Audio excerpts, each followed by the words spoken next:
give us, but also there's a deeper interest in sharing their message with a bigger world. And as we know, a stage is the absolute best way that you can share your message.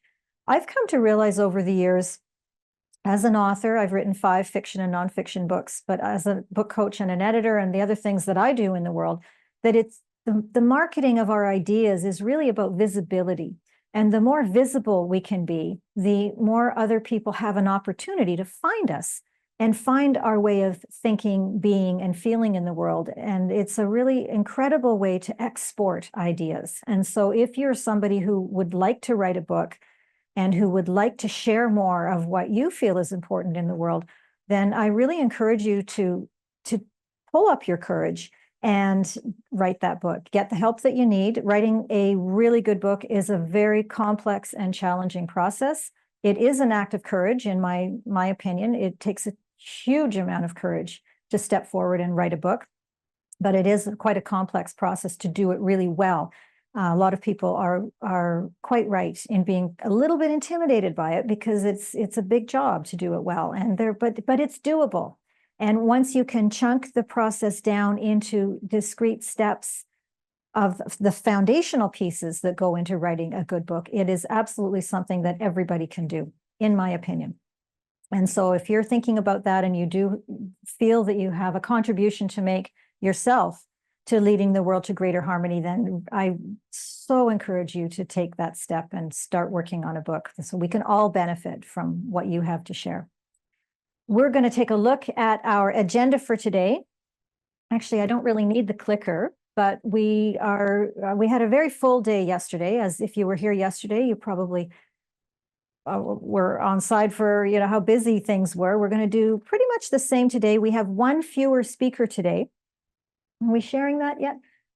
Yep. Okay. So we are going to again start with a sound bath from the magnificent Susan Eva. We started and ended yesterday, and I'm sorry if you were here yesterday, we did have some technical challenges with the sound. We think we have those fixed for today, so everybody should be able to benefit from Susan's magical instrumentation of the crystal sound healing bowls. We'll be having another sound bath to start the day. If you were here yesterday, you may have heard me say that I first had my experience with Susan and her sound bowls in a retreat that I ran in Northern Canada earlier this year. Susan is part of our mastermind group, which is a book writing group designed to help people write a book from the divine perspective. And Susan so generously brought her bowls up to the retreat, and we began and ended every day with at least a half an hour sound bath. And it put everybody into a resonating frequency of absolute joy and peace and comfort, so that when we embarked upon the actual task of writing, which was the point of the retreat, was to work on a collaborative book in a different way. And I'll be talking about that later in the year at another event that I'll be participating in. But we have reconfigured the collaborative book. And so at our retreat in June, we were working on this collaborative book, and we did 85%. We created 85% of the content of this collaborative book. So that was a really extraordinary experience. And I do credit Susan for setting the tone and the resonating frequency for us to be able to operate at absolute peak flow. So we'll be doing a little bit more of that this morning and later on in the day. Then we have Susan herself is going to be giving her action talk. And as you can see, her talk is about our life is a reflection of our perception of it. That will be followed by Cindy Green, and her talk is about He's Always There. Cindy has an incredible story, and I'm really, really grateful for Cindy for having the vulnerability and courage to be sharing that story with us. And I know she's not alone in how she operates in the world. She has a lot of support herself, and that's going to be a wonderful talk that she's giving. We are going to have lunch. Now, we discovered yesterday that an hour probably isn't enough for lunch, so we're going to have actually an hour and a half today, and that gives us all lots of time here live in the studio to reconfigure what we're doing. It's quite busy behind the scenes here, and we do need a little bit of extra time, so we're doing an hour and a half for lunch. followed by me, and I'll be giving a little talk about your book's role in leading the world to greater harmony. I will be inviting you to work with me at that point. I have a plan for if you have been hit by the desire to write a book in convergence with your divine guidance, then I would love to invite you to work with me on that. That's something that I do. That's how I work in life, is with people who are divinely guided and who also feel that siren call of the book that they're meant to write. So I'll tell you how we can do that later, followed by a break, because everybody needs breaks. And then we will be welcoming Laura Dowling to the virtual stage. Laura Dowling is going to be speaking about leadership as a practice. And Laura is an amazing human being. I've known her for a few years now and helped her with her book, stood by her as she was working on that one as well. She is a phenomenal leadership coach who started in the world of athletics, doing competing internationally in the athletic field, but also supporting international athletes, Olympic athletes, to greater success. And then finally, we're going to end the day with another writing prompt. Everybody I know loves the writing prompts. It's an opportunity to sit down and write. And if you were with us yesterday, you probably heard me talk about how I started my career in journalism.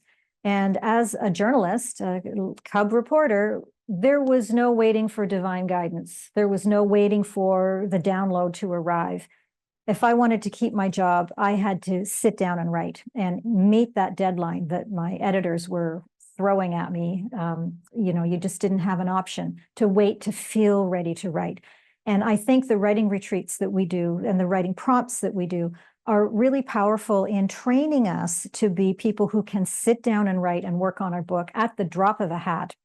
And so that's why I like to build those into the events that we do, to give people the practice of sitting down and writing, but also a little bit of practice in sharing what we write. I do believe that it is very scary to share your work. I can remember my first speaking engagement, actually, prior to finishing my first book. And I was at an event with one of my writing mentors, and it was at a coffee shop. He'd set up an event for his participants to do a reading from the book that they were working on. And I was terrified to share my writing. It was something that was so vulnerable and so scary, and I didn't know if it was good enough. And it was all my mind trash, all working together to sabotage me a little bit. I got through it okay, but I know how scary it can be to share your writing. But again, when we're doing our writing prompts, the way that I like to do them is to give people the chance to step into that courage to share your work. Because after all, after that book is published, lots of people are going to be reading it, and you could well find yourself doing a public reading of your book as well. So it's a good thing to practice that as well in a safe environment where you will not be judged. And that's a reminder that I would like to throw out to everybody too. Our events are safe spaces. We are a no judgment zone. I love the fact that the people who come to these events are so supportive of each other.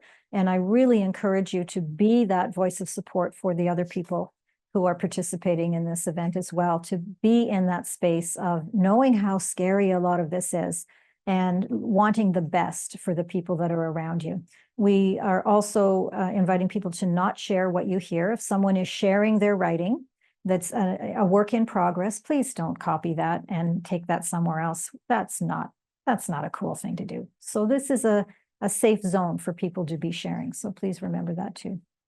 And that's our day. We'll be finishing our day with our closing sound bath with Susan Eva. And we're going to have fun today. I love this. This is a really fun thing to be doing. So without further ado, I would like to bring onto the stage Susan Eva. We'll hear a little bit more about Susan in a few minutes when she has her talk.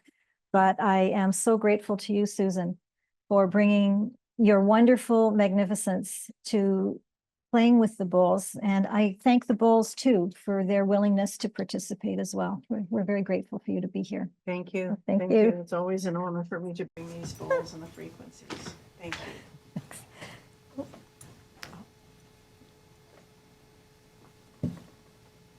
Okay. For those who were not here yesterday,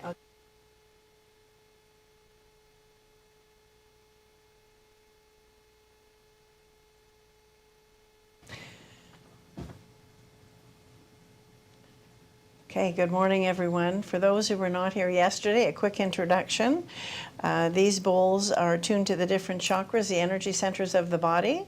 They're all tuned to 432 hertz, which is the frequency of nature and our physical natural state. I'm just going to invite you to take a deep, slow breath into your belly and slowly exhale. You might want to close your eyes and just sink into the frequencies, let go of your thinking mind, and enjoy.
Gently bring your attention back into the room.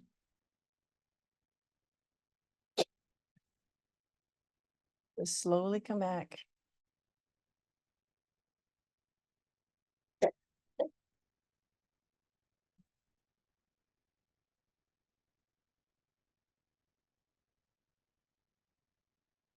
And thank you. It's always an honor and a joy to play these bowls. Thank you.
We're just Yes. waiting for Susan, so yes.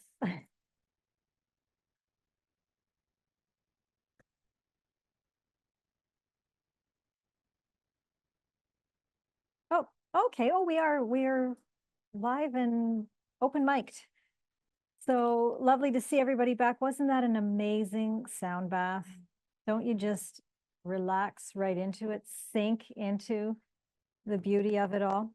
Much appreciate Susan's contributions to our resonating frequency, actually. Thank you. And Susan is going to give us her action talks now. And before she gets going, I would like to tell you a little bit about her. She is an absolutely phenomenal person. We'll get into more details in a few minutes. But for those of you who don't know Susan yet, she is a bioenergetic practitioner, an energy codes coach, and a master trainer, a mentor in sound therapy practitioner, a body awake yoga instructor, and an emerging author.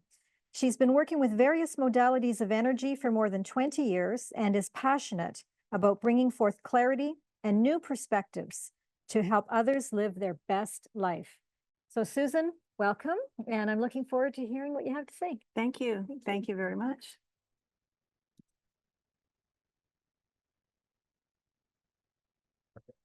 Some of you. Can you grab her mic? Hold on.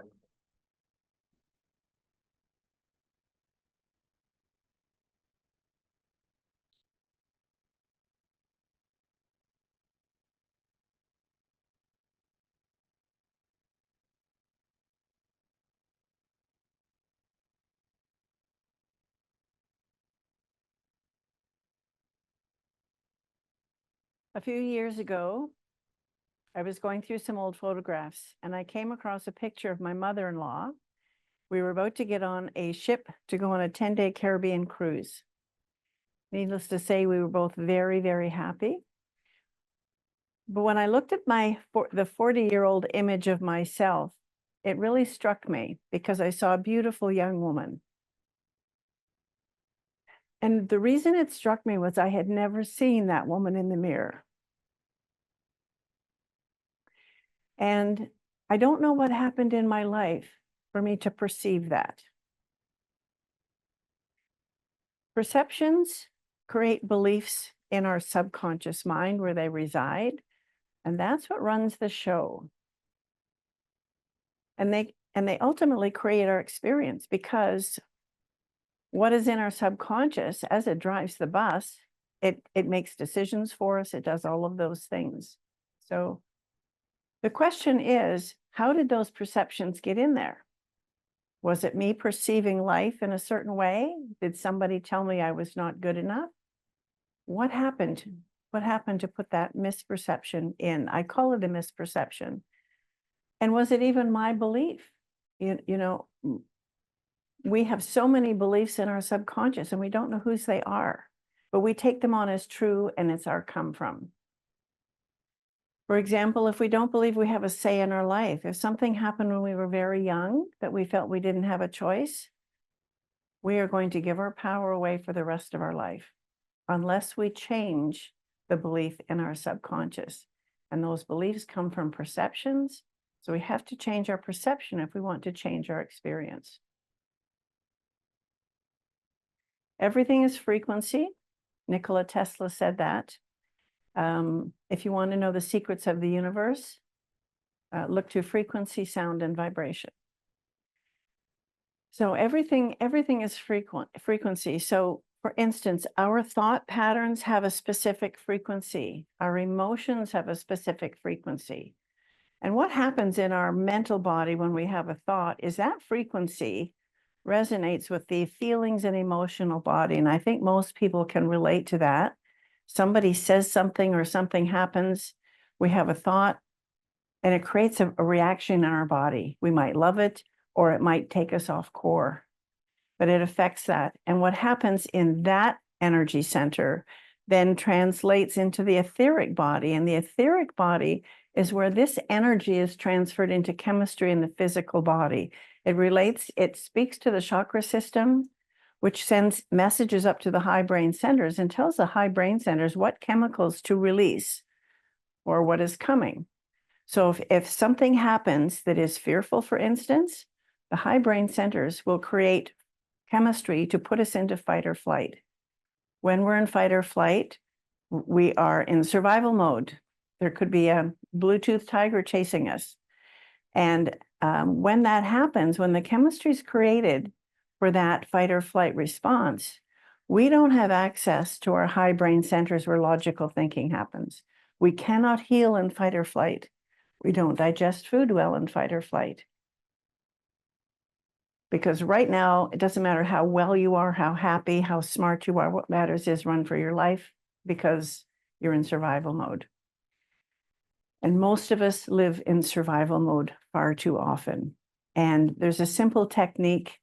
Being aware of this, I think, is a key aspect moving forward that I invite you all to take with you today. When we breathe in the upper lobes of our lungs, which is what we do, whether we hold our breath or breathe shallow, because something has happened, we activate the sympathetic nervous system. That puts us into fight or flight. If we want to get out of fight or flight, if we're in a stressful, tense situation, breathe deep in the belly, fill the lower lobes of the lungs first. That activates the parasympathetic nervous system, which takes us out of fight or flight. I think we can all relate to the fact that when we're stressed, we just need to take a deep breath. I was doing a podcast a few years ago, and it came to me during the conversation in the podcast. When people who are smokers get stressed and need to go outside and have a cigarette, I wonder if it's the nicotine or the cigarette they need, or I wonder if the body is just saying, I need to take a deep breath right now. And I don't know the answer to that, but it just makes me curious. So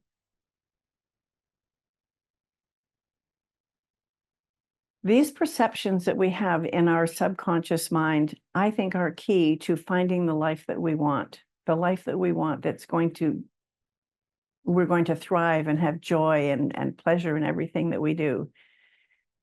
And if there's misperceptions that have created beliefs that are not true, and I think a lot of those beliefs that are in our system are not true, how is that distorting us from life? I have learned to be curious and be open to questions. I like questioning beliefs. I like questioning everything. I look at everything differently now because it's changed my life. It's also important when we're having these emotions, even these, especially emotions that we don't like, we tend to bury them in the body. And especially when we're really young, if something traumatic happens, we don't know what to do with it. It feels awful. So we don't deal with it. We bury it in the body. And it gets into our cellular memory, and that goes into our subconscious as well. And again, that's part of what runs the show. When we start healing and these things start coming up again, they're coming up to leave. They're not coming up to be relived. The beautiful thing is, as we are older, we feel them. We must feel those emotions in order to process them and release them. The body knows what it needs, and it knows what it needs to do. I find it fascinating. We take this body for granted, and we think we need to do so much to heal it. But when you think about it, if you cut your finger, you can put a Band-Aid on it, you can wash it or put an antibiotic on it. But that's not what heals it. The body heals it. The body knows what to do. Same thing if you break your arm. The body comes in and automatically knows what to do. We can support the body to help its healing, but we are not doing the healing. The doctor's not doing the healing. If the doctor sets the broken arm, it's putting it in place so it can heal in a good location. But it's not the doctor that's healing it. It's the body that's healing it. And I think this is really crucial, especially in these times, to realize the brilliance of this body. We take it for granted because we've just always known you cut your finger, it heals, right? One of the things the body does naturally, the body thrives in an alkaline state. And if the body's alkaline, disease cannot be present. And it's always working to alkalize. And we can support that by eating alkalizing foods like fruits and vegetables, 70% fruits and vegetables. Eating things like ice cream or too much meat or coffee, and those sorts of things are acidifying. And the more we do that, the more our body has to work to alkalize. How the body does that naturally is it takes calcium out of the bones. So if somebody has osteoporosis, I'm not suggesting you don't take calcium supplements, but what if you just started alkalizing the body? The body wouldn't have to start taking the calcium out of your bones. It's something really, really important to think about. And so there are so many things that I could talk about. And I will tell you that now when I look in the mirror, I see an older woman with graying hair, character lines, but I see wisdom and I see gratitude. I see beauty in all of that. And I'd like to leave you with one question. What if the perceptions that are buried in your subconscious are not true? And I invite everyone to look at anything, especially something that's causing them stress, to just look at them and say, what if my perception is not accurate? What if this is not true? What if I decide to look at it differently? I think that's the greatest gift you can give yourself today. So thank you.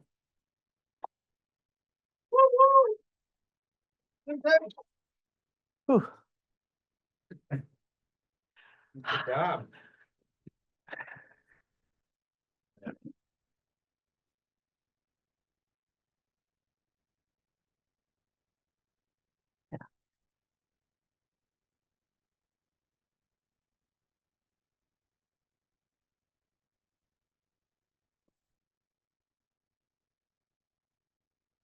Thank you, Susan. Wonderful talk as expected, and I'm happy that you've got a little bit of time also. Pardon? Oh, run camera? Oh, okay. Okay. You good to go?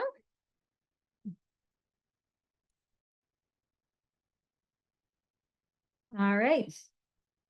So now I get to have a conversation with Susan, which is one of my favorite things, actually. Mine too. Yeah, I love conversation. So thank you for that. First of all, Susan, I loved that you started with looking at a picture of your younger self and marveling at how beautiful and fresh and energetic and just gorgeous you were, and not having felt that way at the time, because that's something I identify with as well. I've been there too, looking at a picture of myself thinking, wow, I felt so unattractive back then. When, you know, I've heard that phrase, beauty is wasted on the young. Yes, Isn't that a good one? it's a good one. Yeah, because we don't appreciate it. Right.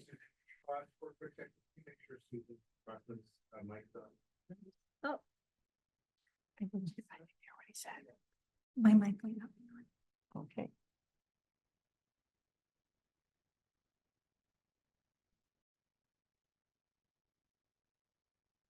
Is that working? Oh, Yes. that sounds like it's working. That's better. Are we good? Awesome. So this whole idea of perception, how did you come to understand that perception is such a driver for us? I learned that through learning about how our system works with the subconscious mind running the show. 95% of what we do comes from the subconscious mind. We don't think that. We think it comes from our conscious mind because we're smart and we're educated and all of that. But the truth is it comes from the subconscious. And I can reference Dr. Bruce Lipton as being a key part of his books. That was a real aha moment for me in understanding that. And I've been to some of his workshops and it made sense to me. And I started to look into my own experience and go, yes, I've learned that I believed most of my life I didn't have a say in my life. I didn't consciously know that, but it makes sense to some of the decisions that I made in my life. It makes sense that I gave my power away. So every time I learn something new, I look inside, and if it makes sense to me, there's a knowingness, there's a feeling that comes in. And And what's so magical about it is, it's so simple, the mind would never think of it. It's too simple It's for too the simple. mind. It's too simple, right? And in the process, I have learned techniques also how to clear that subconscious. There are techniques that we have to do. You can't take a pill for that one. We have to be conscious of it, and there are techniques we can do to clear the subconscious and reprogram it to what we want. We need to first know what we want, but we can reprogram it. It's like creating new circuitry for that. So I've always thought, or not always, but in later years have realized maybe that a lot of my behavior has come from my programming from childhood a lot of times. And not that my parents set out to program me like a little computer or robot or anything, but it's just their patterns and beliefs and behaviors had an impact on me. And so I picked up beliefs about myself that may or may not have been true. And so what you're talking about then is I think, is understanding where the gaps are in our beliefs about ourselves and embedding new, stronger programs like beliefs, right, to serve us better. Is that pretty much what you're saying? Pretty much. Yeah. So children are so pliable up to the first 6 years of their life. They take everything as truth. Part of it's what they're taught, part of it's what they're observing and experiencing in life. So if you have a child, for instance, a young child in school, and let's say there's a teacher who perceives that child isn't very smart. And what say that teacher tells the child, you're not very smart, you're not going to make anything of yourself. If that child believes that at that very young age, that, I will call it subconscious interference, goes into that brain as truth. It may not be true, but that child now will operate from that operating system and will know that they will never be anything because they can't, because they've been programmed that they're not. Now, if that child is of a different mindset and doesn't believe that teacher and says, no, that's not true, the truth of them will come forth and we will see. Maybe they've done one thing that maybe an adult would say that wasn't very smart, but children learn by exploring. They do a lot of things. And we need to be very conscious of the exposure we give to our children, the environment that they're in, and what we teach them. Because those subconscious beliefs, you know, I'm going to say we can destroy a child's life, quite frankly, if we program them at a young age with I'm going to call it misperceptions. About themselves. Or about the world too. Or about the world. Yeah. Exactly. So when you talk about reprogramming and you say you've got some tools, I assume that has an energetic component too. Definitely has an energetic component. And first of all, if you have a story that you keep telling, well, I can never do this because my mom wouldn't let me, the first invitation is stop telling yourself that story. Because every time you tell yourself that story, you're making it true again. You're telling the subconscious mind it's still true. That's the first thing. But through the work of bioenergetics, you can clear that. And sound is a big part of it, because the frequency of sound healing has been used for thousands of years. It goes back to the ancient Egyptians. Those temples in Egypt have sound chambers. The hieroglyphs show tools for sound. It's fascinating to me, the power of sound. Which is why I love the bowls so much, because it really works well with the bioenergetic work that I do, because everything is frequency and our life is a reflection of that frequency. So my bowls are 432 hertz, and that's the frequency of nature. When a child is born, they're resonating at 432 hertz. Most people, I think, can relate to the fact if you're stressed about something or there's a problem in your life and you don't know what to do, maybe you'll go to the park or you'll go for a walk in the forest. You come back and you feel just a little bit better. Now, you didn't work anything out with your conscious mind. You were in the frequency of nature. You were in the frequency of the same vibration. And quantum science shows us that when two dissonant energies come together, they will come into resonance very quickly. And the mind, we haven't been taught that. So when we just let the body do what it needs to do, what it knows to do, which I think is why people love the sound bath so much, because you're out of your head. You're not thinking about fixing anything. You're relaxing, and the frequencies are taking you where the body wants to go. It's a beautiful way to support the body. So when in the work that you do, you're an energy practitioner. Yes. What does that mean? So it means you're working with energy. So can you explain that to us? I will try. Okay. There are two systems that run the body. One is the nervous system, which is the physical body, and the other is the electromagnetic energy field. And it's the energy field that's the master system. The energy field is actually what built the physical body in the developing embryo. And when I learned that, all these bells went off in my head, and I thought, if this energy field that we have, just because we can't see it doesn't mean it's not there. If it can build the body, it can heal it. And I have many, many stories of clients who've had miraculous healings in working just with the energy. Can you tell us one? I can tell you. I know you don't want to share names or anything, but. No, and I'll just give you a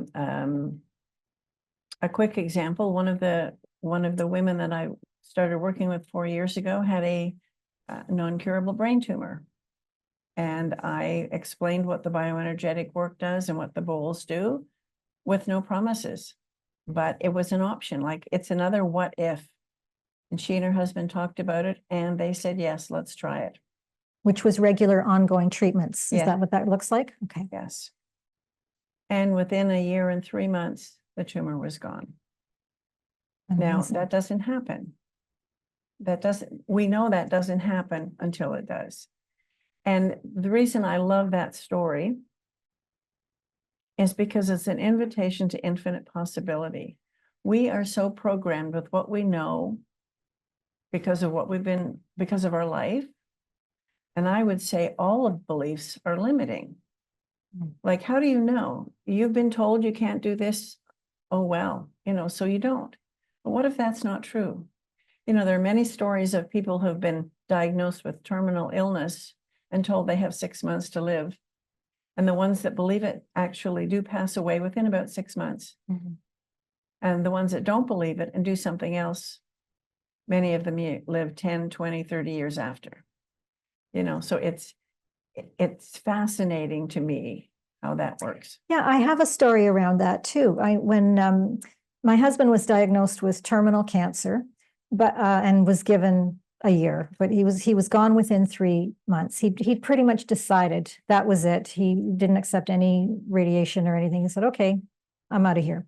A month before we found out about the diagnosis, a friend of his, a very dear friend, was diagnosed with a terminal blood cancer and was told he had less than a year for sure. Well, my husband passed away within 3 months. Bruce is still living, and that was 16 or 17 years ago now. And he's, I don't know if he's still traveling, but he and his wife had a big time. Like he had some very good quality years. And I'm sorry, I've lost touch with him to know how he's doing today. We're Facebook friends, and he's still posting. But that to me was just phenomenal, because it did appear to me as though my husband accepted the terminal diagnosis and gave into it, which was his right. That was absolutely his choice to do. And I would never argue with a person's decision on that kind of thing. Absolutely. But we get to make that choice. If we choose to leave, fine. If we choose to stay, that's our choice too. And the beauty of that is the infinite possibility. I mean, I've worked with clients around the world energetically just through Zoom. And when there's a connection and an intention, that powerful energetic work in the field, healing happens. This woman that I was sharing her story was all on Zoom. I didn't meet her in person until 2 years after. And, COVID shut everything down and nobody was allowed to see anybody. And what it's done for me, and the passion I have to share with humanity, is there's so much in our world that we believe to be true. And what if none of it's true? And what if you decide what you want and make a choice to say, I'm going down that road? It changes everything.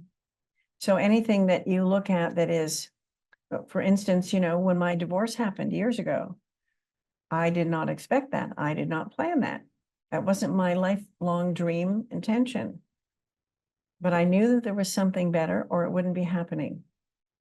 My life has unfolded in ways I could never have imagined, even though at the time I thought my perception was this shouldn't be happening. But I opened some doors and said, I'm going to look at what is the gift in this? I'm going to find, I know there's something good in it. I'm going to find it. Now, did I find it the first day I woke up alone? No, it was one baby step at a time. But there's so much out there that's possible if we just give ourselves permission to even just think about it. To imagine that it does exist. Exactly. What if? Back What to your if? what if. Yeah. What if? What if nothing we believe is true? And I'm not saying it's all not true, but what if? The gift we give ourselves when we ask that question is we change the way we look at things, Mm. and then things change. There is a saying about that too, isn't there? Change the way if you change the way you look at things, the things you look at change. Yes, and many teachers have shared that. I Ah, can't even say who the original Yeah. author of that was. I don't know either. And I have experienced that in life. You change the way you look at it, and it does change everything. So it's Which isn't nice to hear when you are so miserable and so unhappy and the world has fallen down around your ears and you're feeling miserable. You just like I look at that way of being now of knowing, like I have a knowing now that there is something better. When the world crashes down upon my ears, I know to look for Yes. the bright side, the gift, the goal. maybe the gold. But when I think back to, well, even when my husband was diagnosed with cancer, like that, my whole world crashed in on me. Yes. You couldn't tell me there was something better waiting because I would not have believed that. Right. And I'm glad you brought that up because I think it's so important to process our emotions. We don't know what to do with them. They don't feel good. And some of them are horrific. We need to have what we're having. Mm. Maybe you cry a lot. Maybe you punch a pillow. Maybe like whatever you're feeling. I'm a door slammer. Okay, then slam the door. But it's important to have what we're having as well. Have those feelings because that's processing them. If we say, oh, I shouldn't be angry, I'm not going to do that. We bury that in the body. Something good is waiting for me. Right. And what happens is when the energetics of the body gets out of line and is in distorted state, it's inviting dis-ease in the body. Okay, now we're shifting gears to the body. So far we haven't talked a lot about the body, but I know the body is a big part of the work that you do. Yes. So how do we bring the body into this conversation? First of all, honor it. But I think any energetic work that you do for the body is helping it. We are energy beings, energy is always flowing. And if energy is flowing and everything's moving well, our physical body's in good state. When you say energy is flowing, what do you mean by energy is always coming down from above? It's coming into our body. We have a toric field. I don't have any posters with me, but there's a toric field. The energy is always coming in from above, coming down into our body, going down through this central channel into the earth below. It rises through up our feet, into the earth, rises back up again, and then comes back in and it circles around. And when we have distortions in our field, meaning our auric field, in that toric field, okay, and this whole system, when the it whole just system. okay, and it could be physical, but it could be emotional. If we got emotional gunk in our field, shall we say, it's going to affect our physical body. And when like a mean email from an ex partner or something. Exactly. That's going to give you a charge, and you can. And if you have that charge, I'm going to say you can go into the body and say, where do I feel that charge? Squeeze that area and just do some deep belly breathing through it. Love into it, because that will diffuse it. And you'll find the charge dissipates. And if you don't, what happens? If you don't, you're going to continue to have that charge. It's going to have an effect. It's keeping your energetic system out of alignment. So the energy can't flow through where that charge is lodged, say where it's stuck. Correct. And so then that's when they talk about stuck energy. Stuck energy. And when we have pain, it's because there's stuck energy.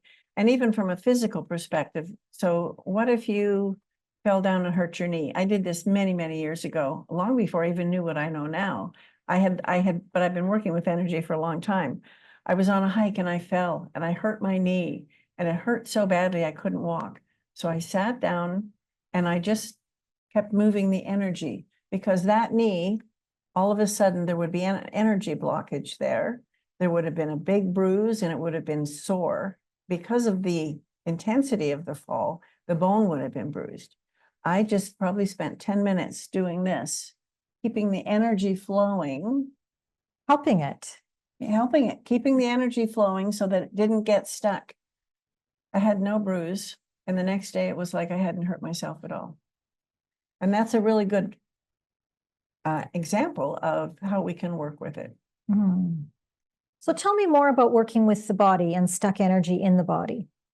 So you mentioned dis-ease, and I'm jumping a little bit to the assumption that stuck energy leads to disease in a certain model of I would thought. say yes. So again, one of the best ways to work with the energy flow in the body is breathing. Deep breathing, because when we breathe, imagine breathing from above through the central channel and breathe deep in the belly. When we feel our belly first, and then our chest, and then our upper lobes, and then exhale out through our feet into the ground, and then inhale from the earth, breathing up again, always filling the belly first, and then exhaling. That fact alone will change your life, if that's all you ever do to work with the energy of your body. Why? Because first of all, you're breathing in the belly, you're activating the parasympathetic nervous system, which takes you out of fight or flight. It keeps you out of fight or flight. When you're in rest and digest, you can digest food, you can heal in rest and digest. You have access to your high brain centers where creative thinking happens. The system can work the way it's designed to. We come as creator. And if we've got too much gunk in the system and we're in fight or flight, we don't have access to creator when we're in survival mode. And the subconscious mind runs the show, but its job is to keep you safe. It's not to keep you happy and well. Mm. And so often even if we're in a situation we don't like, that we know is not good for us, we hesitate to leave. And it fascinates me that the subconscious mind is going to come up with a reason why you can't do that. Well, you can't leave. Right. Say it's an unhealthy relationship. It's an unhealthy relationship, for example. Well, I can't leave because I don't have enough money. I don't know where I live. I don't know what life would look like. We come up with all these reasons. But my question is that the subconscious mind? Because the subconscious mind, even though you're not happy in this situation, it knows how to keep you safe there. It's built. But you might not be safe there. You might not be, but the subconscious mind's perception, it goes back to perceptions, right? And when the pain gets more intense, we step into the unknown, and when the pain becomes greater, than the pain of staying in that situation, than the pain of leaving, we tend to make that change. And it's scary when we step into the unknown. And one of the reasons we don't do that is it's uncomfortable, it's unknown, we don't like it. Mm-hmm. But the only reason it's that way is it's unfamiliar. And since my divorce, I made a choice to start saying yes to life. I started consciously stepping into uncomfortable situations. And I found they weren't as uncomfortable as I thought they would be. Well, and I think of you, you're a big traveler. Yes. And I think of you quite often on that, because you travel on your own. You pick up and go places. And a lot of women particularly would never do that. Right. It's because it is unfamiliar and it's uncomfortable, and you got to eat by yourself if you're traveling on your own and all those things. Right. And it's not as hard as you think it is. I walked the Camino in Spain, and I had many people say, "Oh, you're going alone?" Like, yes, I am. I'm going alone. And it was a phenomenal experience being in the unknown every day. You don't know where you're going to sleep. You don't know where you're going to eat. You don't know who you're going to meet. It was fascinating, though. I came off of that experience wanting to go back, which I still want to, haven't yet, but it takes a chunk of time out of your life to do that. But it's, and I understand if you've never, let's say you're a woman and you've never been to a restaurant to have dinner by yourself, it could be terrifying. It's not really. But if it's too terrifying, then go to the coffee shop and have a coffee by yourself. Step into it, baby steps. Like, why not? And then you're there having coffee and a donut, and maybe this isn't so bad. Nobody's looking at me. I'm safe. I'm okay. You're starting to build circuitry. Nobody cares if you're sitting alone. Nobody cares if you're sitting alone. It's not them that's the problem. It's me. If I believe I can't do it because I never have, it's going to be a problem. And what's the benefit of doing that? Okay, let's flip this a little bit. So why would that be a good thing for someone? Because you're getting you're giving yourself permission to go in and access the truth of who you are. We are so programmed to live the life that we are. We're on a treadmill, and even if it's a treadmill we're happy with, how much of life are we not experiencing because we're living in that box? And as we get older, we're more conscious of that. There's a timeline here, and I don't think about the timeline, but I've done so many phenomenal things, and yet I have a lot more I want to do. And in order to be able to do that, I need to keep moving. We need to be in action. We need to do something. So, an invitation for people who want to make change in their life is get up every morning and take a few deep belly breaths and just say, what can I do today that I've never done before? What can I do today that might lead me to where I want to go? One of the things I learned about myself that I suspect most people have issues with is when my divorce happened, my children were grown and gone, and I was alone. It was the first time in my life that I could do anything I wanted, live anywhere I wanted. And I had no idea what that was. And I went, wow, how could that be? And I'm going to just that's when I started saying yes to opportunities that crossed my path. And my mind often said, oh, you shouldn't do that. But my instinct, my gut said, why not? Give it a try. And that has made all the difference. That's the road less traveled. Yeah. And when you step into it and do that, you find, we're here to have an experience. We're not here to do what we should do, which we've been programmed to be here and do what we should do. But what if we do things we want to do? Like travel, like go on an adventure, come and do a speaking event that I never thought I would ever do. Well, I think the miracles happen outside of the comfort zone for sure. They absolutely do. And that's where the personal growth happens. And when you allow for that personal growth, you have access to the truth of who you are, not the personality you've developed in this lifetime, but what did your soul come here to experience? And the more you do that, when something happens and you just know it's the right thing, that's your soul talking to you. Your soul speaks to the body, and the body speaks to the mind. And often the mind isn't listening because it's writing a story about something. I can't do that because. And what if you can? What if? Back to what if? It goes back to what if. What if you give yourself permission to ask that question? I'm curious to know, Susan, where the role of the divine is in all of this for you. Your higher power. You talked about the soul a minute ago. So how does the divine fit in? I believe we are divinely guided by source, whether you want to call it God or the universe. Everybody has different beliefs around that. We are guided. We are gifted with this life. And I feel a responsibility to honor that, quite frankly, because I am a divine being. I'm made of God source energy. And God picked you, chose to make you and me and everybody else. Right. So why would I not have reverence for that and honor that instead of putting myself on a back burner and saying, well, I can't do that because that's not for me. I'm not good enough to do that. And pretty much everybody on the planet, I believe, has I'm not good enough in them somewhere in their subconscious. Sometimes it's big, sometimes it's little, who knows? But it's not, even as a parent, I felt I was a really good mom, but I would still do it differently today. because we program our children, and I was wanting my children to fit into society, to be kind to people and all of that sort of thing. And yet Follow the rules. follow the rules.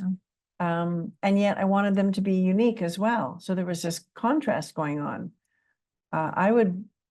If I was to do it differently, I would encourage more of the uniqueness. Even though I did encourage that, I would encourage more of it than I did before. And my children are both very unique, so and they're amazing adults, and they're making a difference in the world for other people, but also for themselves, because they're making choices based on what resonates with them.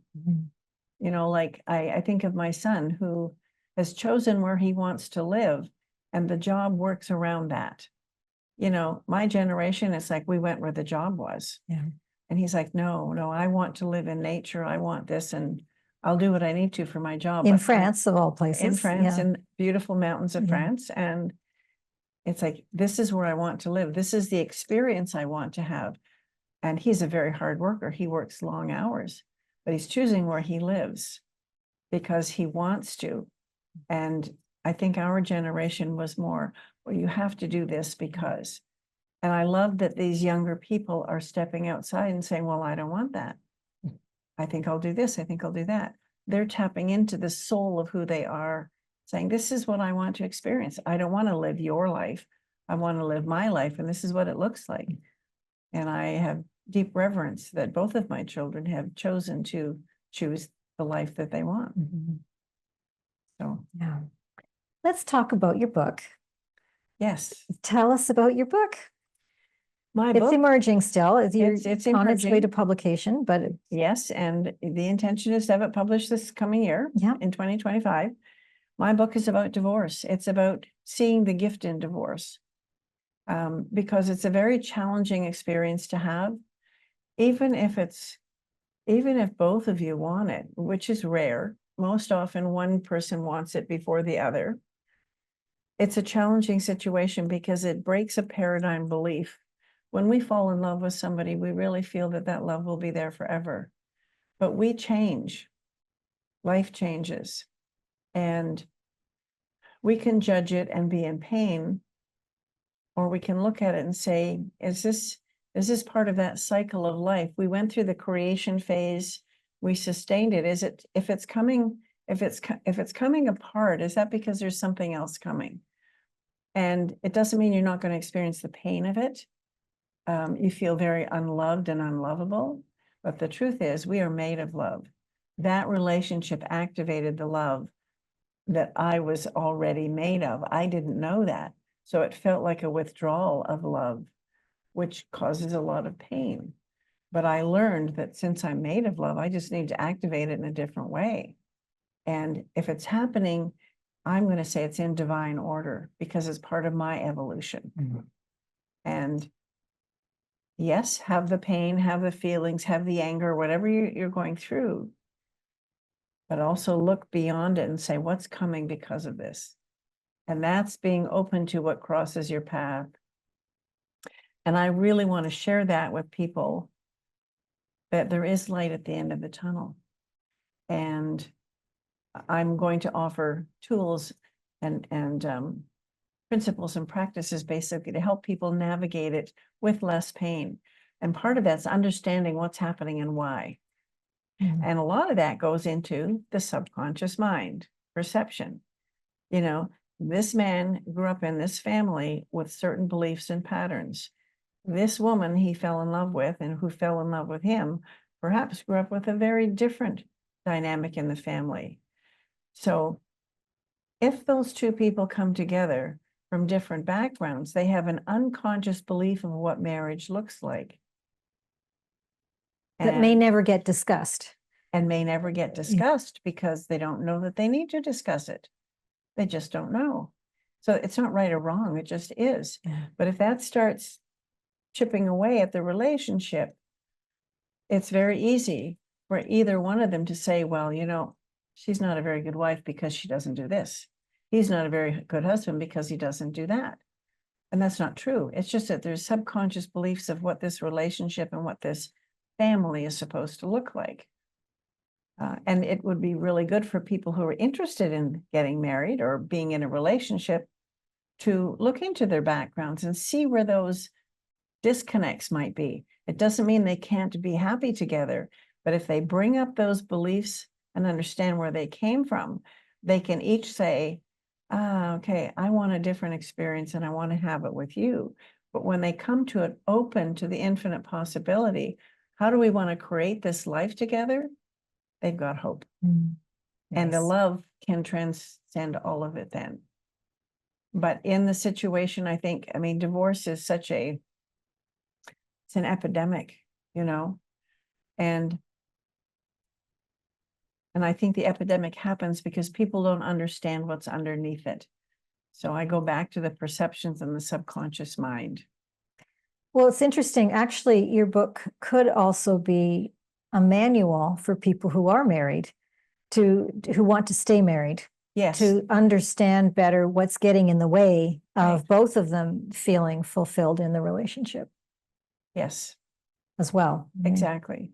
There's an excellent book called The 5 Love Languages by Dr. Chapman. I forget his first name, but it's learning to understand the differences, you know, what your differences are. If I love somebody and he's doing things to show me he loves me, but I don't if it's not my love language, I don't perceive it as him loving It's me. no big deal.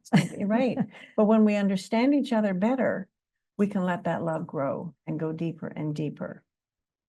But so often the subconscious interference comes in and says, yeah, I chose the wrong partner. It's not working or whatever. And, you know, and it saddens me because it breaks up families. Mhm. Children suffer. My children were long out of the nest when my divorce happened. And yet we have good conversations about it. It's had an effect on them. Of course it has. Because why wouldn't it? The family unit that was always such a strong part of my world was no longer there as we knew it. It doesn't mean we can't modify it and still have that family unit, but now it's different than it ever was. And it still goes back to the love, you know? So. And so with the book coming soon, I'm interested also in your perspective, there's that word again, on leading the world to harmony through books like yours. So what do you feel about that? How do books fit in with this desire that I have certainly to create greater harmony? I think that's a great question because I think if I can create greater harmony within me, I'm generating that for the world. And if I'm in a relationship with a partner who's doing the same thing and our relationship is in harmony, if we do our work to be in harmony, that is what's changing the world. That goes into the energetic field, this collective field. But it's also a role model. And, you know, people may get frustrated because I don't know how to change the world. There's so much that's wrong. What can I do? What everybody can do is work on themselves. Be the best that you can. If I walk this planet as the loving being that I am and do what I can to serve humanity and help people where I can, that's my role. I don't need to know how many people it will affect, but that's my job. I don't need to say, oh, well, the world would be better, Susan, if you would do this, this, you know, that's not my role. It's none of my business. You do what you do to lead the world to harmony, and you're doing it very well, I will say. Thank you. And I have to do me. And I'm passionate about that, which is why I'm passionate about this book coming out to help people navigate divorce from a different perspective, have what you're having, but understand if it's happening, there's something better. And I would say, gosh, how many people are in toxic relationships and don't know it until they're out of it? Because we get so used to just going with the flow of what is, we don't see what we don't see. It goes back to the subconscious. You do the best that you can. But when you start going inside and exploring yourself, looking at the truth of who you are, and it doesn't mean everything you see is lovely, but it's important to do that without judgment. You know, I can look at things that I may have done years ago that I wouldn't do today. I didn't know what I didn't know then. Right. And when we know better, we do better.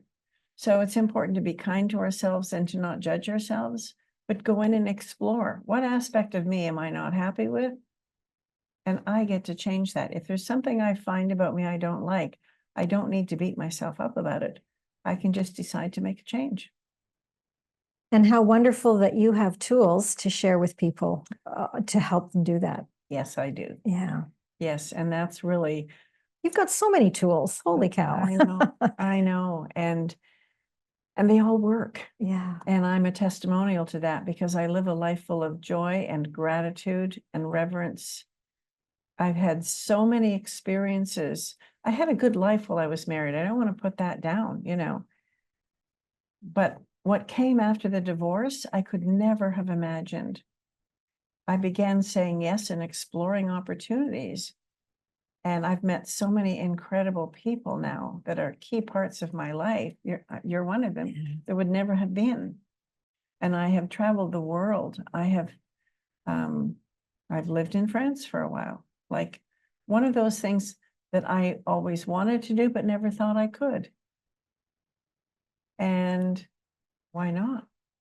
And how did you do that? Like was it the idea came to live in France and what happened next? Like, why not? Or what was your reaction to that? And how did you Well, do it goes back to when the divorce happened. It's like, what were my dreams when I was young that I couldn't remember? I learned French, you know, in the 50s. They were bringing core French into schools. I used to get 98, 99%. I loved French, but we didn't learn to speak it in conversation. As a teenager, I had a dream to go and live in France and go to school so I could speak and have conversations. But I didn't do that because I knew I couldn't. Big limiting belief. I could have, I just didn't know that I could make that choice. Then I had my children and I was obsessed with them learning French from early on because language is learned in the younger years so much easier.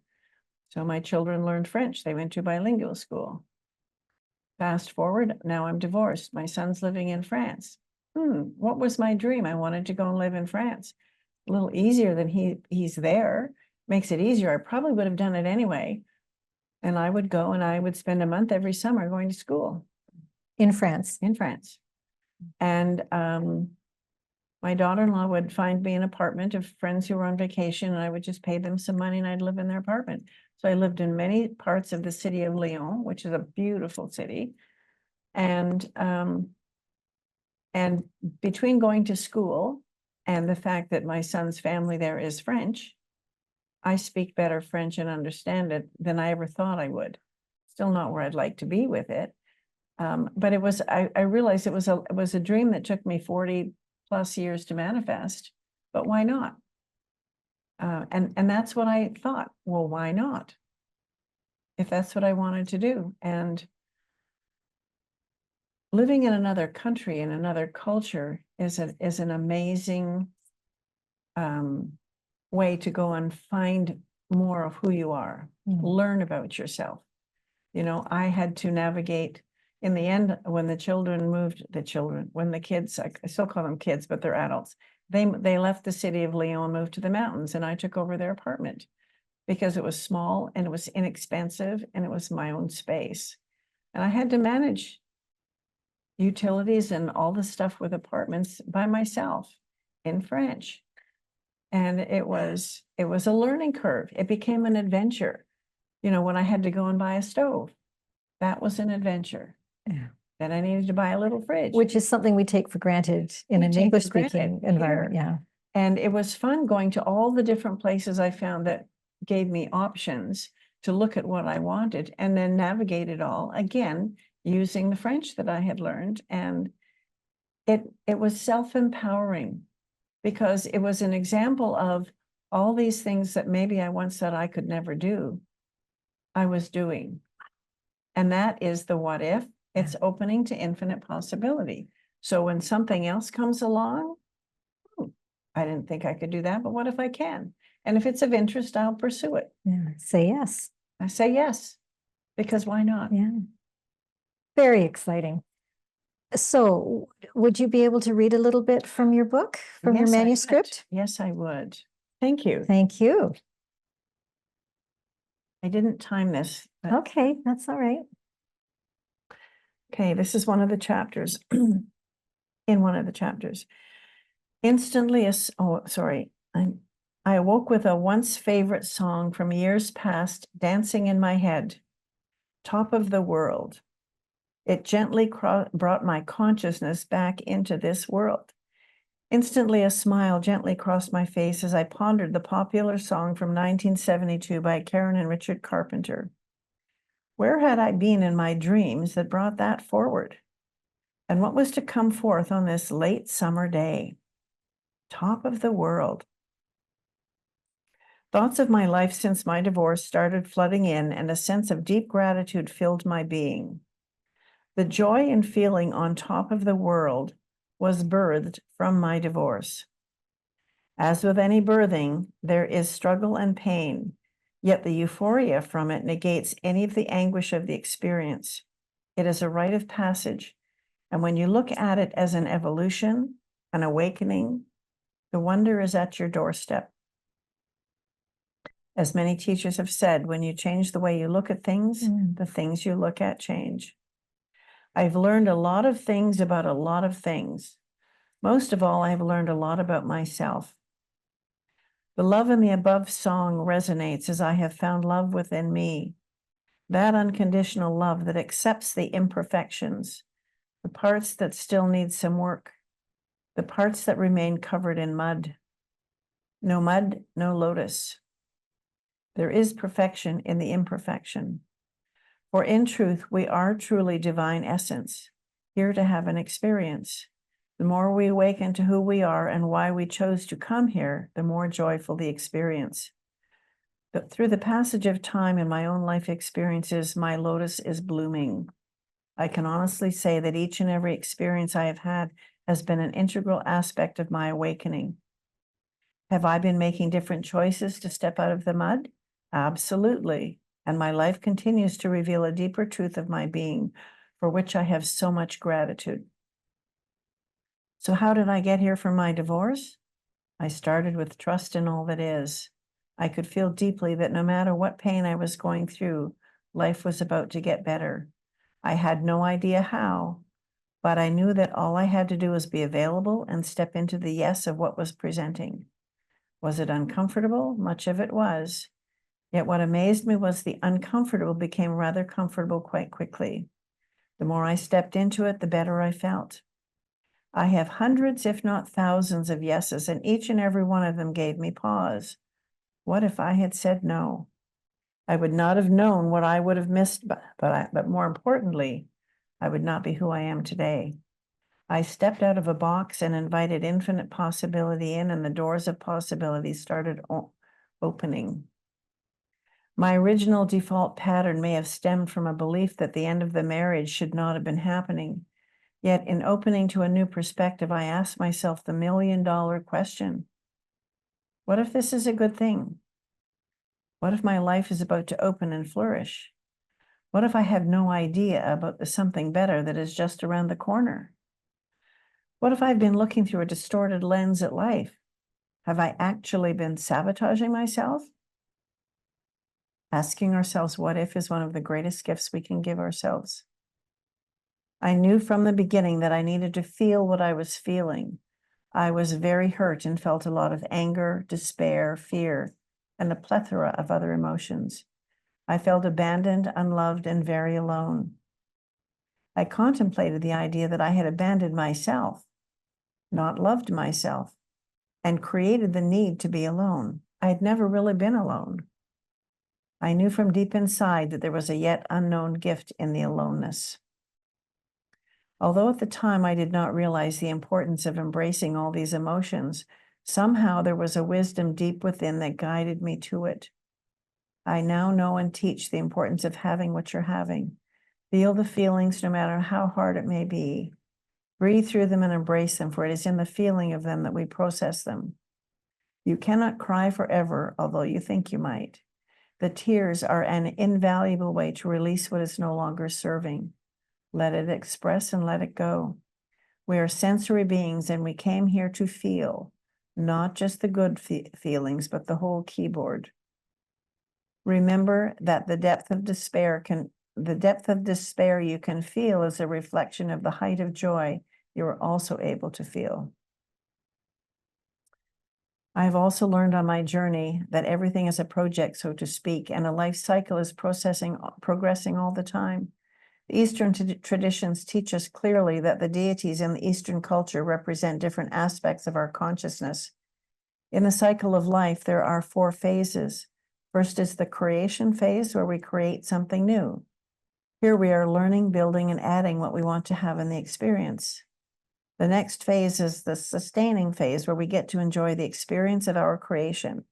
There is abundance, joy, and perhaps even some modification of the original creation. The third phase is the destruction phase, where the creation is deconstructing. The project has served its purpose and it's winding down to complete.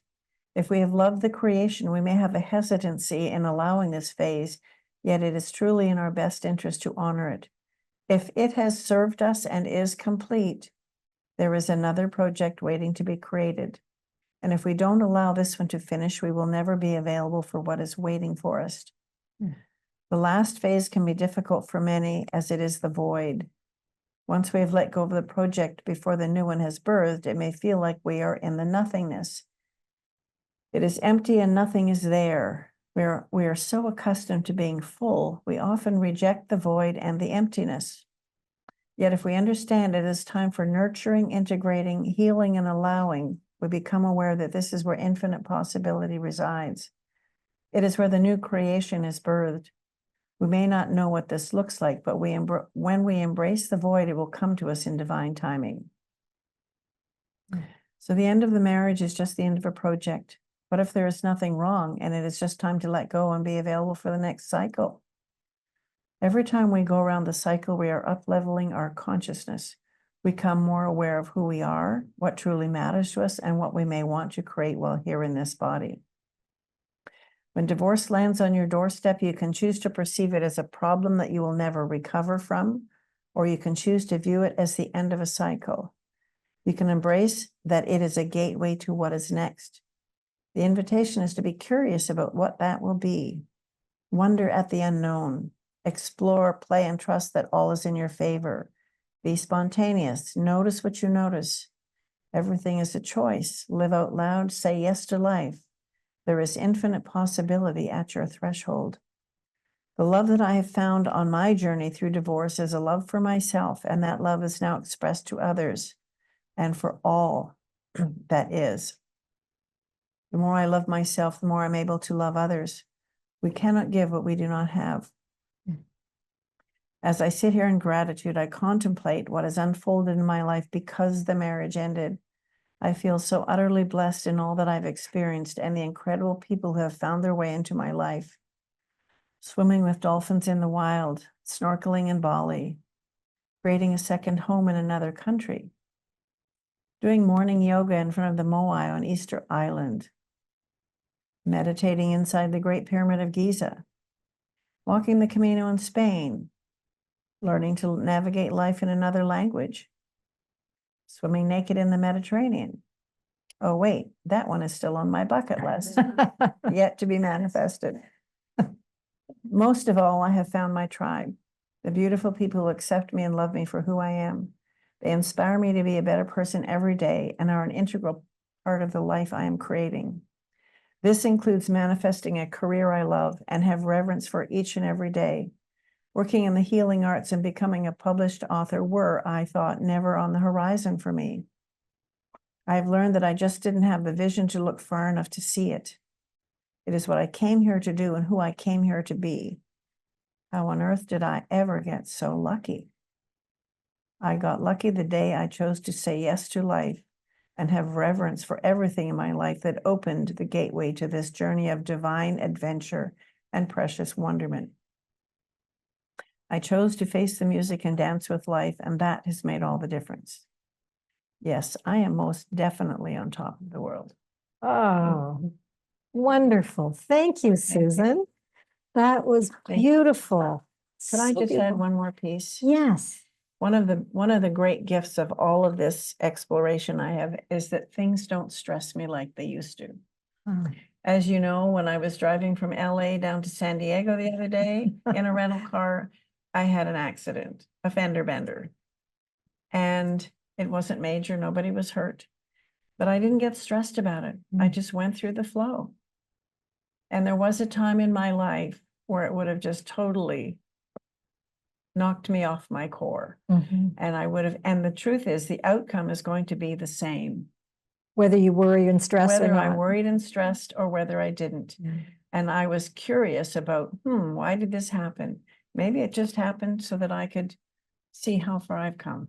Ah, that's beautiful. Thank you. Susan, thank you so much for Mm. being with us today and for your time and for your graciousness. I am just so grateful to have you in my world and in our world, creating so much harmony. Thank you. Thank It's you. my honor. Thank you so Yeah. much. Thank you. Thank So we're going to take a little break now while we switch up our technology, and we'll be back in a few minutes with our next speaker, Cindy Green.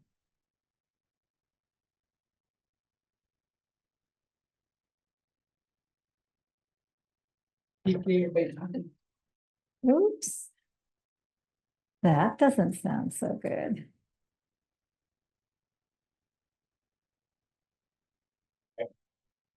Hmm.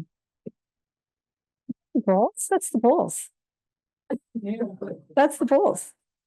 I'm hearing the bulls. Yeah. Isn't that interesting? Are we ready? Yeah. Hey, welcome back, everybody. Thank you for your patience as we get ourselves organized here in San Diego. I'm delighted to welcome our next speaker to the stage, Cindy Green.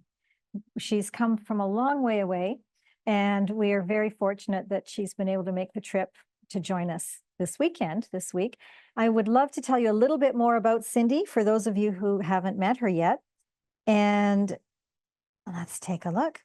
So, successful coaching business helping women of faith, Cindy Green is widely known for her strong and passionate belief in faith. She is an award-winning author, faith coach, prophet, and teacher. Originally from Michigan, she's married and has 2 daughters. She holds a bachelor's degree in business administration and worked as an accountant for 15 years until she started her own business in sales and marketing. Currently, she has a successful coaching business helping women of faith flourish in their God-given purpose. She loves to travel, crochet, sing, and read the Bible. So Cindy, thank you so much for joining us. I will leave you to the stage. It's all yours. Thank you. Lord, I'm available to use. My will I give to you.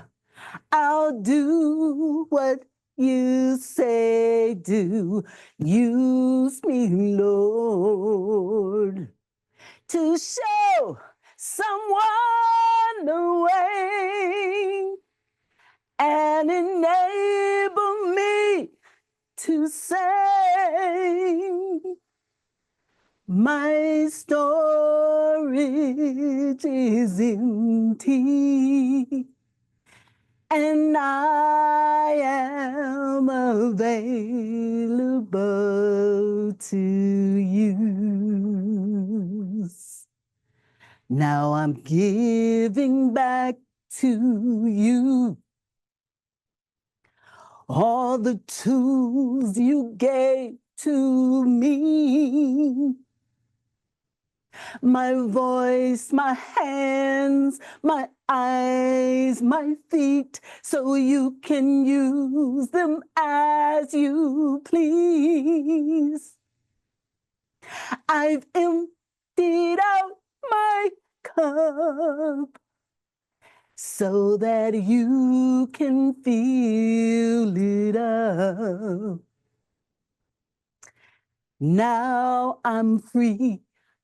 I just wanna be more available to use. Lord, I'm available to use.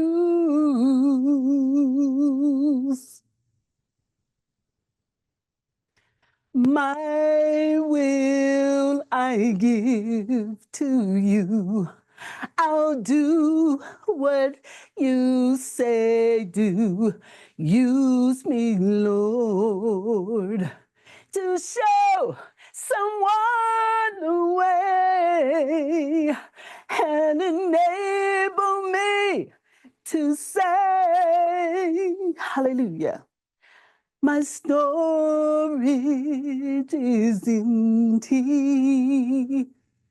and I am available to use. Hallelujah. I'm available. One day I was coming home from a trip with my 3-year-old daughter in the back seat, and she was jumping up and down and having a wonderful time. This was before car seats.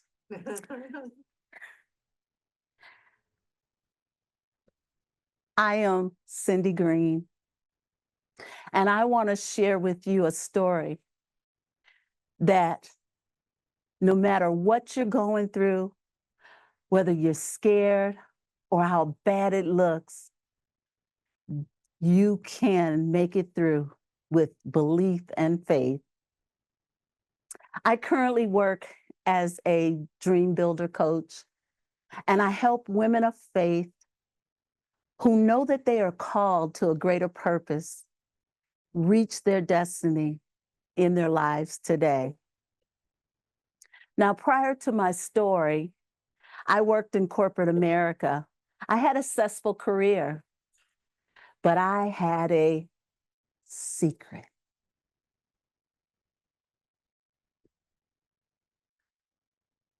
After my daughter went to sleep in the back seat, I heard a voice tell me, now you can go get you some.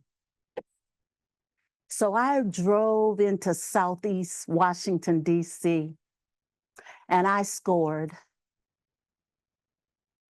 As I was leaving, heading back onto the main street, I just happened to look in my view mirror, and I saw 2 police cruisers that was 2 cars behind me. Something told me they were coming for me. I made the right turn, and sure enough, they turned the lights on and signaled for me to pull over.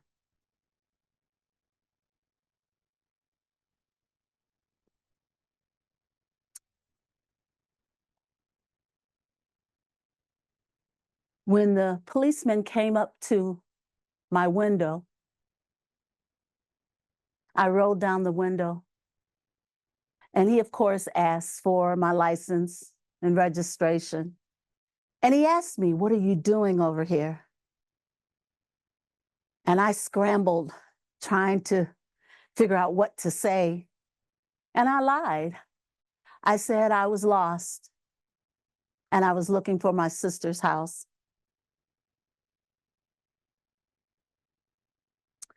So he took my information, and as he was walking back to his cruiser, I overheard him. He was arguing with another policeman, and I heard them say, "What are we gonna do? She has a baby in the car. What are we gonna do? She has a baby in the car." It was at that moment that I realized I was going to jail.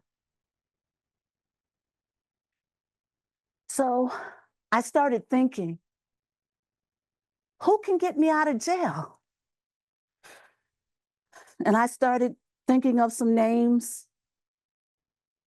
And then I realized that was the wrong question. Who could get me out of jail?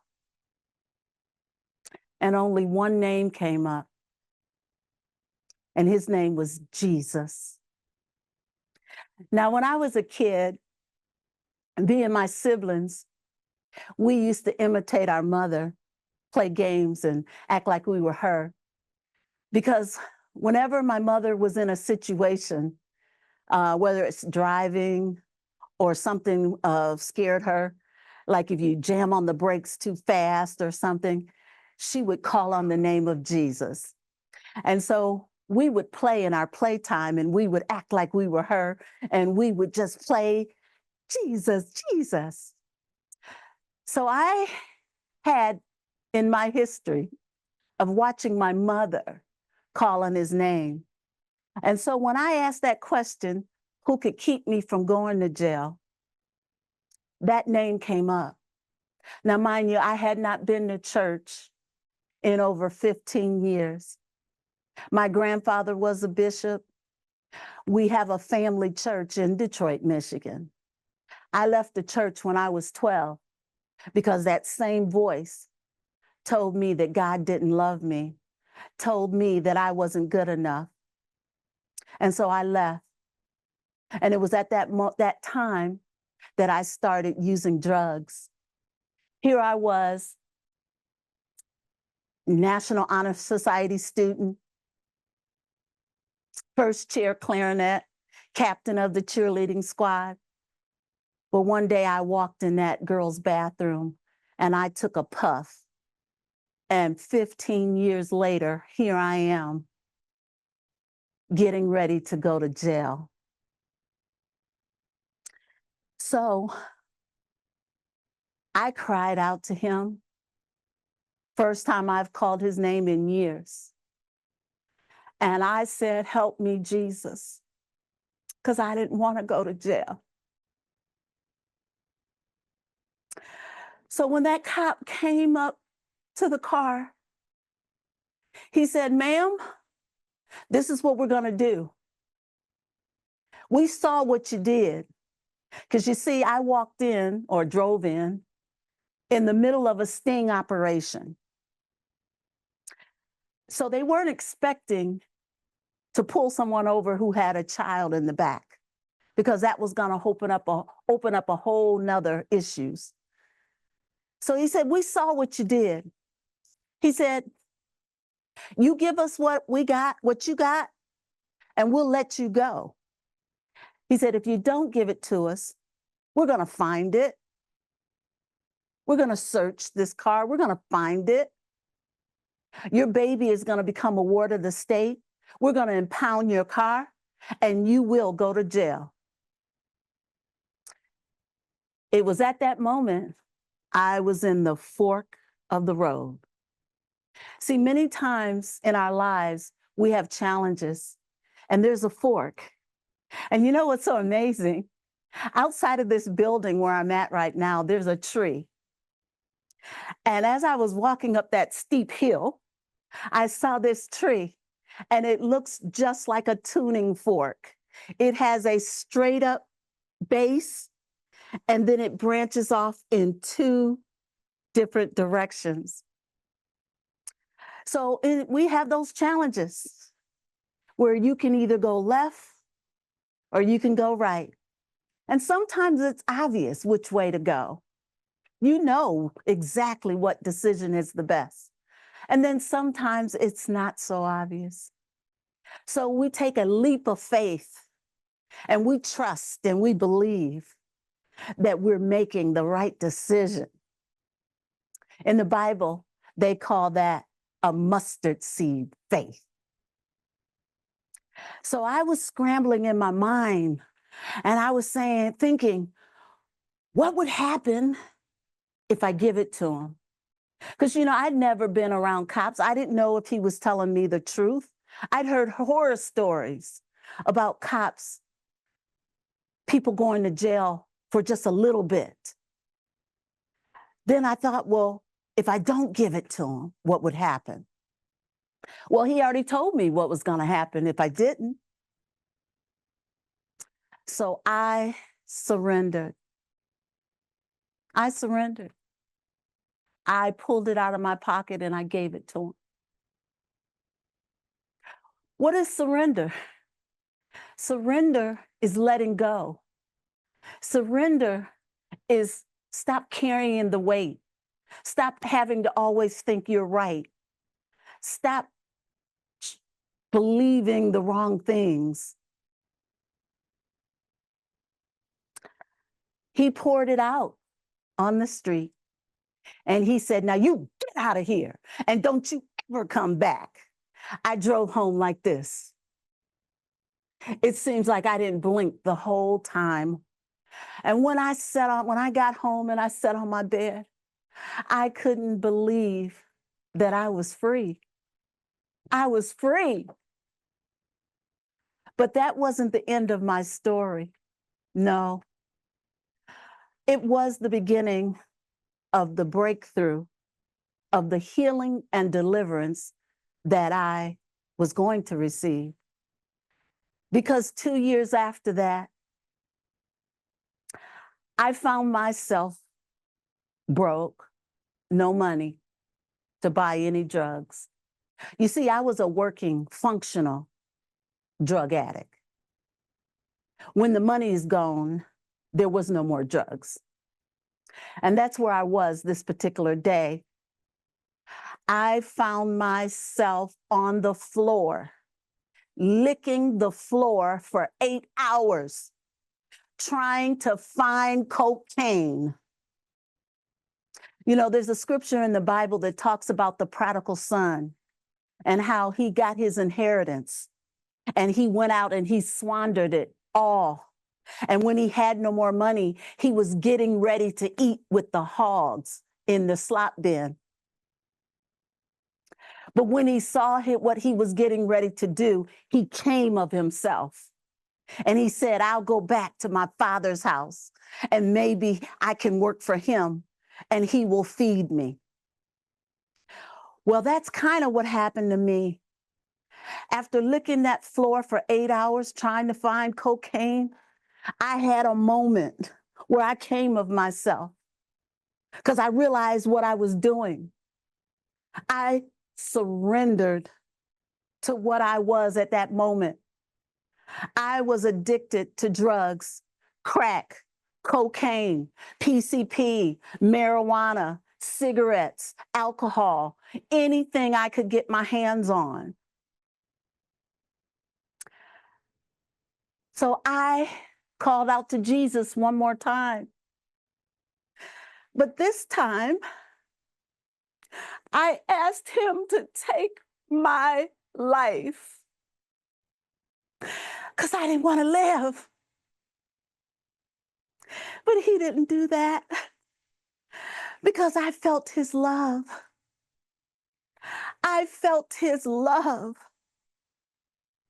I feel his love. And you might be feeling his love right now. It may be the hair on your arm standing up. It may be your heart beating strong. You may not even know what you're feeling. But his love is in this room. And I admonish you to lean into it. So what happened then? That was on a weekend. I went to work Monday morning. They called me in the office. They told me they were terminating me from my position. I left there, went to the daycare to pick up my daughter. While holding her hand from the stadium metro station, I suddenly got mad. And I stomped my foot and I said, I ain't doing no more drugs. When I made that statement, I felt something hit me in the head. It felt like a can. I started looking around, trying to figure out who threw a can at me. There was nobody and there was no can, but I felt it. I didn't know then But I know now that that was the spirit of drug addiction that had left my body. Now, how do I know this? Because it was from that moment to this moment that you see me right now. It has been over 33 years of freedom. God instantly delivered me from crack, cocaine, cigarettes, marijuana, alcohol, lust, all of it. I was instantly set free. And so I want to say to you today, wherever you are, no matter what you're going through, no matter what circumstance you find yourself in, I want you to know that He is there. He is always there. He has always been there. And all He wants you to do is 1, surrender. 2, ask Him, and you will see a change. And 3, know that you are greater than anything that you've ever gone through, and that you can be and do and have everything you want in life. I want to thank you for your time today, and may God bless you exceeding and abundantly above all that you could ever ask or think. God bless you.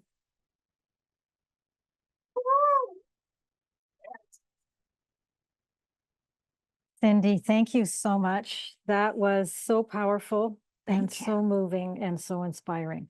Thank you. Really beautiful. And you've got a minute or two to talk to me? Yes. All right.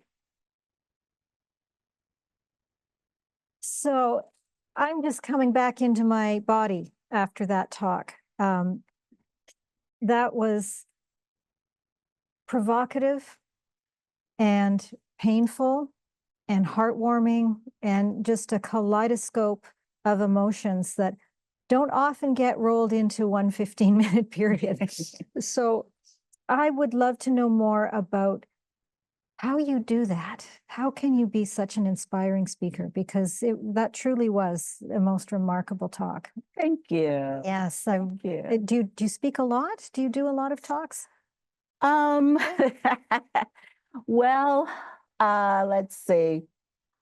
In my entrepreneurial experience, I was with a well-known company, and I had a lot of success in that company, and it allowed me to be able to pour into women and encourage them and help them develop their entrepreneurial pursuits as well. So that's pretty much the most speaking I've done is in my that business that I was in. Yeah.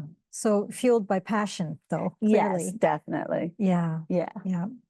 And so that story that you told, it's been 33 years that you've been sober, clean. Yes. Mhm. I really want to honor you for that. Thank you. That is such a huge accomplishment. Thank you. And I've worked with a number of people who have had addiction issues, and it's often a real struggle. Yes. Every day is a Yes. struggle for people who are battling with addiction. Yes, And it yet is. your story is almost instant cure for you. Yes. And so have you had to call upon Jesus since then to help stay clean, or is that just that was it? See, what I've come to understand after that incident, I asked my husband how come he don't invite me to go to church anymore, because I hadn't been in so many years. Yeah. I went back to church, and it was that first week that I went back and I gave my life to Christ. And I heard that voice, that same voice that spoke to me when I was 12, which made me leave the church, said the exact same words to me. and not understanding the gifts that I have a prophetic voice. I was able to, the remembrance came back until that 12-year-old girl.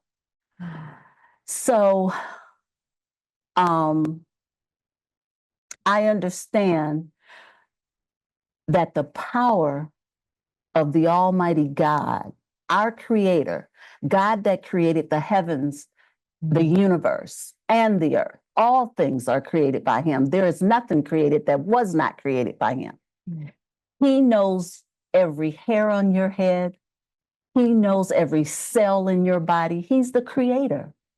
So when you speak life, because He is life, you operate under His creation, because that's what we do, we create. And so by me speaking, when I said, that's it, I'm not doing any more drugs, I took authority, the authority that was given to me by Him. And that demonic spirit, because see, we are spiritual beings. We're in a physical body, but the true Cindy is spiritual. I know my identity. The reason I got on the drugs was because I did not know my identity. Once I understood, now see, I didn't know all this until I went back to church. And He took me back so that I could understand what happened to me that caused me to get on drugs, and that I could be free, that I am free. Which is something you didn't understand as a young person, I No. guess? Yeah, No. yeah. It's so remarkable, so tragic that you were such a powerful young person who got off the track pretty quickly and pretty easily. And my heart goes out to all young people, to all people who struggle with addiction. It seems there's that one moment in time, the fork in the road, where they take the fork that leads to ever worsening situation, to the point where there you were in the car with your little girl in the back seat, having made another choice in the grip of addiction. They talk about it, it seems to me, and I'm no expert, but kind of as an observer, that, and I've heard this through someone who had been in Alcoholics Anonymous in recovery for some time, who said the statement was that people are told is that while you're in there in recovery, the addiction is in the parking lot doing push-ups, waiting to come and get you. Yeah. So I think it's so remarkable that you had an instantaneous turn away from it. And I've heard of that before from people who had. But it's available to any and everyone. And is it the declaration you made, the call to God? What was it, do you feel, that just cut that off? With the surrender. It started with accepting, because prior to me being on the floor and licking the floor, weeks before that, this is going to be my last bag. Okay, after this is done, I'm not doing anymore. And so you go through this denial. I can do it in myself. I can do this. I can do this.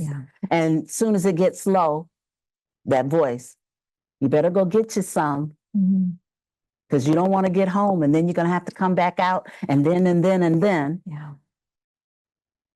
So I went through that for weeks, but that low place was me licking the floor. That was pretty low. That was pretty low. Yeah. A lot of people may not even be honest and tell that story. If God hadn't delivered me, I probably would never have told anyone that I was literally licking the floor like a dog. Yes, I was. Yeah. And clearly there was a purpose to your deliverance too. Yes. I didn't know it then.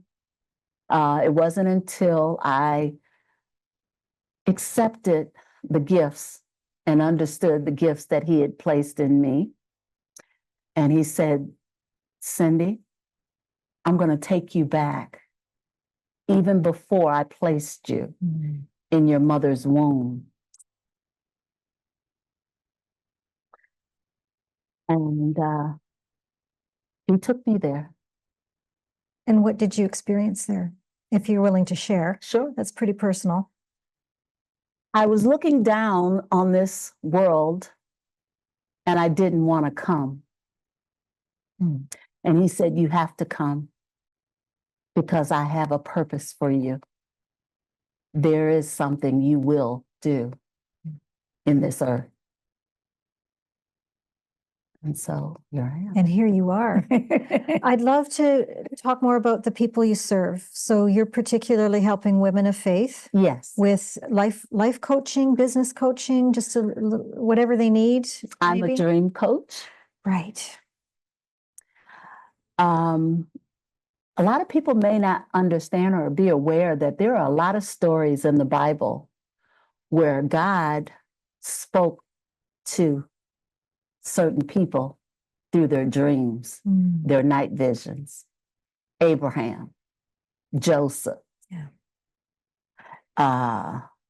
There's plenty of examples. It was almost normal. Yes. In the Bible. Yes, it was. Like not unusual. Yes. And so we spend a third of our life sleeping. 8 hours a day, that's a third of a day. Yeah. So why would he not communicate with us on those third of our life as he does on our 2/3 of our life? When we're not resisting him. When there's no, the resistance is low. That is correct. Very cool. So how does that work then? So when you're working with someone, do they keep a dream journal or there's an interpretive aspect to the work? I actually show you how to understand what God is revealing to you. Your day challenges are being revealed in your night vision. So whatever you've experienced, challenge, concern, worry, yesterday, or maybe the day before, you're actually dreaming about it tonight. I'll give you an example. Oh, please. My daughter probably, she doesn't want me to say this ever again, but maybe she's not listening. Yeah, maybe she's not. My youngest daughter, she was 16 at the time. And I had a paid off Toyota Camry. And I was happy to have my good old faithful paid off car. Well, she's 16 and, she's driving for the first time and somebody hit her. She didn't get hurt, but because it's an old car, it's total according to the insurance company. So my husband brought me a brand new. Now I kind of upgraded. I wanted everything loaded in this Toyota Camry. Just had it. Only had it 2 days. Maybe not that long. She wanted to drive it. I said, oh, no, now we just already got rid of a car. I just got a brand spanking new one. And you want to what? I want to drive it. So we had a big argument. I mean, we went at it. I don't think we ever went at it like that before. So that night, in my dream, I was walking down the sidewalk and it was a car full of teenagers. And I don't know if you know how to drive a stick. Yeah. And I could hear them tearing that clutch up, and so they came up to me, kind of pulled over, rolled the window down and asked me, do you know how to drive a clutch? And I said, yes, I know how to drive a clutch. I said, you got to synchronize the gas and the clutch. And, it was a car full of teenagers. And they're like, we ain't got time for this. And they just zoomed off. So I kept on walking. And when I got to the end of the corner, I heard a boom. They hit a pole or a fire hydrant or something.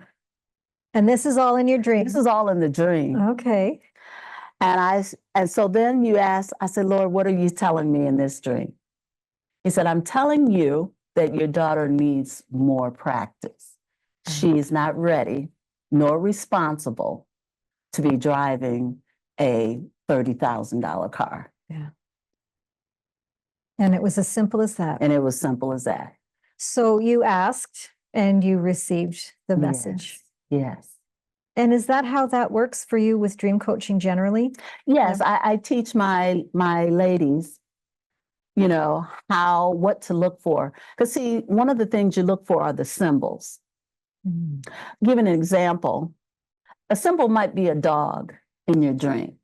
Now, you might have had a bad experience in a childhood with a dog if you got bit. Yeah. But I might have had a good experience with a dog. So if a dog shows up in my dream, it may mean something different than when a dog shows up in your dream. So I ask a series of questions to get you to that light bulb moment, that aha. And when I see you go, that's when we know what that is. And then we start to put it all together. So, I mean, that presupposes that we remember our dreams. So then we would, give you some exercises to help you remember. I told this one lady, I said, now, before you get out of the bed, the first thing, what do? We usually go to the bathroom. And by the time you get back to the bed, you done lost the dream. Yeah. So you gotta take one word from the dream, at least one, if you can. And, I'm fumbling through the dark to get to the bathroom. And you just got to say that word over and over again. Dog, dog, dog.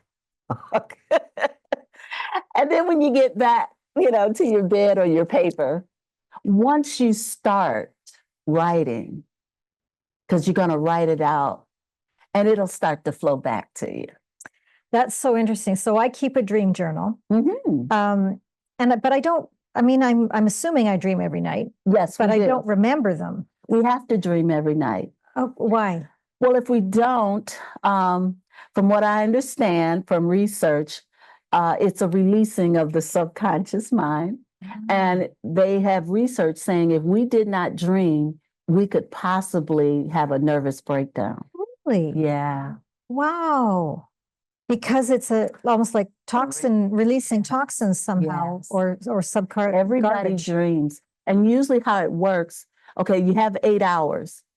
The first hour you lay down to sleep, you will dream for just 5 minutes. And then the second hour, it's 10. And by the time you get to the last hour, that's why you tend to remember the last dream right before you wake up. Because I don't remember the first one at 2 o'clock in the morning or whatever, but that last one is the one that you will remember because you're in that one longer than you are in the others. Yeah.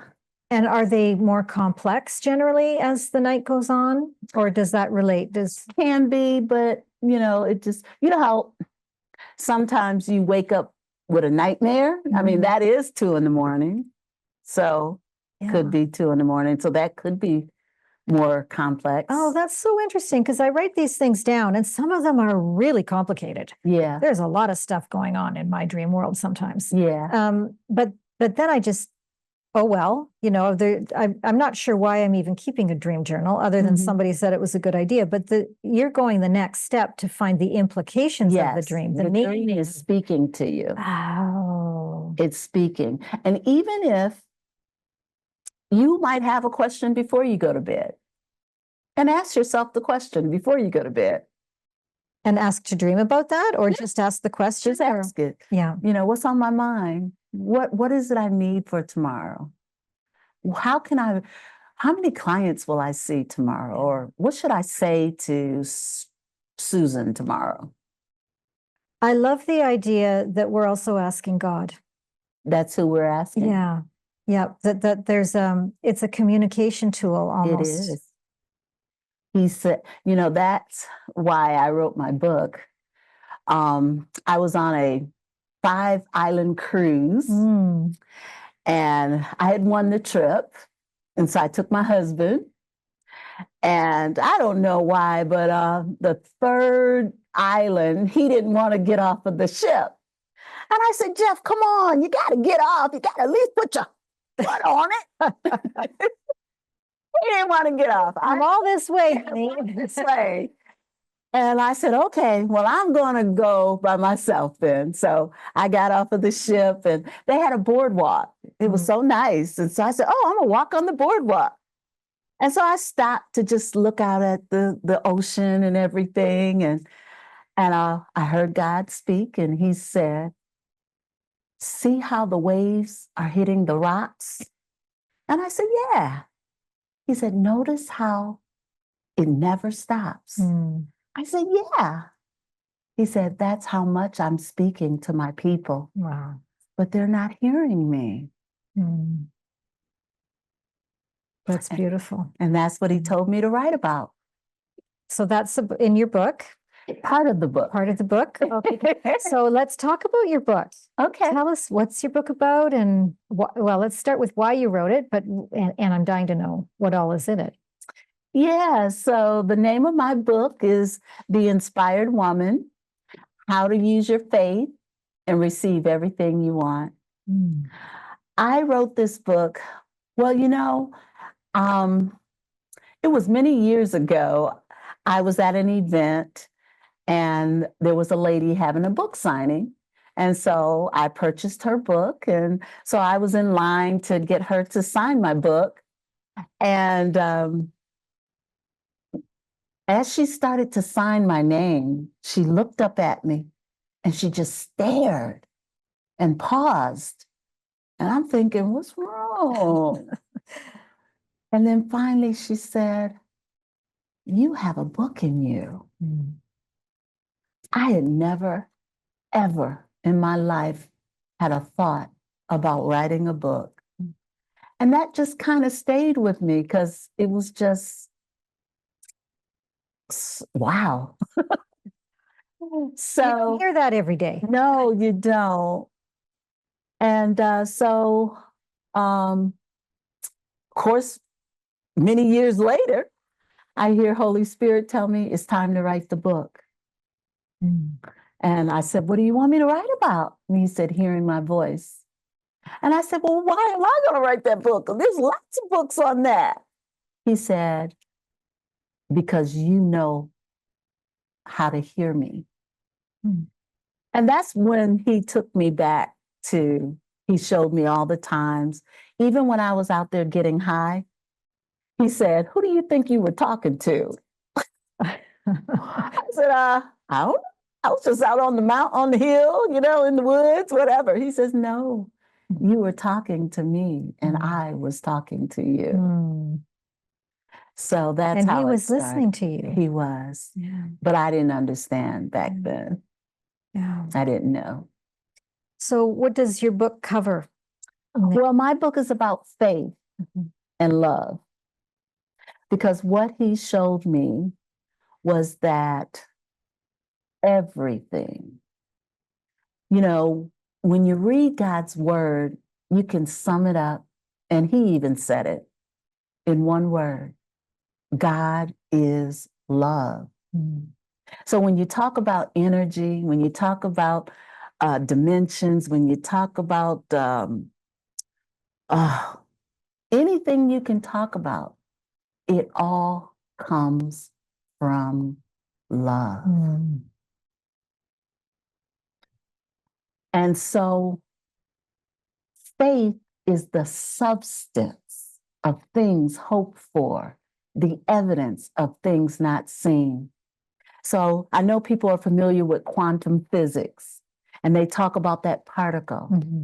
And it's not until, it drops down into, it comes from nothing and drops into something. That's what faith is, the evidence of things not seen. Beautiful. So that's what your book is about. That's what my book is about. Beautiful. I'd love to know too, also, Cindy, is how this connects with your work as a prophet, because I find that a really intriguing aspect of what you do. Okay. If you could talk about that a little bit. So, what is a prophet? A prophet is an office that God has ordained, has called and selected certain people to speak, that he will speak directly to bring forth a spiritual message to his people. So I hear from his throne room, I hear his voice, and he tells me what to say. Now, I've had this gift since childhood because just like Jeremiah in the Bible, he said, I knew you before I formed you in your mother's womb. So the gifts you have, God has already placed in you. Mm-hmm. It's up to us to come to know, to develop, to share, and believe and trust in those gifts. And like you revere. have the gift of writing. That's a gift he gave you. Mm-hmm. Definitely. Some people have a gift of singing, of sports, basketball, whatever the gifts are. And so that's one of the gifts he has given me. I'm able to hear him anytime he wants me to hear. And then I share only what he says for me to share. Yeah. And so that must be part of your coaching as well, I would imagine. Well, I use, whatever tools he have for me. Mm-hmm. I believe that anyone that comes into my program, it's God ordained. Mm-hmm. He brought them for a reason and a purpose. And I get excited about both of us discovering what that purpose is and seeing it being fulfilled and manifested in your life. It must be really magical for your clients to feel that opening of more of who they are here to be and experience, and of course with divine support. Yes. All of that too. Yes, I like to see their faces light up, the sparkle in the eyes, the hope, and just the anticipation of all the beauty that's coming. The magic. It's magical, isn't it, what you do? Well, we don't use that word magic. It's not the right word? Oh, miraculous? Is that a better word? That's a better word. Okay, because I love the word magic personally, because it's because to me it has overtones of miracles. Like it's just sparkly wonderment for me. But I can see that might not be a good word to use in your model of what you do. So I wonder if you would read from us from your book. Oh, sure. I'd love to share a little bit about a passage or two. Okay.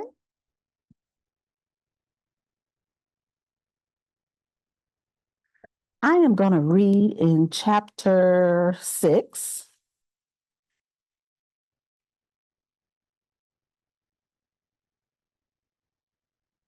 And are you speaking life or death? You are wonderful and fearfully made. Your Father breathed the breath of life into you. He created everything you need to sustain life here on earth. Nothing broken, nothing missing. He created you in His image.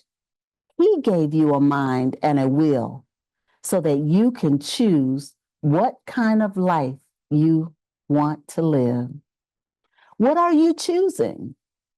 Are you living in your past, or are you praising Him in your now? Where are your thoughts? Are they negative or are they positive?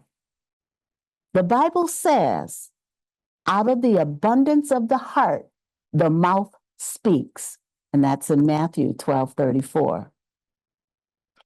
What is coming from your heart? In Proverbs, the Bible says, keep thy heart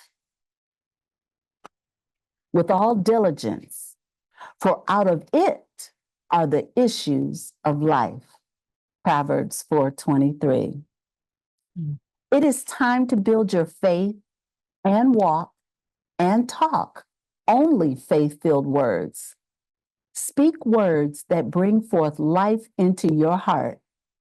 Your words have power. Your words are containers that carry your faith and bring you to what you believe in your heart. If you believe you're ugly in your heart, you will look in the mirror and say to yourself, I'm ugly. Once said, you will now only see what you just said. You won't see that God made you fearfully and wonderfully. You won't see that He said, you're the apple of my eye, and I love you because you are my creation.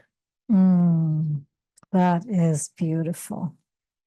I love the phrase he made us fearfully and wonderfully. That's such a powerful statement. Yes. Yeah, very beautiful. Thank you. Thank you. Well, thank you, Cindy. I have a lot of reverence for what you do. I think the work that you're doing is very powerful and much needed. And I'm Thank sure the you. people that you're serving in your coaching business are really benefiting enormously from what you do. So thank you Thank for walking you. the earth the way you are. Thank you so Much much. needed. Thank you. And Thank you. creating more harmony for all of us. Yes. Yeah. Always. Thank you. Thank you. So, Thank you. so I think we're going to break for lunch now. So we will be back after lunch, and I think I'm on deck next. So enjoy and 10. till, pardon? 2:10 is when we Oh. return. 2:10 Pacific, 1:10. 1:10 Pacific is when we'll be back. 90 minutes, right? Yes. Okay, Yeah, like I said. 1:10, okay, 1:10 Pacific, and that's add 4:10 Eastern. Not so good with time zones, me, so thank you. Thank you. Thank you. That was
Everybody online? hello, is everybody here?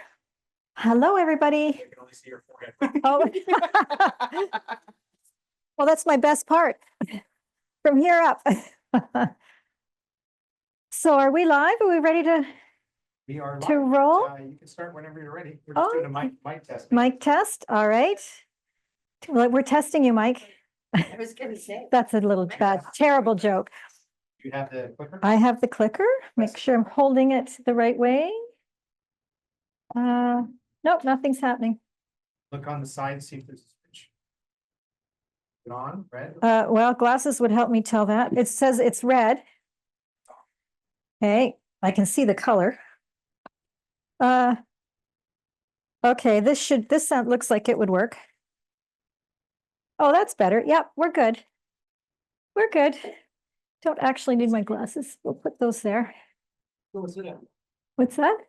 Go sit down. No, I will not sit on my glasses.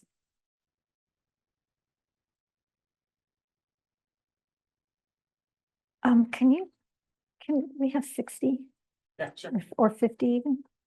Thank you. We ready to go? Awesome. Welcome back, everybody. I hope everybody had a little break, got a little bite to eat if your body was asking for that, and a little change of gears. I find during my day, I take a lot of breaks. I'll work for an hour or two, and then I'll go for a walk, or I have a whole body vibration machine that I step on for 10 minutes or so to give my body a little shake up to get the blood flowing and change the channel, I call it, so that I can come back to my desk feeling really focused and sharp and feel like I've had a bit of a break. So I hope you've had a bit of a break too. I want to say again a word of thanks to all the people who have been helping us get this magnificent 3-day event going, including the speakers, Action Era Studios, the wonderful and brilliant Tanya Brown, who is always behind the scene, but busy doing her magic and getting things organized. Without all of you, we would not have an event, and I'm deeply appreciative of everything that you do to get us going. We're going to talk a little bit about what does it take to write a book that will help you lead the world to greater harmony. And that's something that I care very deeply about. As a book coach and an editor, my world is all about books and the people who write them. And I'm really privileged to be able to do this work in the world. I've been doing it for quite a long time now, as we'll find out more about that in a few minutes, about my background with words. But it really is a privilege to be doing this work and to be recognizing the patterns in the work that people are doing and finding the path to helping people do bigger and more exciting things every day through the books that they're writing. So that's kind of what we're going to talk about today. Really, what does it take to write a powerful book that will lead the world to greater harmony?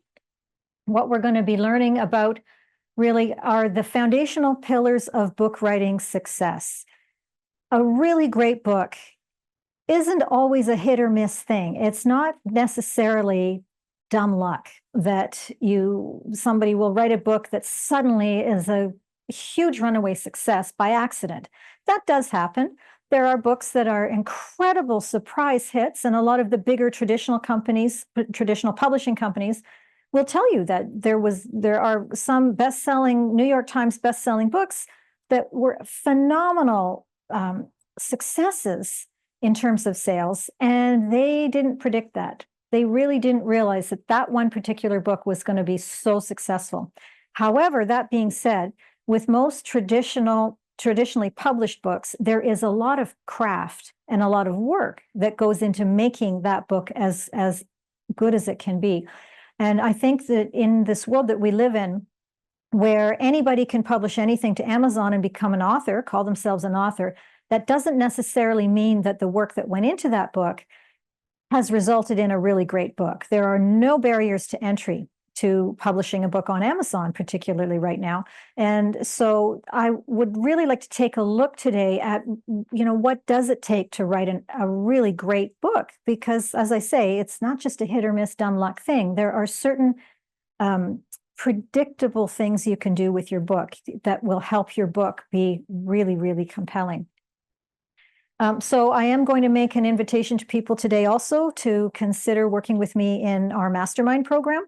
I am currently running a mastermind program for people who are writing a book in alignment with their divine source.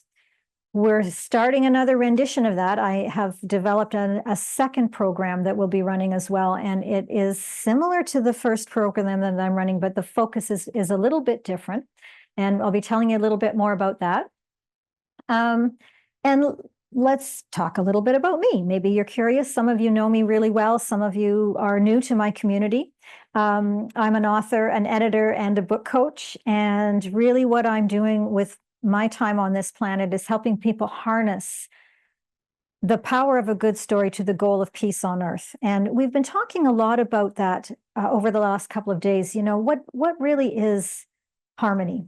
And how do we create more harmony? And I just loved what Susan Eva had to say this morning about harmony starting with oneself, that if we can create harmony within ourselves, then we can share that with more people. If we are unhappy and disgruntled and not doing well within our emotional selves and our bodies and our soul, our spirit, we're not bringing our best selves to the planet.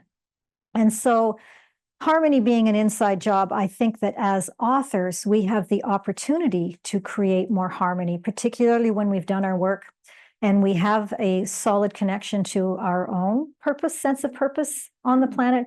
We are able to make incredible changes in the lives of other people just by showing up as ourselves. And that's the work that I do. I'm very much focused on helping people who are here to make a difference, to write the best books they're capable of writing so they can make an even greater impact on the planet. And we can create more of that harmony that we know exists. And again, helping people write the most profound and powerful books that they're capable of writing. So again, they can make the biggest difference on the planet that they can make. There is as I say, there is a predictable system to writing a great book. And I think once we're more aware of that, we can write much better books. So a little bit more about me. I did share this a little bit yesterday. And if you weren't here for my talk yesterday, I'm happy to repeat the story again. I was born in Dryden, Ontario, which is a very small town way up in northern Ontario. It's in the forest. It is surrounded by trees and rocks and lakes and moose and beaver and bears and not much else. And Dryden is a pulp and paper town. And I was very fortunate to have been born there and to have brought Dryden with me in my heart and soul wherever I have gone since I left. I'm very much a child of the North and very rooted and grounded in the Northland. It's my happy place when I'm there, and still have lots of family up there. I'm very glad to have people I can visit up in Dryden still to replenish myself. But I had a dream. So much as I was born in Dryden and loved being there, and then my family moved south when I was still a fairly small child, but my dream always, since I was a little girl, was to become a writer. And it was planted in me somehow. Cindy was saying to me earlier today that we each have a purpose. God has given each of us a purpose, and I do believe that. And somehow I figured my purpose related to writing, and because all I knew from the time I was really little was writing. And I can remember as a child climbing up into a tree in the backyard of our house with a tablet of paper and a pencil.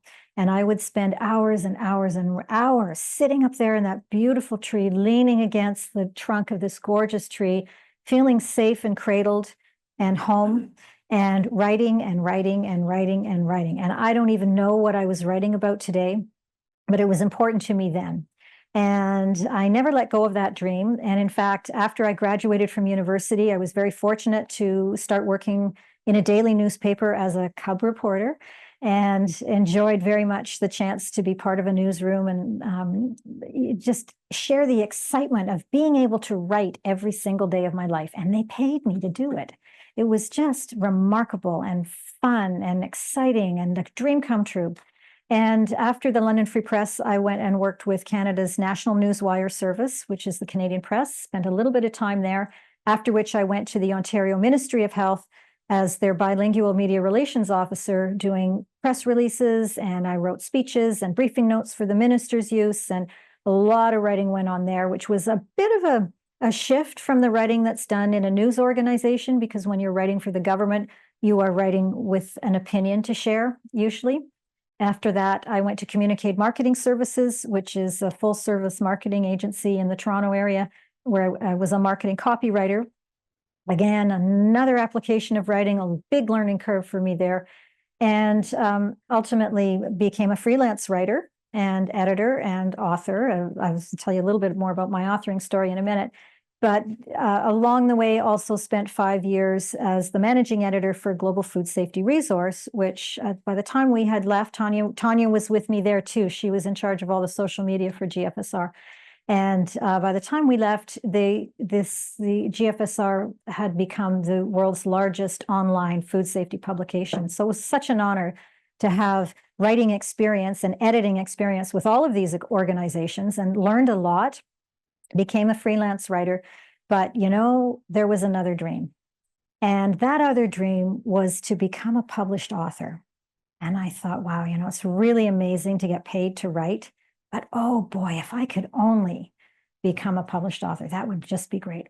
And then one day my husband came to me and he said, you know, you've been talking about publishing a book, writing a book for a really, really, really, really, really, really, really long time. And my response to that was, oh, yeah, I really want to be a published author. I so want to write a book. I really want to do that. And he just looked at me and he said, what is stopping you? It was like the Jeopardy song started playing in my head, you know, doo, doo, doo, doo. There was no answer to that. I was stopping me. And so that's the point at which I started working on my first book, which was a novel. I was pregnant with our blended family's 4th child. And I thought, okay, I've got lots of writing experience. How hard can this be? 9 months, make a baby, make a book, we'll be on our way.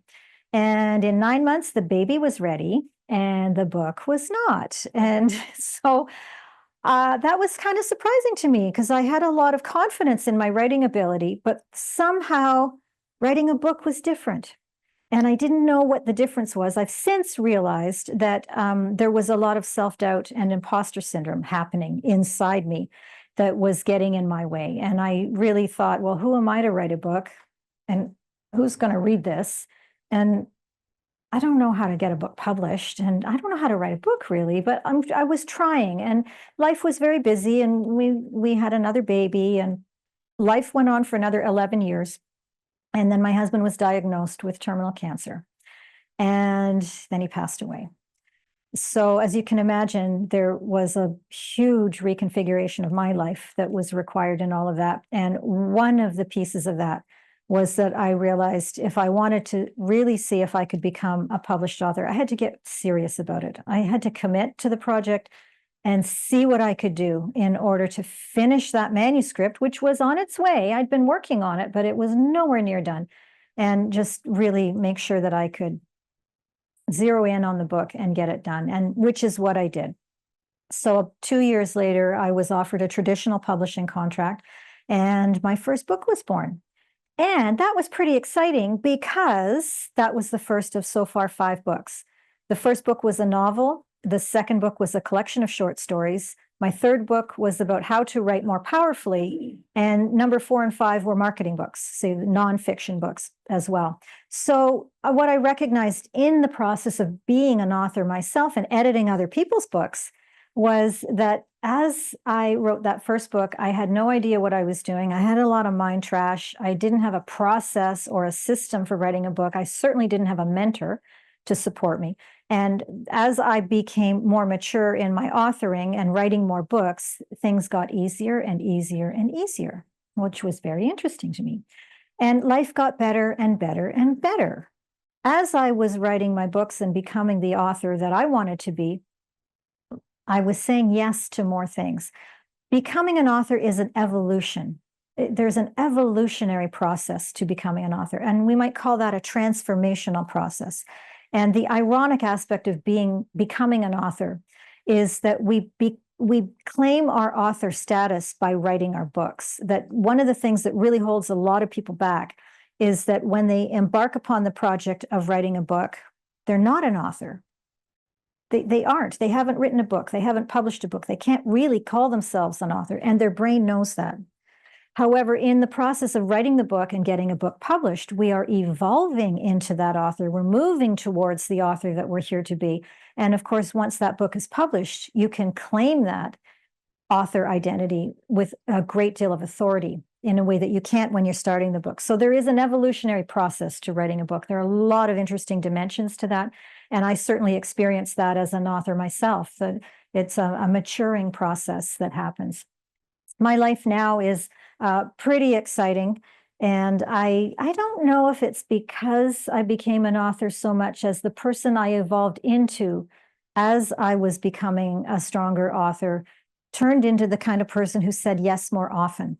And this is just a slide of just a handful of the things that I've been up to in the last few years. I do a lot of speaking, but I also do a lot of traveling.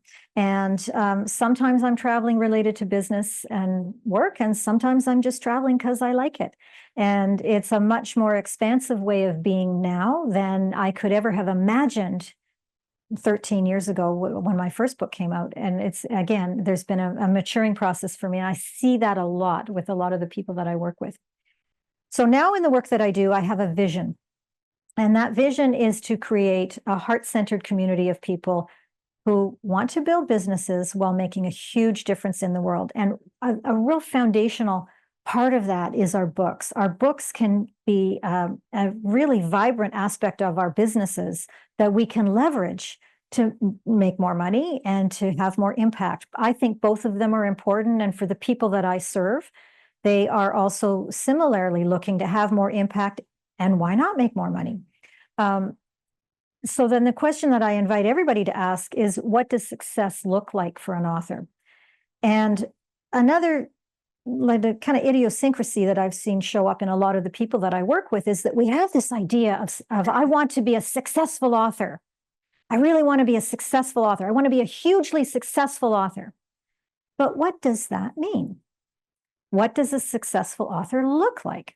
And if we really drill down into what that looks like, I think that's an easier target to hit than some huge, big, generic successful author image. Let's take a real look at that. And I invite you to just kind of jot down for yourself, what does a successful author look like? It might be an author who sells 10,000 copies of their book. It might be just getting a book finished, get that manuscript done. That's very successful to get that done. It might be speaking on stages around the world and sharing your message. That might be success for you. We all have a different definition of what success is. And I think the more clear we are on what success is, the easier it is to hit that target, because it can be a little anticlimactic to write and publish a book. We don't want that to happen to you. We want, when your book manuscript is published, it's wonderful when that's the most proud, heroic, triumphant moment of your life. That's available to us. Earl Nightingale is, he kind of harkens back to the last century, but I think he was a very wise man. And his definition of success is the progressive realization of a worthy goal. He said, this means that any person who knows what they're doing and where they are going is a success. Any person with a goal towards which they are working is a successful person. And I really, really, really like that definition.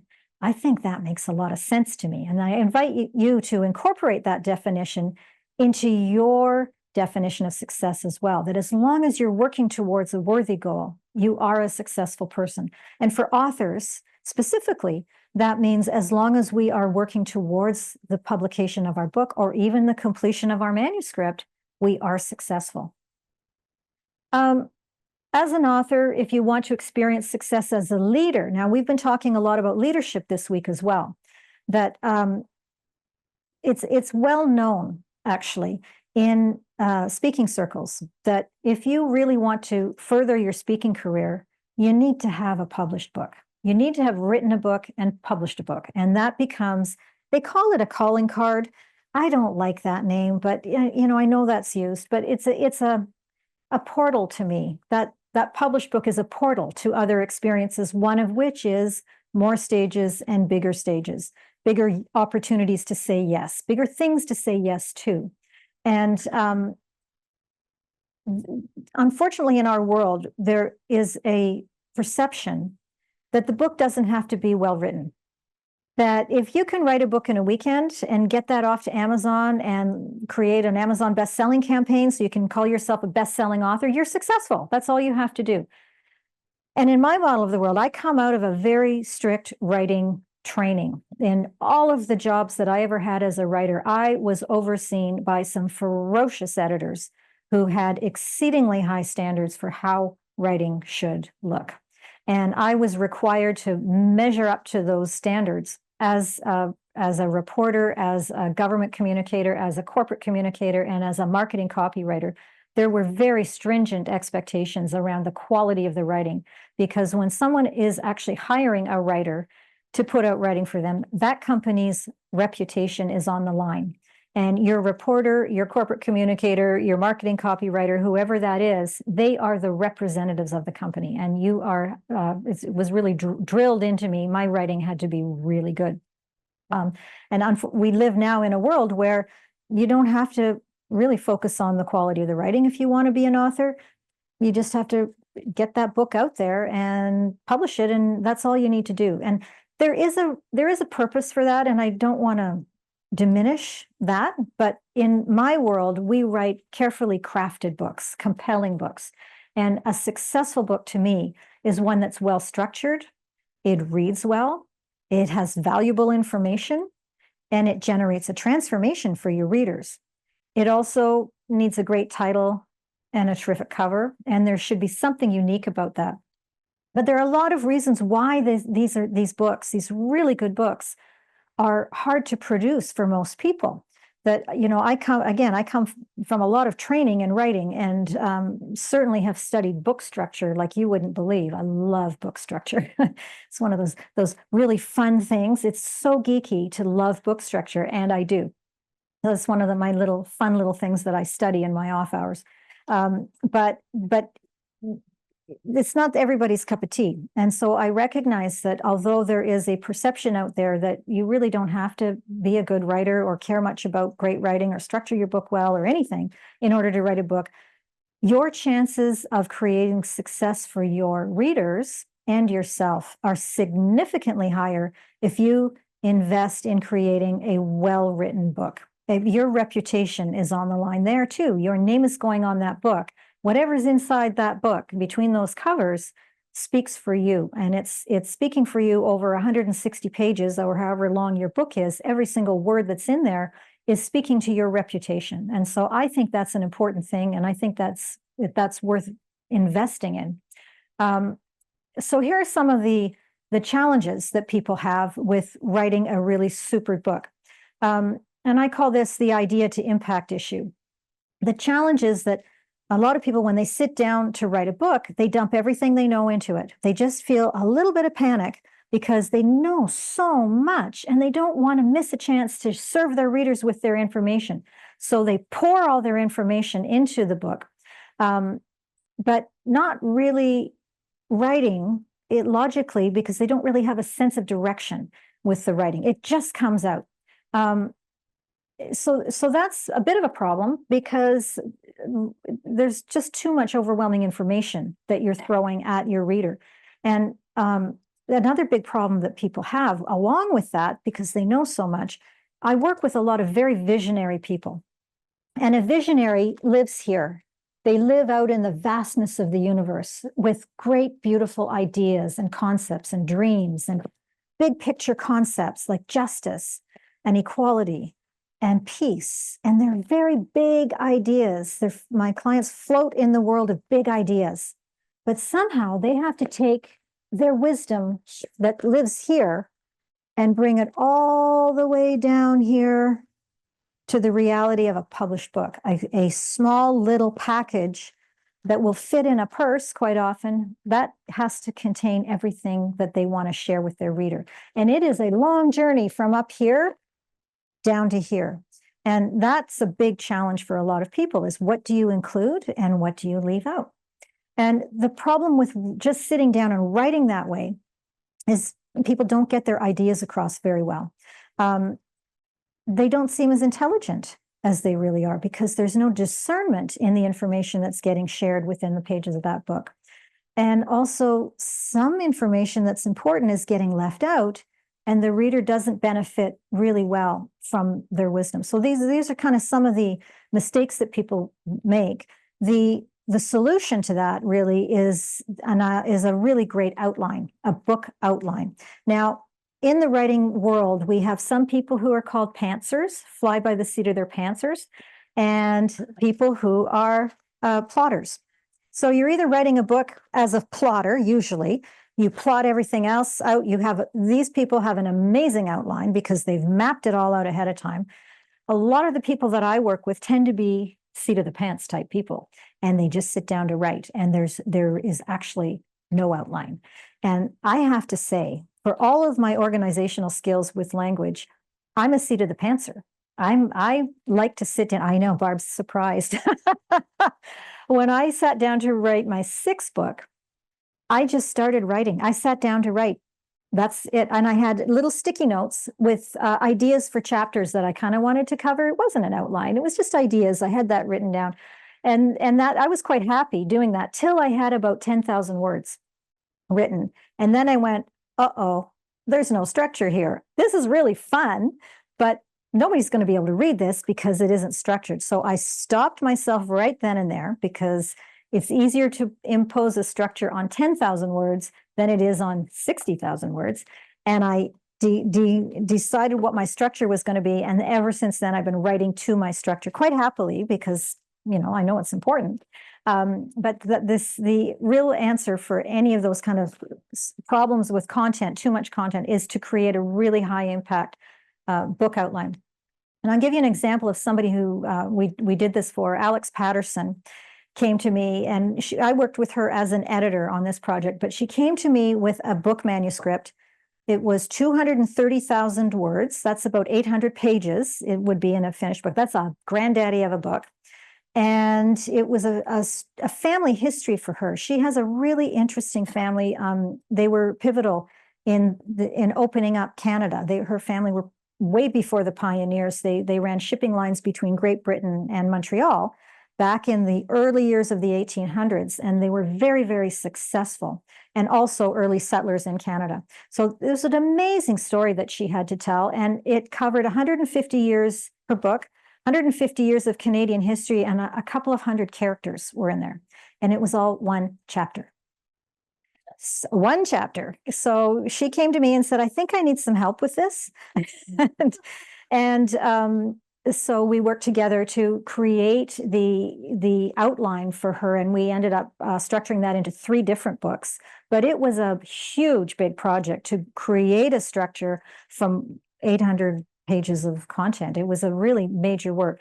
And I think if she'd known how to structure a book, then she would have done that. But so some people don't have that gift. They don't, they've got strengths in other areas, and structure isn't always that one. So that's Alex's story, and that's one of the books. No Helping Hand is one of the books that came out of that. So another issue that people have is waiting for the divine downloads.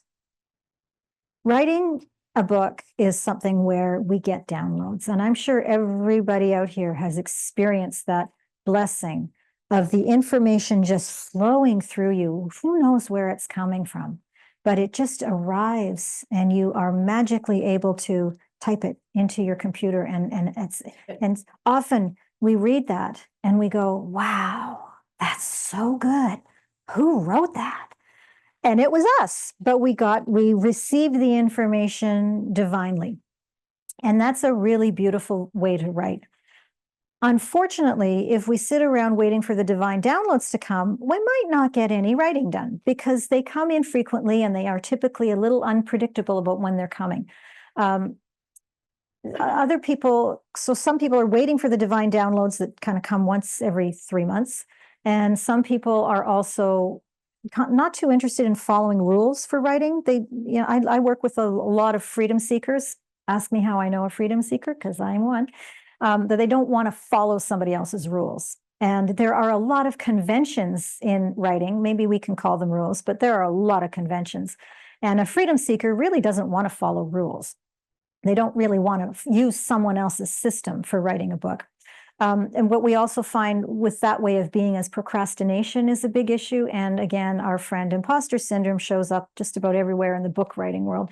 And so that gets in the way of the book being born. The book doesn't arrive because people don't do any writing. They're either procrastinating or waiting for the divine download, and nothing happens, and 6 months go by and they said they were going to write their book this year and it didn't happen.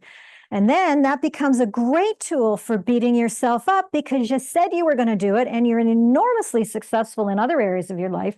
And for some reason, you can't get that darn book done. And so I invite people to consider there's a question around process that goes along with that. The writing feels forced when you do it and not on point. And then if you really hold yourself back because you're kind of waiting for those downloads, and it's really easy to procrastinate because nobody is going to get hurt if you don't write a book. But the book doesn't happen. And what I think the solution for that issue is what I call the holistic book birthing process, where we work with you according to how you are in the world. I have a client who drummed her book. She has a great, big, beautiful drum. I think she made it. And she wrote a children's book of poetry. And she used her drum and she drummed the book, that she would do some drumming and feel the words and then write that down. I have clients that also meditate. They go into a meditative state with a particular query on mind, and then what comes up during the meditation is going to be used to do the writing. So there are lots of different ways of doing that. If you're a hiker, go hiking. I mean, we need to put a little more structure around it by that. But if you're a kinesthetic individual and you think while you walk, then we can set up a system for you so that you're also writing your book while you're walking. Some people, we talked about auditory processing the other day. Some people have a really hard time making that connection between what's happening here and writing that down. Let's dictate that book, because usually if someone has a hard time with the writing part of it, they're great at speaking. And so they can dictate that book and get the content written that way. So there are a lot of strategies. We live in a world where I feel it's unfortunate that, we have a lot of write your book in a month and write your book in 6 months or 2 months or whatever, a short period of time. There's the expectation that that's easy to do, and somehow we should be able to do that. And in my experience as a writer, that's unrealistic. It is really hard to write an outstanding book in 2 weeks. It is possible, and some people have done it. But for most people, writing a book really quickly means not a very well-written book. And so, as I say, the solution is a holistic book birthing process that takes account of how you are in the world and what your priorities are. I have a client in my mastermind group right now who is writing a book courtesy of her divine downloads. She is an energy worker, holistic, intuitive medical practitioner. And her content has been created through the divine downloads. She speaks to her guides. She has a team of guides on the other side that are working with her in everything that she does. And she has recruited them into the process of writing her book as well. There's a lot of 3-dimensional versus 5-dimensional interplay in what she's doing. And so she has found a way to trigger the downloads and then uses that system to get the content written, and then she goes in and revises it from a linear process. Reading is a linear process, so ultimately we need to package your writing in a way that makes sense to the linear mind of your reader. But how you get there could be almost any way. We can be a lot more creative about that. Another challenge is sometimes people, and especially in my world, I work with a lot of highly intuitive people, energy workers, coaches, healers, and so on. And sometimes the temptation is to just write the woo. They are so tuned in and tapped in to consciousness that when the download comes, and that maybe that's how they are choosing to write their books, is just waiting for the downloads. But when that download comes, it is beautiful and it's flowy and it's like a stream of consciousness, which doesn't make for good reading, unfortunately. Other people are distancing themselves a little bit from the woo and writing strictly from an intellectual perspective in the belief that will make them seem more learned, and therefore their material will be more seriously taken. And that's awesome too, but there's no heart in that. And then other people write only about themselves. So even a memoir can be about other people too. And you can bring your reader into a memoir, although it may only be about your story. it's actually not about you. Our book isn't about us, it's about our reader. And so it's really important to bring that reader into your book, even if it's a memoir, so that your reader can experience the wisdom that you have as well. The problem with any one of those options is that your reader doesn't engage with your information. You come across as self-centered or preachy or unhelpful. And also, I mean, ultimately, you miss opportunities to be of service to your reader. I think a book is a service to your reader. And unless we come at the book from that perspective, then we miss the chance to have the influence and impact that we want to have, let alone the positioning that we would like to see of ourselves as an authority on a topic. There's a balance there. And the solution to that is a purpose to profit book writing strategy. So that's a strategy that accounts for the philosophical and idea aspect of your perhaps your modality or your way of being in the world, that balances that with revenue generating concepts, so that the book isn't just about sharing what you know, it's also about doing a good thing for your business so that you're able to leverage the book for revenue generation. And I'll tell you the story about my client, Tina Roisefeld, an absolutely amazing human being. Tina is a status Aboriginal individual in Canada. She is the product of the residential schools system in Canada, in that her grandmother was taken away from her family when she was just a little girl and put into a residential school.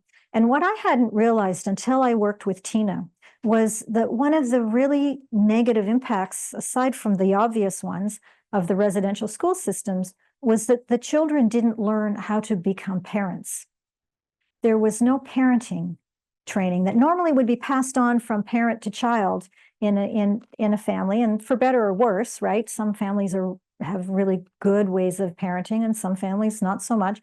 Well, in Tina's grandmother's case, she learned nothing about parenting skills. And so when she grew up and she had Tina's mom got no training in parenting, and they were kind of left to themselves. And then Tina came along. Her mother was 16 years old when Tina was born, and her mother was a drug addict. And so Tina was raised in a family, I think the father was an alcoholic as well. And so Tina was raised in a family that where the children kind of raised themselves. And it wasn't so great for Tina because along the way she was sexually abused. And that set her up for all kinds of challenges in life. She herself became an addict and an alcoholic. And she tells this story in her book, The Courage to Be True. And she was on her way to death's door. She was not doing well. She was Cindy mentioned the word functional alcoholic early today. Tina was an extremely well-respected emergency room nurse in Toronto and was able to hang on to her job. And then when she wasn't working, she was using, which did not make for a very happy life for Tina. And things went on. She was finally introduced to someone who brought her into Alcoholics Anonymous, introduced her to that and helped her get on her feet and onto a path of recovery. She's now been clean and sober for, I think it's about 10 years now. And something that I honor very, very much in people who've had addiction issues. It is a tough road for a lot of people. And I'm really impressed with how Tina has brought herself to a place of health and happiness.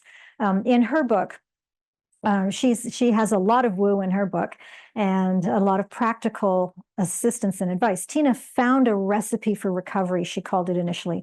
And it's a series of actions people can take to stay in a state of recovery. There are triggers for people for all of us, we all have triggers that send us into unhelpful behavior. And so Tina's particular interest is on people who are in recovery. And she has an amazing recipe for recovery for people, and which she shares in her book, The Courage to Be True. And so it's a remarkable book that she was able to structure and use in a way that shares the magnificence of her wisdom and her philosophy. But it's also a book that she uses in her business. She is a yoga instructor. She has had a yoga studio. Now, interesting thing that happened with Tina, after her book was published, she, of course, started speaking, which is one of the things we do when a book comes out. She was speaking, gained a lot more visibility, And when last heard from, Tina is now working in a holistic addiction recovery center in Costa Rica. So she's able to use the brilliance and wisdom of what she knows about recovery and about wellness, and also get out of the Canadian winters. So her book has been a really beautiful example of what can happen after you have your book published to your life as a result of that. Another challenge with writing a book is that a lot of people just see the book as a calling card, or they're writing a book that's only about strategy. Or the other big piece for me is that people don't see that book as a tool for healing and transformation for themselves, let alone for their readers. There is so much healing available through the writing of a book. I think most people that I know maybe do a lot of journaling, or they do a lot of meditation through writing and getting their feelings out through writing. It's incredibly cathartic. That's not a book, by the way. Journaling is not a book. Your journals don't make it a good book. There needs to be a lot of work around a journal to make it into a book. But that journaling aspect is something we can carry through into the book writing process, so that as you're writing your book, you are also opening to deeper transformations for yourself and for your spiritual wellness. And that's something that is really powerful and really important. And I think when people are writing a book in a week or a weekend, what they're not doing is a lot of investigation, personal investigation about who they are and who they're on the planet to be. That's available to us. There's huge transformation available. And we're shortchanging ourselves if we aren't open to that. Now, that doesn't mean every book has to be that at all. And if that's not the kind of book you're writing, of course, lean into what you're doing, whatever it is. There are lots of different ways to write a book. I'm not up here to say there's a wrong way to do it. There are some ways that lend themselves to deeper self-love, really, for lack of a better word. And that's what I've developed as a purpose to profit book writing strategy, where we embrace that aspect of writing a book while still keeping the eye on the ball of, okay, this book ideally is one that will also serve my business. So there's a way to do both. There's a fair bit of balancing that's required to do that, but it is available to us. And an example of someone who's done that impeccably is my client, Angela Wilson, who joined us in our mastermind group a couple of years ago now. Angela was one of those little girls who was consistently told to sit down and be quiet. And as a little girl and as a young adult, that's the message she heard over and over and over again, that she was too noisy, too rambunctious. And she took that on. She heard a lot of messaging that kept her quiet within herself. And so she came to a point in her life where she was miserably unhappy, terrified of speaking out, and just couldn't carry on that way. Got herself to some fabulous mentoring and coaching, and came to realize that part of her purpose on the planet is to help other women who, as little girls, were told to sit down and be quiet, whose programming was crushing their heart and soul. And so Angela decided she would write a book about that. Now, at the same time, Angela has been building a business of coaching women how to live out their dreams through their money. She's a CPA, so she knows a lot about money. But the dream aspect of money is the part that gets her really excited. So she helps women identify what their dreams are, and then bring the money, bring the finances around that so that they can actually afford their dreams. And that's when she wrote her book. Was, she realized that her business would benefit from having a book and also her speaking career. And but she also had a very emotional story that she wanted to share. And she has brought both of those two goals together beautifully in her book, Living Out Loud.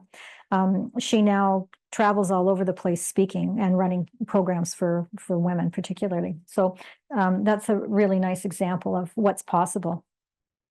And then finally, our last point about the challenges of writing a book are that people don't really know what the book journey is like. There are 4 different models of publishing available to us. Well, which one is the right one?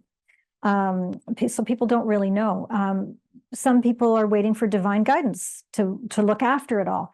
And I am a big supporter of that, because I think God source universe puts opportunities in front of us that we have the chance to say yes to.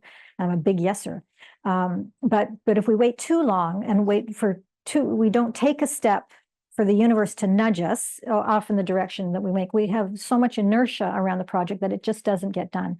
And it can be really difficult to know who to trust to edit, publish, and to help you market your book. So there's a lot of confusion around that part of it, which means a lot of people waste a lot of time. And you can potentially waste a lot of money in book publishing and book marketing. It can be very, very expensive. And ultimately, the real bad part of that is that you're very disappointed with your authoring experience. And for me, the solution to that is having what I call an inspired author roadmap that lays out all the different steps along the way so that you know exactly what you're supposed to do and when. Somebody who's done that beautifully is our client, Wayne Throop. I've been working with Wayne for, again, a couple of years now, I guess. He first started in our 6-week program. We have a 6-week program to help people get started writing a book.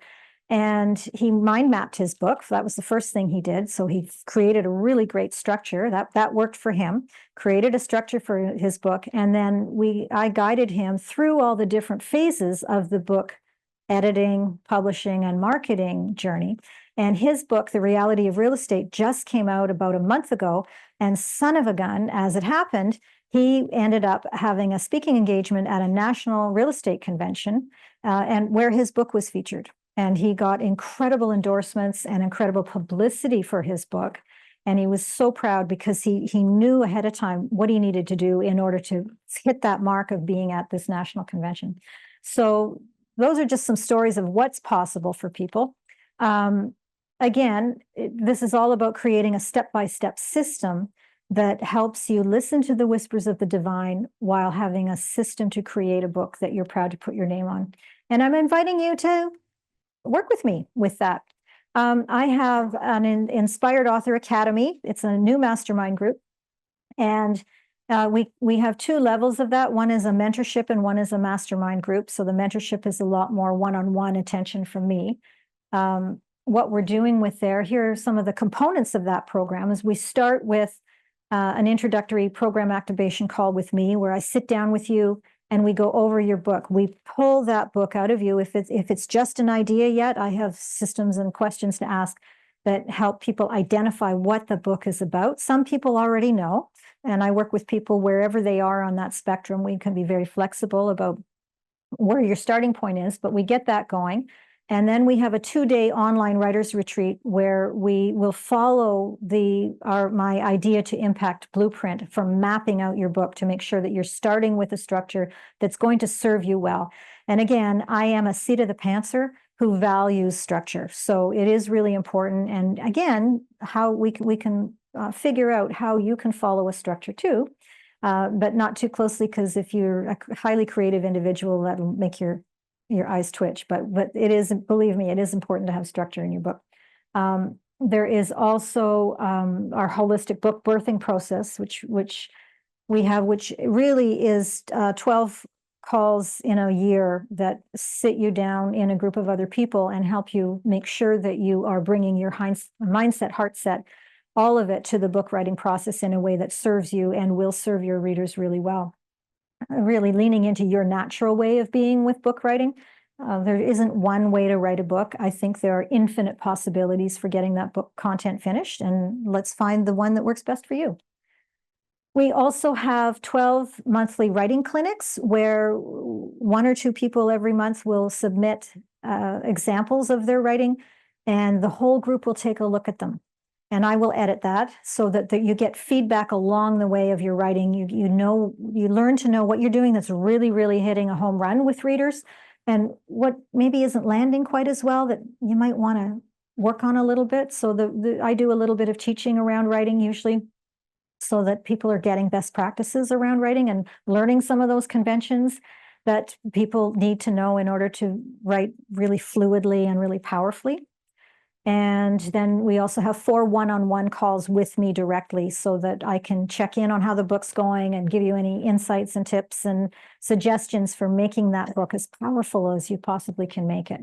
We also have a half-day virtual book publishing training to map out your publishing plan. Like I say, there are 4 different ways to get a book published. What's the best one for you?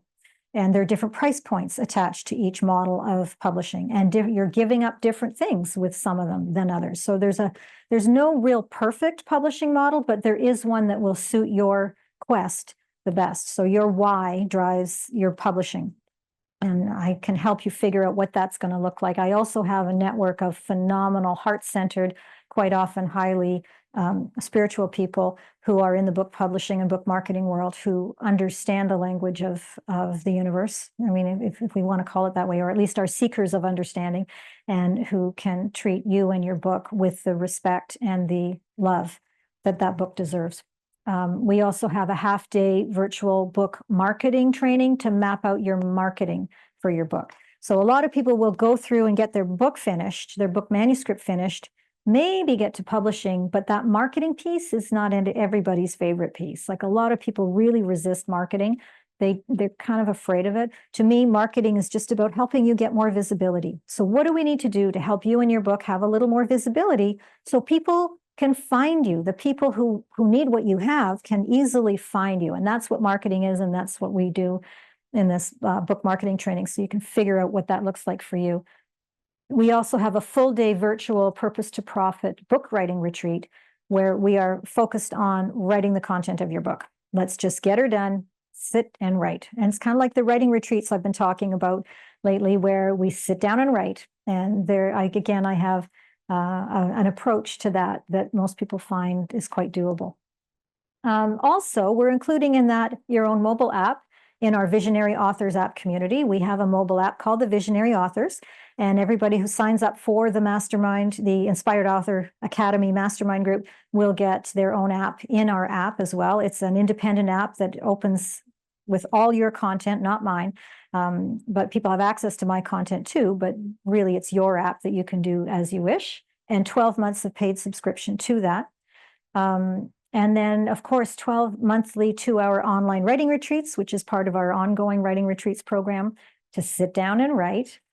And we're also including in this, we have, I hope nobody's too overwhelmed yet, but Tanya and I have created 2 libraries of book marketing and book publishing training videos. Each of them have at least 30 hours of training in each. So 30 hours of book publishing training and 30 hours of book marketing training. And you get access to all of that so that you can educate yourself about some of the different possibilities that are out there for you and your book, to really land that book on a much bigger stage, so you and your ideas can have the impact that you're dreaming of having, but also so that you and your business can be promoted and expanded and reach more people, serve more people. We also have 24 community access. We are through a private channel. We're working that on Slack, and VIP access to all Crossman Communications Awakening Author events.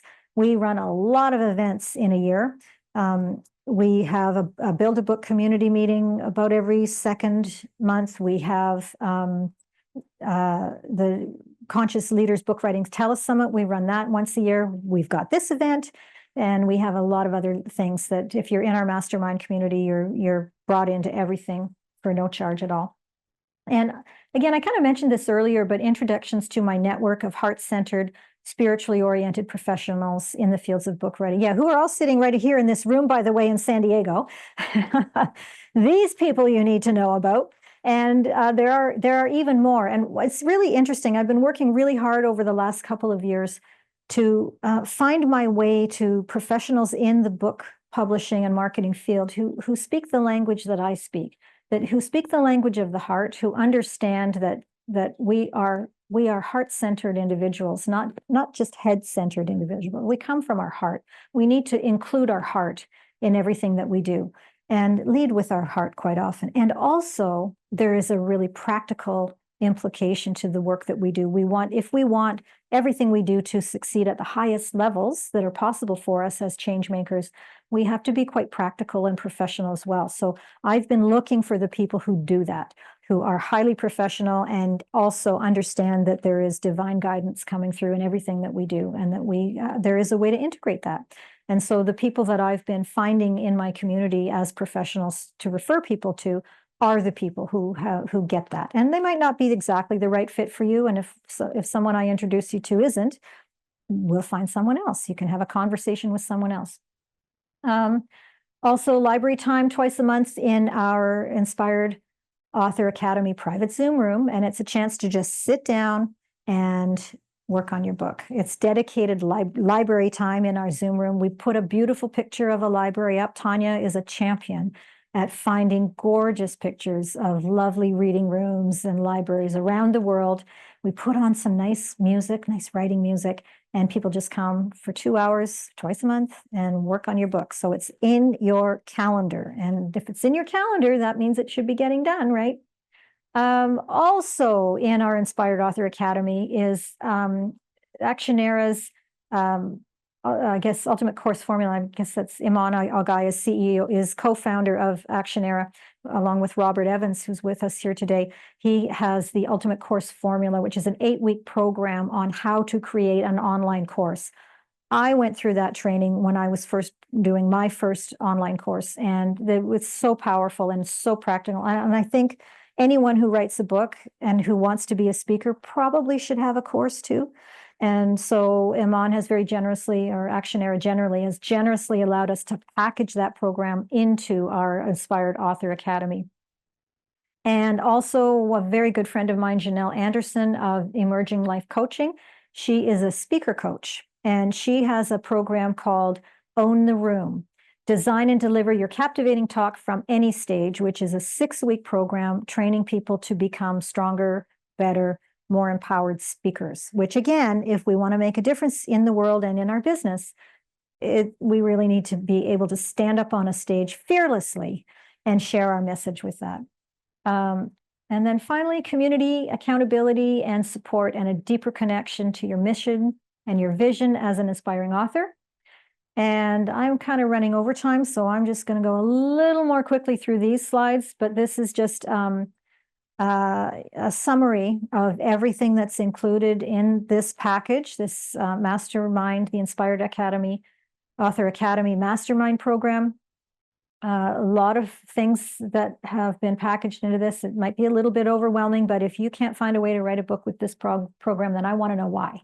Because I have sat down and I have tried to put everything in it that anyone could possibly need, including me, including my wisdom and my support and my love and my knowledge about book writing and all the rest of it. I'm here for you. The price is $9,997. Total value of the program is 38 grand. So, but I'm offering that here at just under 10,000 US. So we're making that available. If you do want to add in the one-on-one coaching, 6 months of one-on-one coaching, which is 4 hours a month, that's another $9,000, which is actually a pretty good deal compared to what my normal coaching fees are. But you can also opt for that if you like. This program is for heart-centered, mission-driven people who are focused on making a difference in the world and in their businesses. It's for people who need a logical system that plays with possibility, and people who want to write a compelling book in alignment with their divine guidance, and who recognize that although it's challenging and complex process, that with the right system and the right compassionate mentor, you can do that. This is not for people who want to write a book as fast as possible, to use as a business card and then leverage it to become an Amazon best-selling author so everybody will know how important they are. Those aren't the people I serve. There's a space for that here in the world somewhere, but it's just not my niche. It's also for people, it's also not for people who don't believe in a higher power and who are disdainful of those who do. And I think probably everyone who does have a divine belief and a belief in a higher power has probably run into people somewhere along the line who just think that's poppycock. And those people who think it's poppycock probably would be highly uncomfortable in my community. So that's probably best to stay away. And also people who don't recognize that writing a high quality book is a craft and requires a sincere commitment. If you don't really take this book writing stuff seriously and really don't want to make it a really compelling, powerful book, and some people don't, and there's nothing wrong with that. There are different reasons why you're doing it. But if that's what you're looking for, then again, this just isn't the right place for you. I have been honored by a lot of beautiful testimonials from people over the years, and there's a bunch of them here that we've included. We won't stop because I'm running over time. Today is the best time to invest this weekend because our first class is November 12th. And if you want to be in on it, that's when the rubber hits the road. And this is a pretty good price for what you're getting. And again, your book may already have been on the back burner for a while, and if you keep doing that, you might never finish it. Every year in January, I talk to people who want to write a book. And usually around about September, October, I check in with them again to see how the book's coming. They don't feel they need assistance with it. They're going to do it on their own. And September, October rolls around and there's still no book, and it's still a good idea. And I actually talked to a lady last year sometime who had been planning to write a book for 40 years. And she first had the idea 40 years ago, but life was busy and she kept putting it off and putting it off and putting it off, and finally found her way to me. And I said, well, are you interested in writing your book now? Like, how long has this been that you've been thinking about it? Oh, 40 years. I said, are you ready yet? And she said, no. And I felt so sad that she had within her such wisdom and such strength and such resilience and so many great stories. And yet, although she really wanted to write a book, she couldn't say yes. And I think we've been talking about yes a lot here this week, that that yes piece allows you to get on with everything that comes after. And so I really highly encourage you to say yes to this program. If you feel this is aligned with your book writing goals, then come on, let's play together. The process for doing that, we can break that down into, if you want to do a one-time only payment, then we'll waive the $495 setup fee. If you want to do that right now, then fine, let's pay the whole thing all at once. Or if you'd like to set up monthly payments, then we will ask for a $495 setup fee to book a call with me to make sure this is the right fit for you. I don't want anybody in the program where this is the wrong fit for any reason. And the process is that you'll pay that $495 setup fee. We'll get on a call. We'll talk it over. We'll make sure this is the right fit for you. And if it is, then we'll set you up with monthly payments so that you can pay for it in a monthly payment, or perhaps a different payment strategy is going to work for you. I'm open to other ideas as well.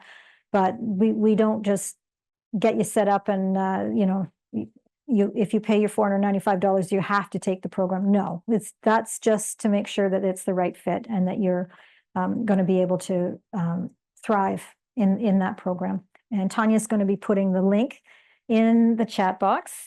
Just in case you're wondering, we do offer a 30-day money-back guarantee. So if you get into the program and after up to 30 days, you decide, yeah, this isn't going to work for me, that's okay. We'll give you your money back and you can go on your way and do it a different way. So again, if you're ready to join, you can pay in full and save that $495, or we can set you up with monthly payments. If you have questions, reach out to Tanya right now. Give her, ding her in the chat box, and she'll pass those questions along. Again, another summary of all the things. And if you go to one of those links, I think it does list all of the benefits of the Inspired Author Academy. You'll see the full list as well. I'm going through these quite quickly.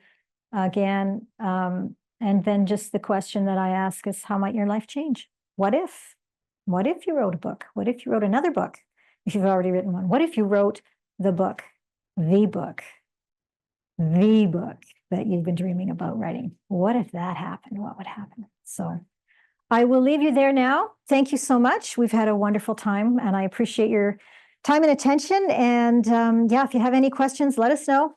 And but I'd love to play with you. I love playing books. Thank you. Oh, yes, and I have to let you know we have a 15-minute break coming up. So we'll see you back here at the 30 mark, 2:30 here in the Pacific time zone, and 5:30 right in the Eastern time zone. As I said, numbers and math and me, not my biggest strength, but we'll see you soon.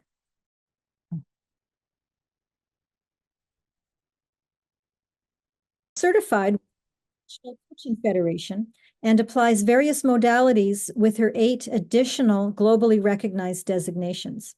Her goal is to bring her clients the most impactful and inspiring support. As the founder and principal consultant of LD Performance Consulting, she provides customized solutions to companies around the world. Her expertise has contributed to almost all areas of work: corporate, public, higher education, tech, healthcare, sports, and nonprofits. Laura is a coach, a facilitator, a mentor, and a yoga enthusiast.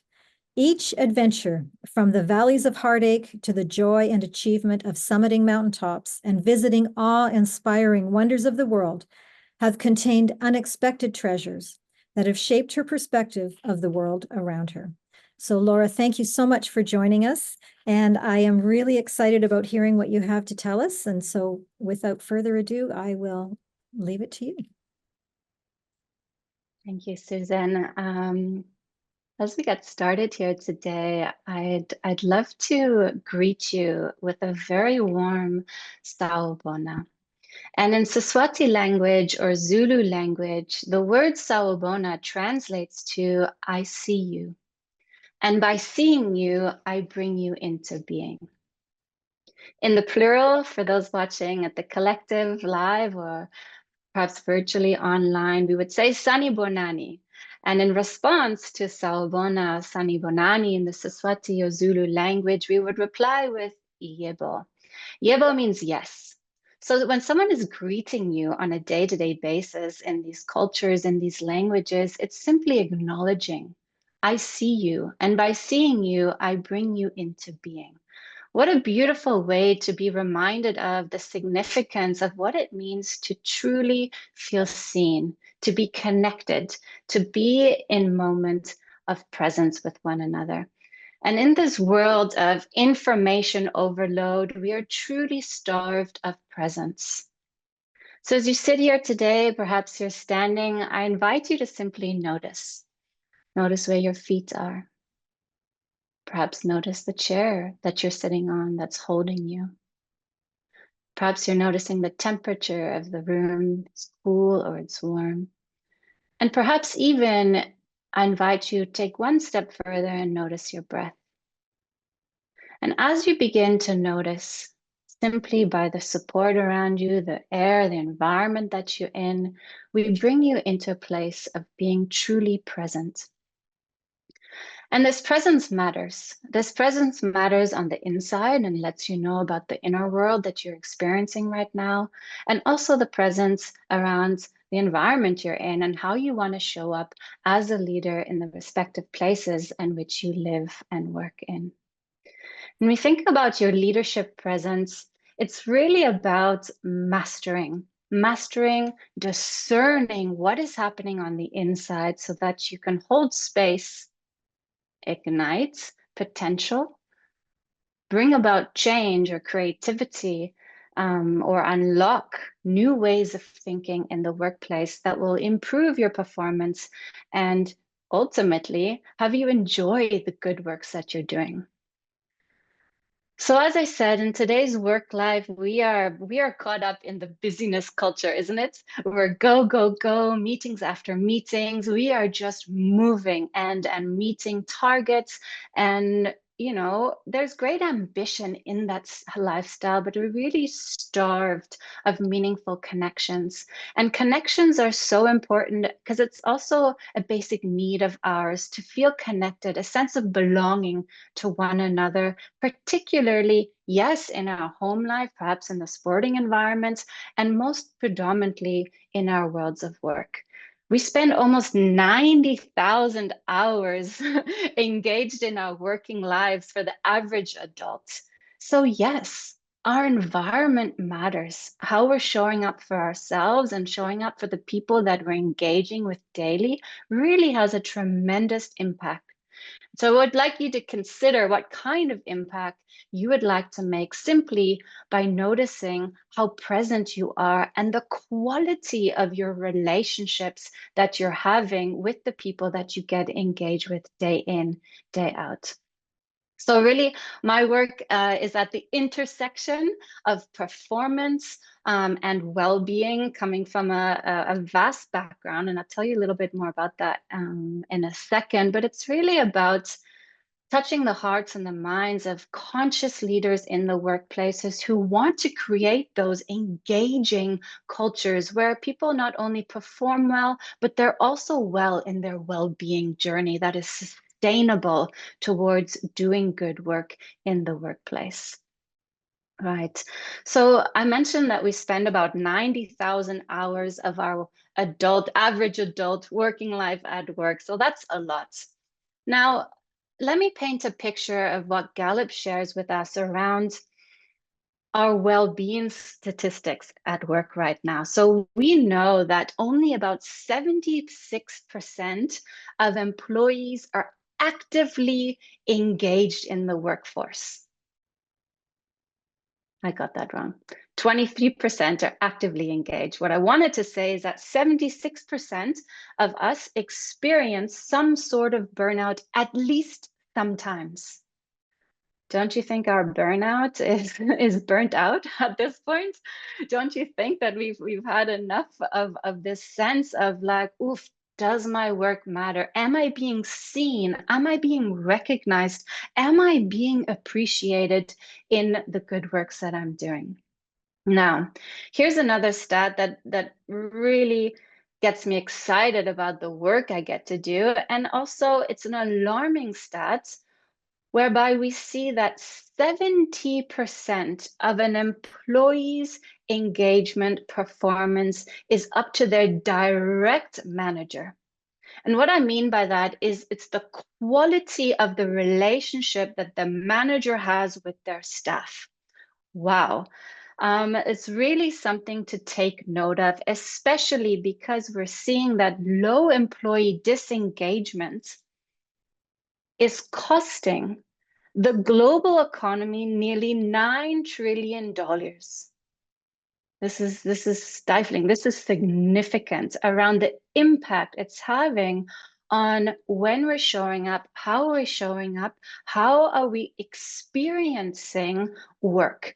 And the experience comes on the social, the emotional, and the psychological level, as well as, of course, the good works that we're doing. So for example, if I'm stressed, and I come in with the energy of being stressed, how can I possibly hold space for someone else to be present, to be seen, to be heard, to be understood? If I, as an employee, don't feel seen, don't feel appreciated, or even loved, it's really hard to access the prefrontal cortex of our mind to think creatively, productively, and to be actively be engaged in the work that you're doing. So, in my opinion, it's no longer a nice to have to be engaged at work. It's costing us our well-being and the impact it's having on the productivity and our economy as a large, at large, right? Your work matters, your energy matters, right? You matter. So your time is valuable. And so, it's around understanding how I want to lead. And yes, a lot of my focus is leading in the workplace and what that looks like for managers and even employees themselves. But it's also around how we're leading the quality of our lives at home and managing our energy so that we can best be prepared to show up day in, day out to add meaningful contribution to people's work and the relationships. I truly believe that we are designed to be in relationship. So if I'm at work and I feel humiliated and I feel like I can't express myself or have an opinion that's being stifled, I can't fully be able to participate in perhaps a calling that you have or leaning into a purpose that you want to exercise day in, day out. So as leaders and as peoples, we are in the business of people development, generating progress, managing through the complexities of the workplace and advancing human-centered enterprises. Particularly as we're seeing the rate of change ever so frequently with the disruptions of technology, AI, for example, right? So we know that this work matters. The demands are high. And so essentially is how do we shift the narrative from merely coping and surviving to thriving? This is the shift.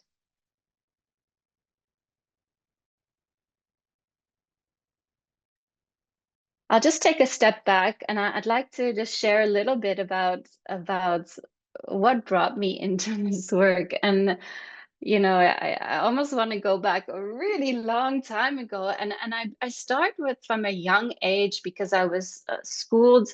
I had the privilege of schooling in about 7 different countries. And every time, even in elementary school, where I learned about history, I learned a different truth. In Germany, they told one story. In the US, they told another story. In Canada, I heard a different perspective of truth of what happened. And so from a young age, I started to question perspective. What is true? If I'm hearing one way and I'm hearing another way, is there really this idea and this concept of truth? Right? So my upbringing actually informed a lot around how I'm able to discern different cultures, different mindsets, different perspectives, and the influence that has on the stories that we tell ourselves, because we know that the stories we tell ourselves are often the most important stories that inform our reality. Now, I also come from a high performance sport background as an international athlete, as a player, as a coach. And I've been working in the world of sports since I can remember. And so I have this unique blend of understanding, studying sociology, psychology, studying cultures, being intrigued by our potential of our humanness, and this high performance mindset, this drive, this ambition to advance whatever the calling is within inside of us. And so the dance for me as a leadership coach, as a development practitioner, is to hold space for not only the well-being of people, but also the performance, the drive, and the accountability that's required for both to exist in thriving cultures. Right. So life has turned me into a committed listener of asking a lot of questions. It has expanded and required me to know myself and my own energy system in a way that sustains me, yes, for the good works that I aspire to contribute to, but also to be able to hold space for others. Hence why my practice of meditation, mindfulness, the practice of yoga, the practice of being silent really allows me to show up fully for the clients that I get to serve. So, as we talk about everyday leadership, and leadership is not a title. And so it's not like one day, oh, I'm a manager, I'm a leader now, or oh, now I'm a mom now. Yes, those are titles that we want to embrace and work with, yet it is a practice, right? And we don't really ever arrive at I'm now this. It is a practice of leadership. It's infinite because we as beings are constantly evolving. We're constantly changing. The work that we're involved in is growing exponentially. And so leadership requires a certain practice, a heart set, a mindset for us to be able to do the good works in the environments that we exist in. So today I'd like to just share with you 3 practices, 3 keys to improve the effectiveness of your own leadership. And I'll leave you with 3 P's. Okay, so P number 1 is I want you to have permission to slow down.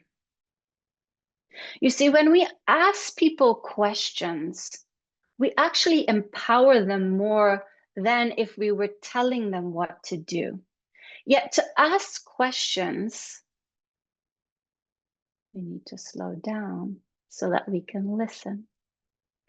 And not listen to respond and listen to give your opinion and listen to tell them then what to actually do, but really get present with listening to what they're not saying, listening to their needs, listening to a potential idea that they're trying to unlock so that they can contribute instead of be stifled in their thinking patterns. So we want to enable creative thinking, enable human connection by truly having that permission to slow down, to speed up. and it's a lot of a shifting of the mindset. So when I'm talking with leaders, they're like, wow, I just needed this moment to just think things through. And yet we see it as time. We see it as an investment of time. And really, truly, it's like an elastic band. We're slowing down to be understood, to then accelerate, to catalyze the ideas that we want to unleash into the world. The other thing is, with permission to slow down, I work a lot with leaders who are managing a lot of technical changes, yet as well as adaptive changes. And the change paradigm here is about slowing down so we can understand the human experience, what people are experiencing as a result of the changes that are going on. And so with that, with change comes loss. And sometimes we need to acknowledge the loss and give space to the grief process. So for example, you've had a leader that you actually really connected with, you felt safe with, you felt encouraged by, and then they leave. There's a loss. There's an acknowledgement there that we want to honor. Perhaps there was an old way of being, and now we need to shift our hearts and our mindsets to something new. Can we give space to the emotional component of change in the workplace? Because we are humans and we need that capacity to explore the fullness of our human emotions.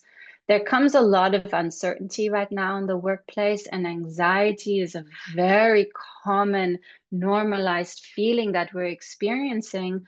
And so the idea of slowing down is to hold space, is to extend empathy.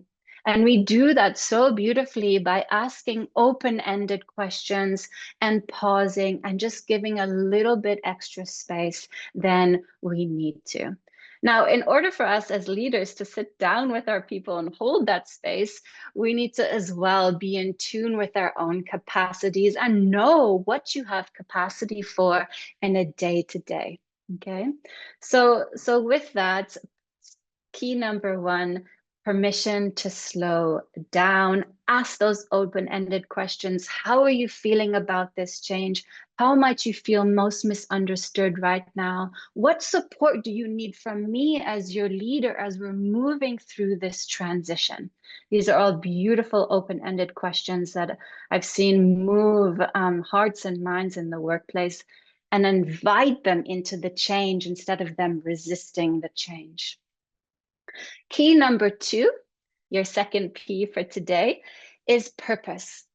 Using the anchors of purpose and your values. So see purpose as the anchor and your values as an anchor, as a leader to keep coming back to in terms of, why am I doing this work? What's the difference I want to make? And then extending that to your teams and the people that you get to inspire day in, day out. When we're busy, heads down, getting work done, we often forget around the connection between how my contribution matters and how it sort of adds value to the bigger picture. So I always say, like, you can't over communicate purpose or vision enough. It's only as when you get tired of speaking it out loud, only then do other people catch on. So purpose, see it as fuel, see it as a way to drive, re-energize why you're doing the good works. Your 3P for today, your 3 key to unlock your leadership practice is to protect your energy.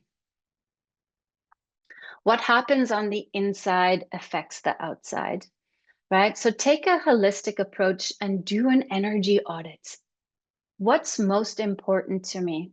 How am I spending my time in relation to managing my energy, right? And so with that, it's also around checking in and being radically honest with yourself around what you have capacity for in your energy bucket, right? Know what stresses, what traumas are being activated in the different environments which you're in, take stock, take note of them, because the more you know yourself, the more you can understand your own energy bucket, the more then you can either discern when to take a rest or when to lean in and to extend that energy to others, because we need energy, and energy is what's driving, it's what's catalyzing the good works that you're doing at work. So as I conclude your 3 Ps today, 1, permission to slow down, permission to ask questions, permission to become radically curious and ask those open-ended questions. Listen to only your own self, but those that you lead. 2nd P, anchor yourself in purpose and your values often. See purpose as fuels. Learn to live in tune with your values and those values you've established together in your teams. And 3, protect your energy. Know where your energy is going. Know what it's all about, right? Practicing leadership is a true privilege, and it requires us to take care of ourselves. We need to discern the inner world, the social and emotional capacities that we have for us, so that we can hold space in the communities and the workplaces that we're contributing to and the impact we want to have on society. Don't be afraid to try it on. Give space to your emotional life. Do an energy audit. Take the time to slow down, to speed up. Study emotional literacy, right? Really take it a holistic approach to your leadership practice, because truly, the world is counting on it. Our emotions aren't going to go anywhere, right? So I invite you to reflect on yourself, reflect to grow, go inward, because your inner mastery truly leads you to the outer impact you want to have in the way of work and life in today's world. So thank you. Thank you for having me. Thanks for your time and your attention. I'll end there.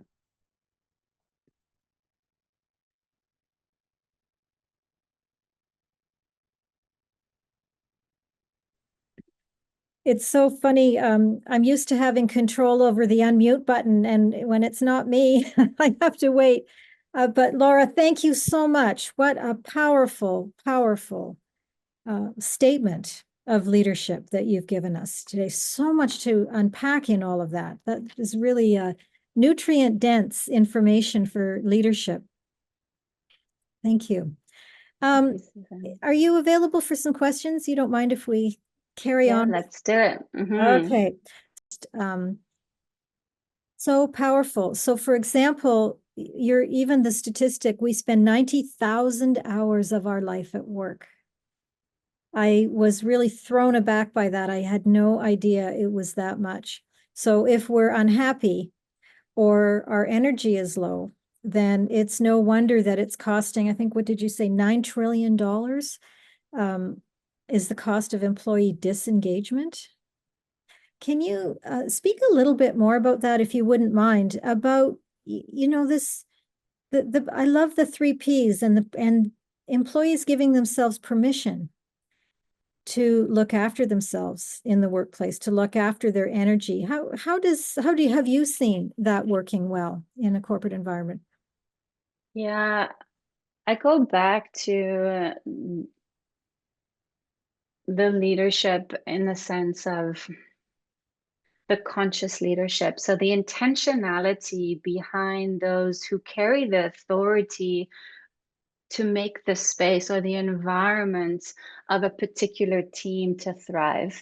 So yes, it's quick to sort of blame the leader and look up on the leader and then, kind of give that energy upward. But I'd also like to acknowledge that it's a both and, where us as individual contributors, we also required to step into our own agency and make happen what what is needed for them to thrive.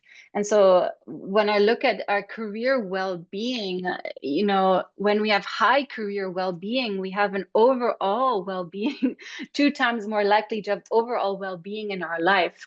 And so if our own individual well-being is misaligned with our energy or with the work that we're doing, it's costing us. And so the agency is for individual contributors, as well as then the person who has the authority to look at our roles and our KPIs or our objectives and the pace at which we're moving. So the responsibility, I always get this question, well, whose responsibility is it? And we've got to take a collective responsibility, because each individual has different capacities for how much work and what work that they want to do. So you also need to be honest with yourself in terms of what you can commit to. And if you're moving in alignments, and I recognize that it's a privilege to be in a space of choosing what work you want to do. But there's agency in doing the inner work to give you some clues to identify your strengths and find roles where that can become actualized as well. So I'm not sure I answered your question. I kind of went around, but there's a lot to it. Mm-hmm. There is a lot to it. So, and that brings me to a question around complexity. So, you know, that sounds quite complex. The whole system sounds complex. And when we're thinking about people who are being invited to manage their energy, who have never been invited to manage their energy before, there's probably some unfamiliarity around, again, permission for one thing, and purpose and protecting, you know, all of that basket of suggestions that you had. And so you know, and I'm almost answering my own question, because I know you said leadership is a practice, but I wonder what your perspective on managing your energy as a practice is. Yeah, yeah. It is a practice, and it's I can speak for myself and or the clients that I engage with.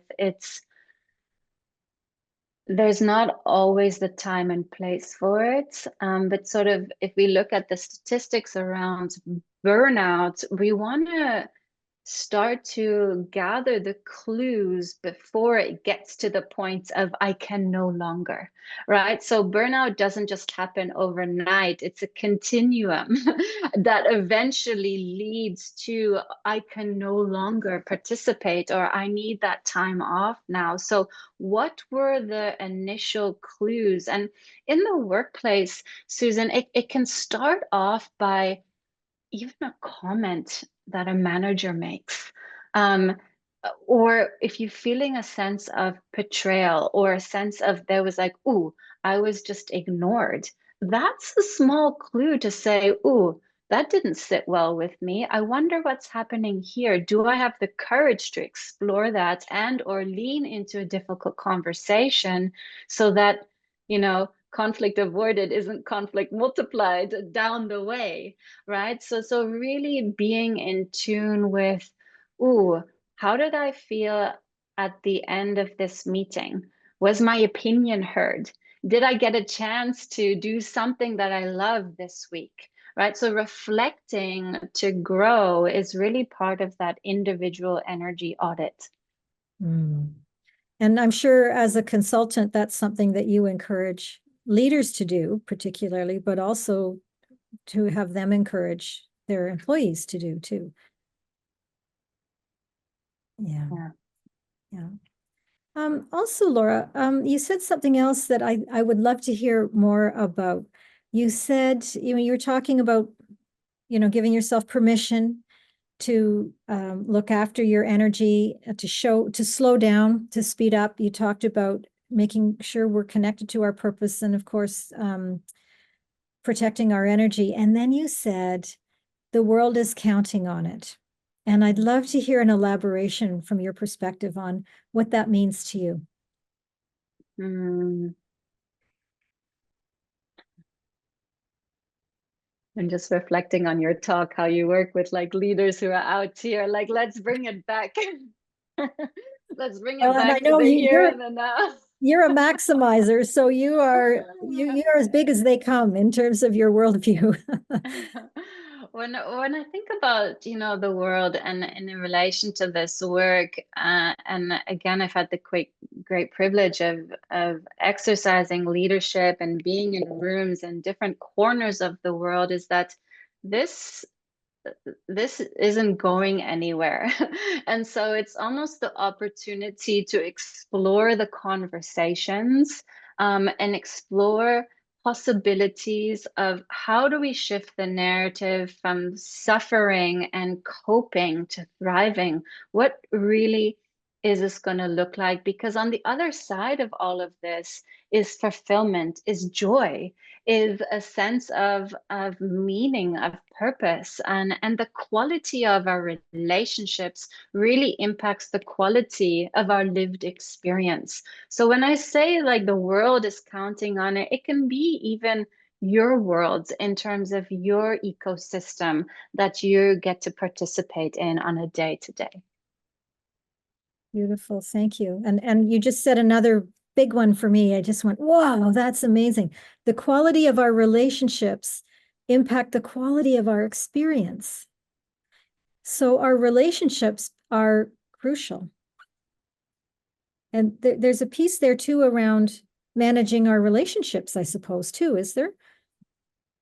Yeah, and that's really from the statistics that we know, and the impact the manager has on the employee, is we're looking at how someone experiences work. And so it matters. If I think about clients who have left, people don't leave work because of the work. They leave jobs because they have a terrible experience with a manager who doesn't see them or appreciate them or acknowledge the good works that they're doing. And so these are almost micro opportunities for us to create space for, so that people have a good experience at work. And when they feel well, they perform well, and then they go home and they're not downloading to their families about all the things happening at work, and then stress kind of catalyzes in other areas, right? And so yeah, there's so much to that. So I've worked with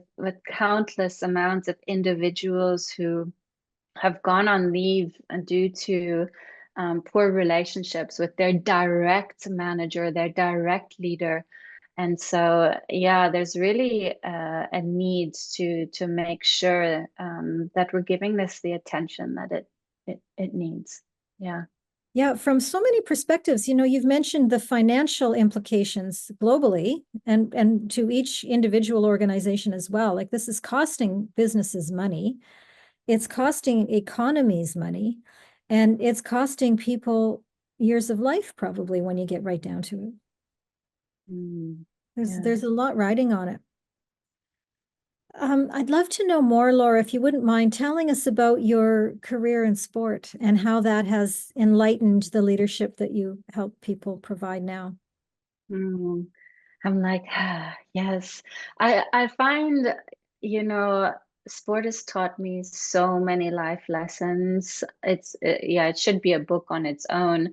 But really, I learned about myself and my strengths. And it actually informed my very first work experience of working with different coaches that I had, and how I experienced different teams that I got to compete in and play on all over the world. And so with sports, yeah, it's hard to know where to start, but essentially, it's gifted me, travel opportunities to represent different clubs across Europe, provincial teams in Canada, to represent Canada in field hockey, and then go on to coach as well our junior Canadian team. I played a role there. I've also been able to transition these skills in sports. You know, when I talk about skills, I talk about the transferable skills, the mindset, the heart set, what it truly takes to persevere, to set a goal, to move towards that, balancing both stress and performance with a high degree of rest. And I think that's something that's also missing in the workplace is we're like, go, go, go. Where's the rest? Because that's how we grow, and that's what's required of peak performance, is this periodization of high stress, rest, and then we grow, and then we go through that all over again. And so a lot of my ideas around team culture, and agreeing on our ways of working is really instrumental as well. And now the narrative is similar, and to tap into purpose as well. Like, why are you doing this? And when I work with young athletes, meaning those in college or university, it's like, oh yeah, I've always done this and I don't really like it, or oh, my parents want me to do it and I don't really know. And so it's discerning and helping people understand why they're playing it, and there's no right or wrong. It's just really being reminded of these practices that are relevant there, as well. So sport has given me a great platform to understand high performance, peak performance. And now I think, later in life, I'm tapping more into then this idea of mindfulness and presence, and finding this beautiful combination between the two. And I think they need to coexist, and it's not one or the other. I'm able also to bring in mindfulness practice to sports environments, so they complement each other in a way for development, human development to happen. And I think that's part of the equation of sports. I also get to work with our Olympic athletes now who are transitioning out of sports. And this is where my work intersects there again, because there's often a loss of self. Who am I? I've been an athlete for 20 years. Who am I now?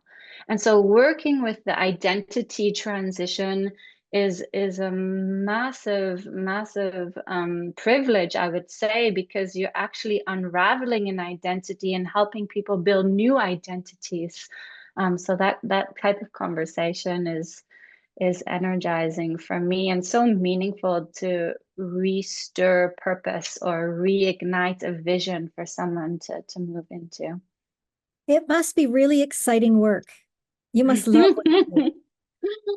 It keeps me on my toes, and it is ever evolving. And Susan, it challenges me to keep growing and evolving as well. And I think that's the joy in it for me, is that, never arrive, and just keep my curiosity bucket full. And I learn as much from my clients as I hope to impart and hold space for them as well.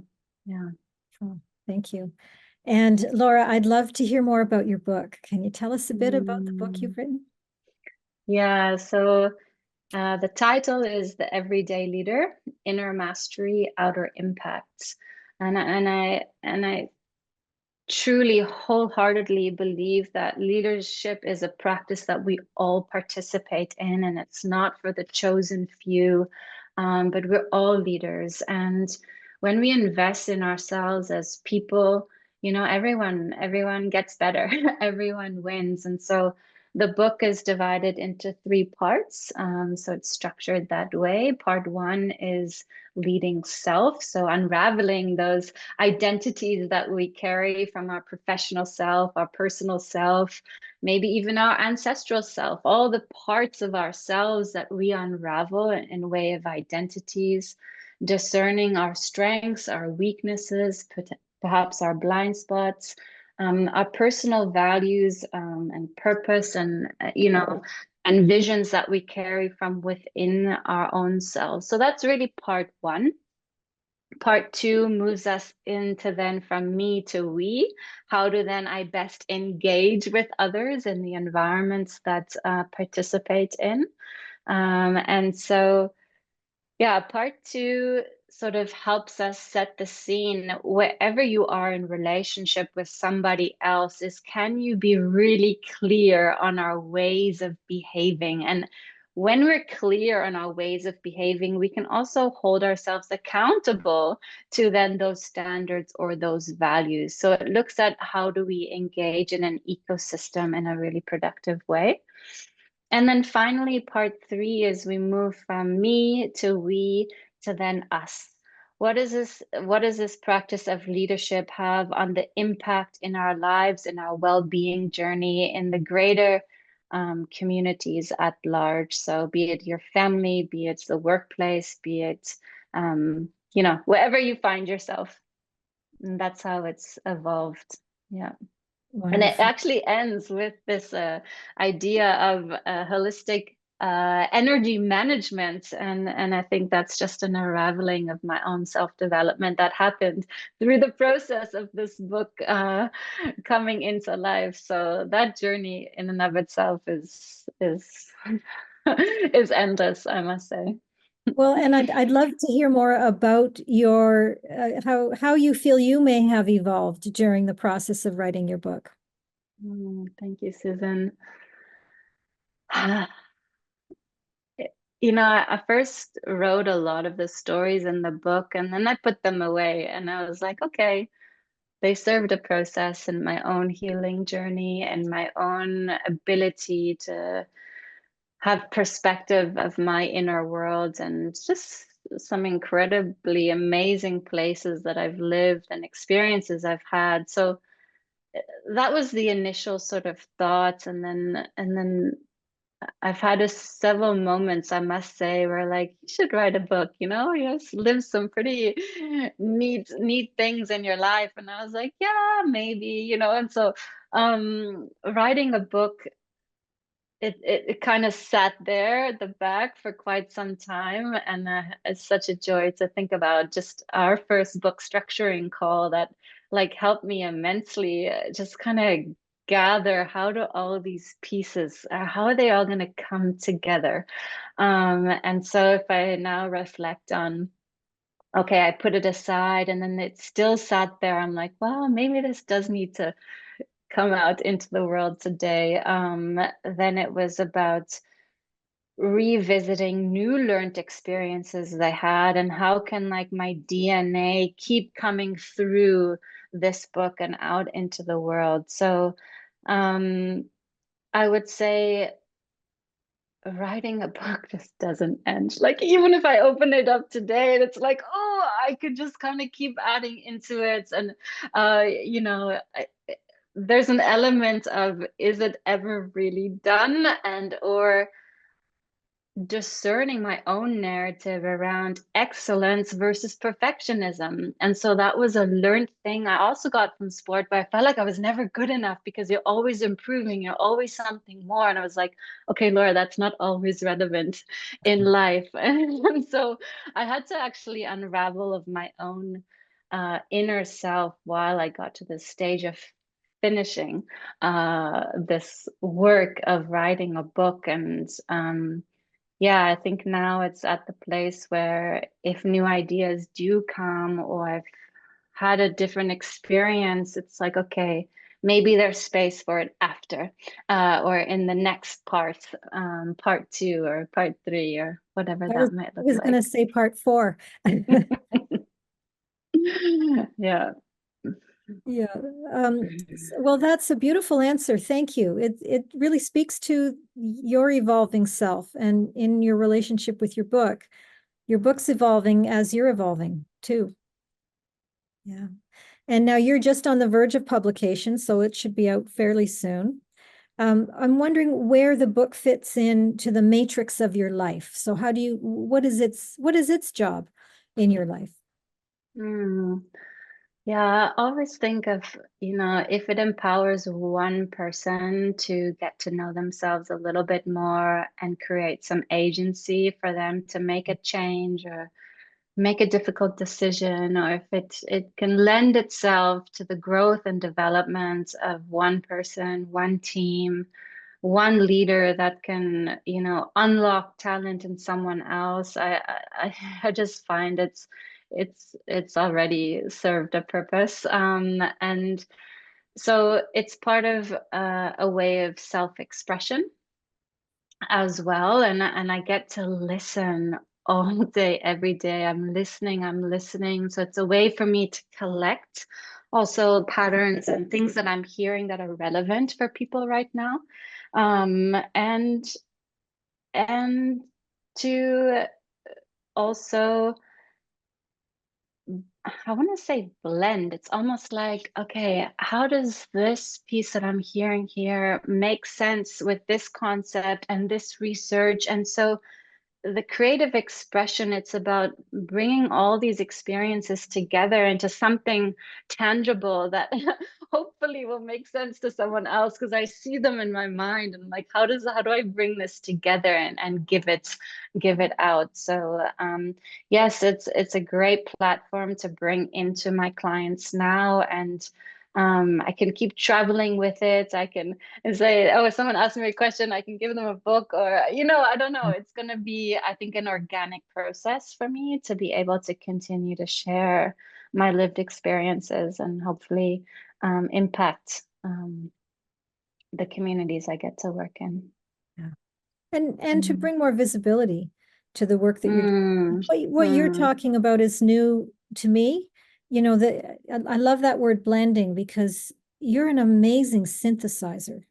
Since I've met you, I've been really, really astounded at your ability to take your life living in other different countries and synthesize those experience with actually your life in sport, as the fluidity with which you go from someone who's lived in a lot of countries and someone who's done a lot of traveling with sport and someone who's now coaching people. And actually, we haven't even touched upon your experiences in Africa and living in Africa and mountain climbing, and the mountains that you have had the privilege of standing upon. And that's synthesized into the work that you do too, that perspective.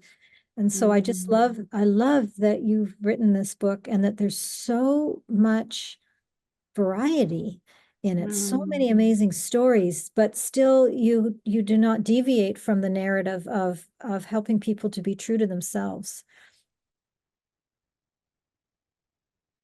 Yeah, I think it does come down to our authentic leadership.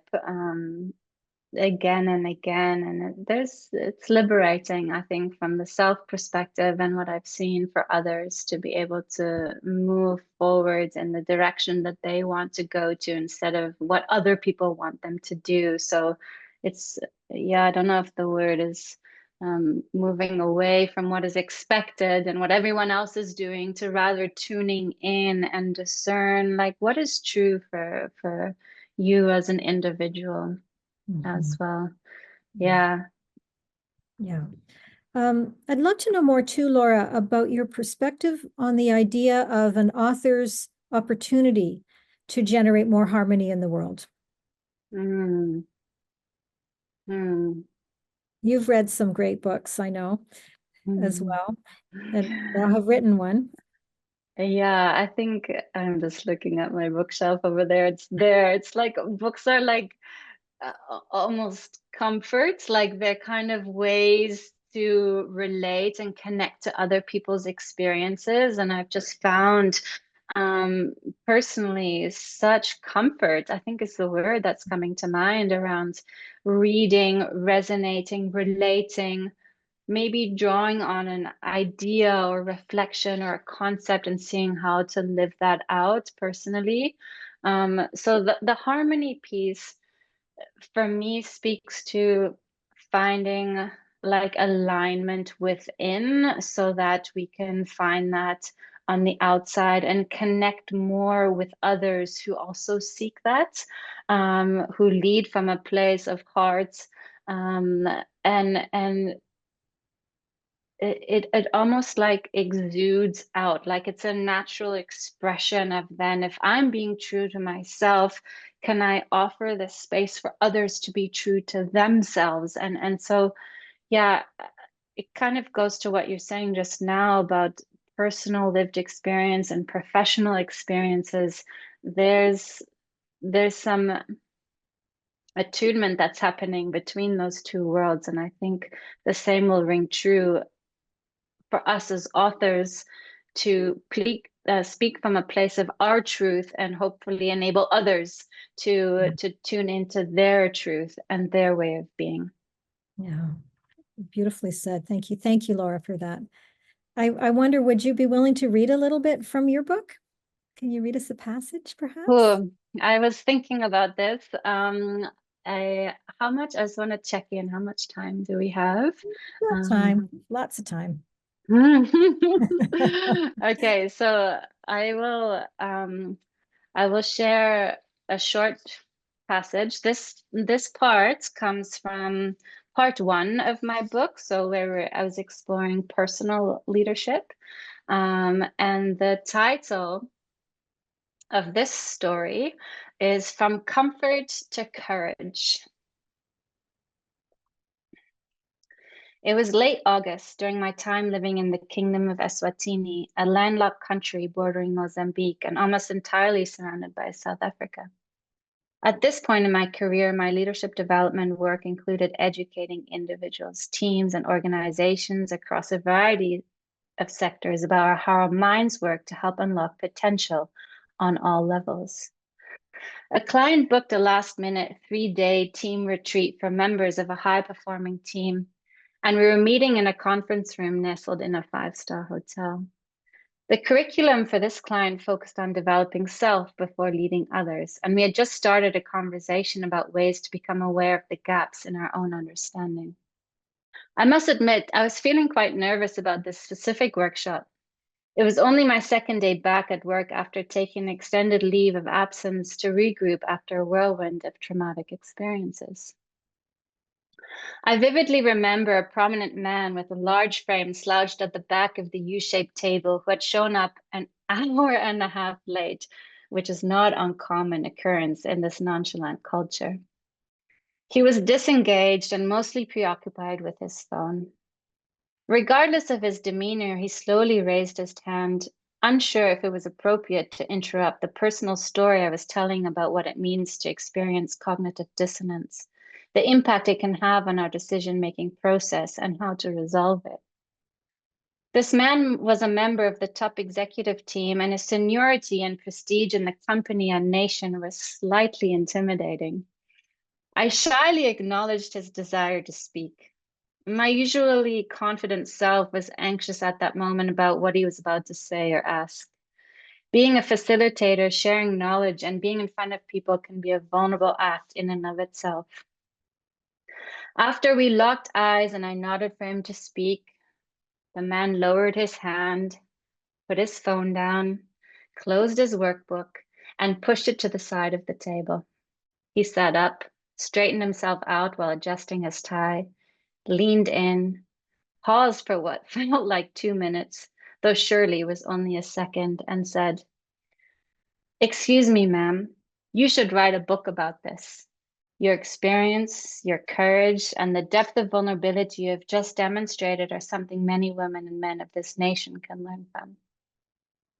With a confused grin on my face, I realized the room was silent and nobody was moving or speaking. I took note of the eyes fixated on me and realized I had publicly shared for the first time what was then the rawest part of my story. The details revolved around the courage that had taken me to walk away from a marriage in a deeply patriarchal Christian culture. At that moment, I felt empowered. I felt liberated. I felt I'd owned my story. Thank you, Brené Brown and Rising Strong. I felt courage on a whole new level. The story I'd shared was less about the heartache and messiness of the divorce and more about the courage to share so that others too could feel encouraged to be true to themselves. At that moment, I realized my lived experience wasn't about me. It was about what I could share with others so they could rise to become better human beings. And that was a new opportunity for growth for me. What if in our pain lies a promise? What if in our realities of joy or suffering lie our opportunities for expansion of consciousness, to raise leaders who know themselves, who are true to their values, and who give space for their people to connect through the power of vulnerability? At that moment, I discovered what it meant to be true to myself and shared a life lesson leaders could relate to. Why was that possible? Because leaders are human. Leaders feel. Leaders have raw emotions. They have families. They have beliefs and values. They are human beings before they are business professionals, even though they are sometimes disguised in lavish lifestyles. We are all leaders, and the best of us can not only recognize emotions in ourselves, but also create space to feel what others may be feeling. This is what leadership is, being human, being able to connect, being able to inspire others by first knowing ourselves. When we know who we are and what we stand for, we bring clarity and conviction to how we show up and what we want to contribute to the world.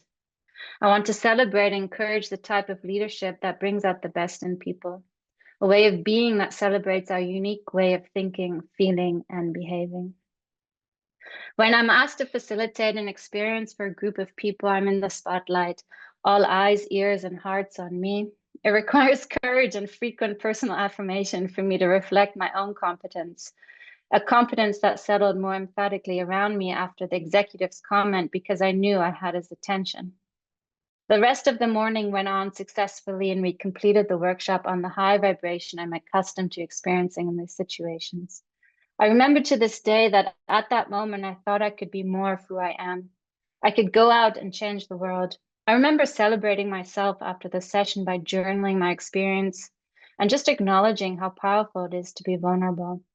This is how we connect with people. Sharing that moment of truth connected me to a leader who had seemed to be disengaged from an experience I was facilitating around leadership.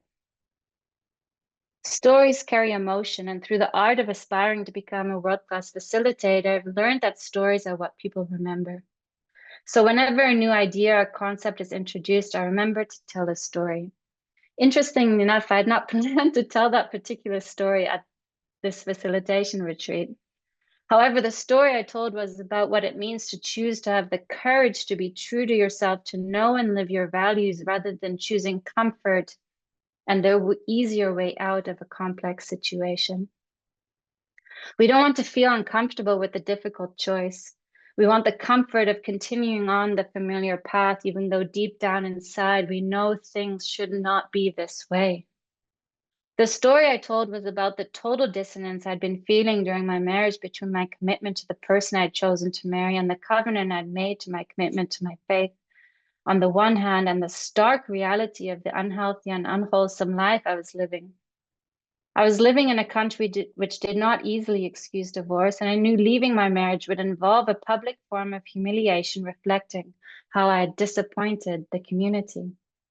I would be perceived as a failure, someone who had betrayed their own family values, and I would need to completely reassess my identity. Was it worth the agony, heartache, financial implications, and so much more to make a difficult, uncomfortable choice? Or should I just stay in the marriage because, well, it was easier? To resolve the feeling of dissonance, we need to make a decision. Once we have made a decision, we often find reassurance in the choices we think we should make. So it feels like validation. Or it's easier because he, she, they said so. For example, you decide to buy a car and would feel much more validated if others supported your choice of the car you purchased. The discomfort of the walk of dissonance in big life decisions is that it takes a moment of pause to get quiet, to receive counsel from trusted advisors, to seek your source of wisdom from within, and to be confidently able to walk it out. Living in a space of constant cognitive dissonance over big life decisions is not healthy for the mind, heart, body. In the case of my faltering marriage, it came to occupy my every moment. It was constantly judging and perceiving, negotiating with myself, and questioning all of my own and my partner's actions. The truth is, I didn't know myself back then, who I was, what I valued. And yet, during these years of marriage, I found my life purpose, which then led me to make some hard decisions. When we're living in dissonance, we feel the tension in our system. It's like living in limbo. We don't decide or weigh our options, the pros and the cons, which prevents us from moving forward. Living in dissonance keeps us stuck, and that is no way to live. To grow, learn, and develop, we must make decisions. We must take risks and learn from our experiences. Otherwise, we keep repeating the same old script. Being stuck is not an option for me, and I want to encourage you to dare beyond the comfort of staying where you are, and you know there's more inside of you. There's more life to live, more beauty to experience, more growth to endure, and more love to give and to receive. We need to make choices and have the confidence to trust ourselves before others, which leads to a new way of living and being. We can experience micro moments of mental tension for all the tiny decisions we make in our lives, let alone the larger, more significant decisions that can change the course of our lives. On the contrary, cognitive dissonance is also a healthy experience. The act of making a decision and seeing it through causes creative tension within our system, but to do so require reassurance and justification for the decision we end up making. One way to do this is to focus on the reasons for the benefits of making the decision you have taken rather than focusing on the other choices, and then take yourself through the mental rehearsal of seeing the decision through. Can you imagine what the desired outcome will be like, what it will feel like, look like, taste like, smell like? What do you notice? Who will you become in the process? What will you have more of or less of?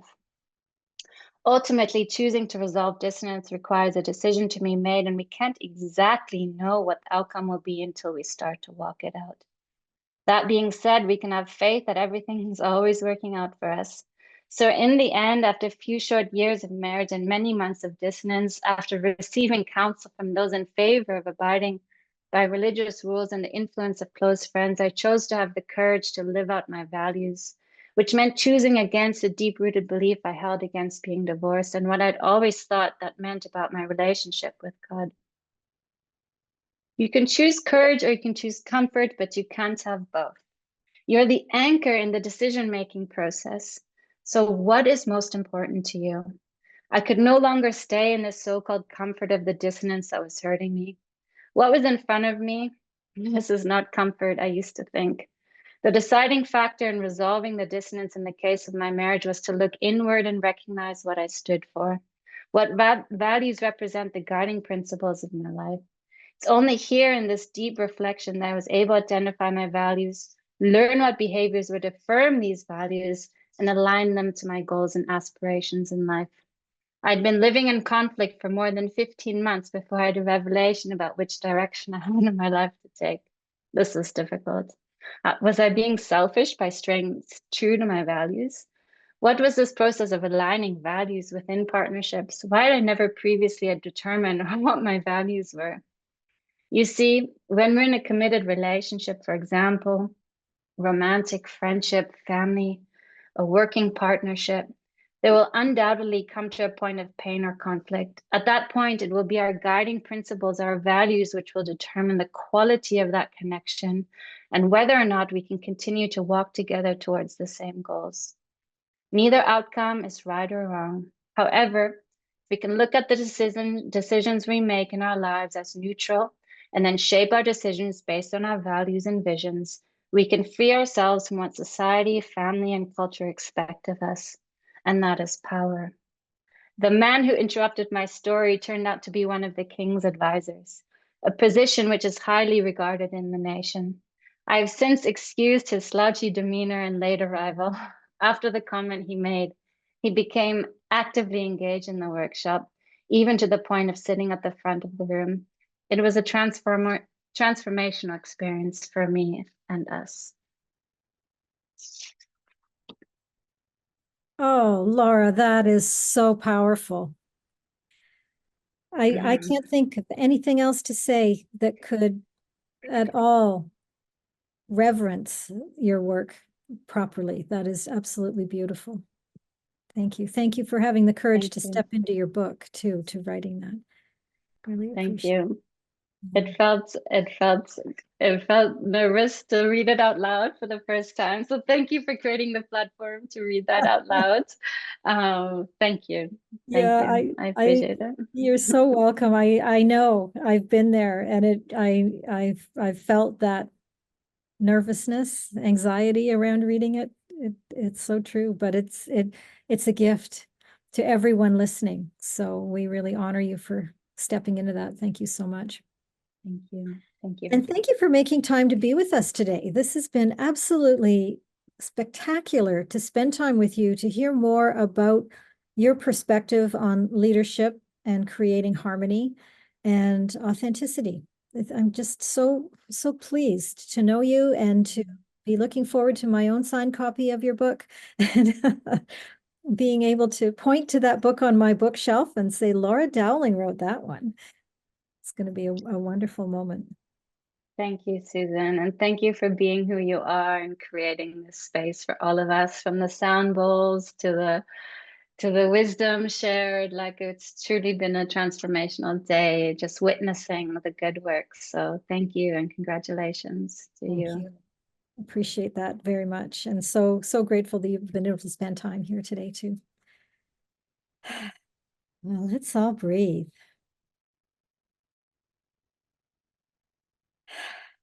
Wasn't that amazing? We've heard from some spectacular people today, haven't we? It's been a really, really, really powerful day. And we're not done yet. We're still working on a little bit more to come. We're going to finish up our day with a writing prompt. And so I invite everybody to get ready to do a little writing, because that's one thing people who hang out in my community like to do, is a little bit of writing. But we're going to do a writing prompt. And I don't really have rules around writing prompts. The idea is I'm going to share a slide with a couple of words on it, and I'm inviting you to write your response to that. You can write anything that you want. You can just make stuff up. It doesn't have to do with a book that you're working on or any other writing that you're working on, but it could. And we're going to share after. So I'm going to invite people after we're finished the prompt to come to the microphone and read a little bit of what you've written, or if you don't have to read it, maybe you might want to just talk about the experience. But we're going to have 20 minutes to write. I'm going to put on a little music too, and then we'll regroup after that 20 minutes to just have a little chat about it. So coming right up, we're sharing sound. And away we go. So the writing prompt is: the connection between leadership and authorship is ... fill in the blank. So good luck with the writing. We'll see you in 20 minutes. I'm just getting the music going. And here we go.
Okay, everybody. Time's up. How did that go? Everybody get a little writing done? And would anyone like to share? Anybody have the courage to step into sharing what they wrote? I'm always curious. I love the heart, Laura. An awful lot of non-faces here. Is anybody there? All right. Well, I would love to see what anybody has to share, or even who has the courage to talk about the experience of doing a little writing to a prompt. Maybe that's not something that you've done before.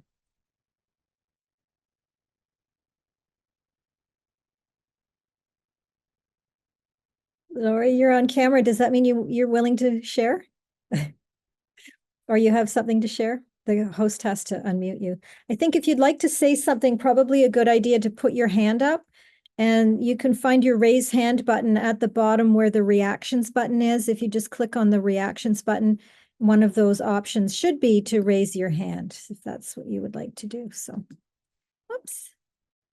Okay, I think, can I, I'm on mute now, right? Yeah. Yes, please do. I Yes. love that. Yeah, just sitting with music and a prompt. I could do this again and again.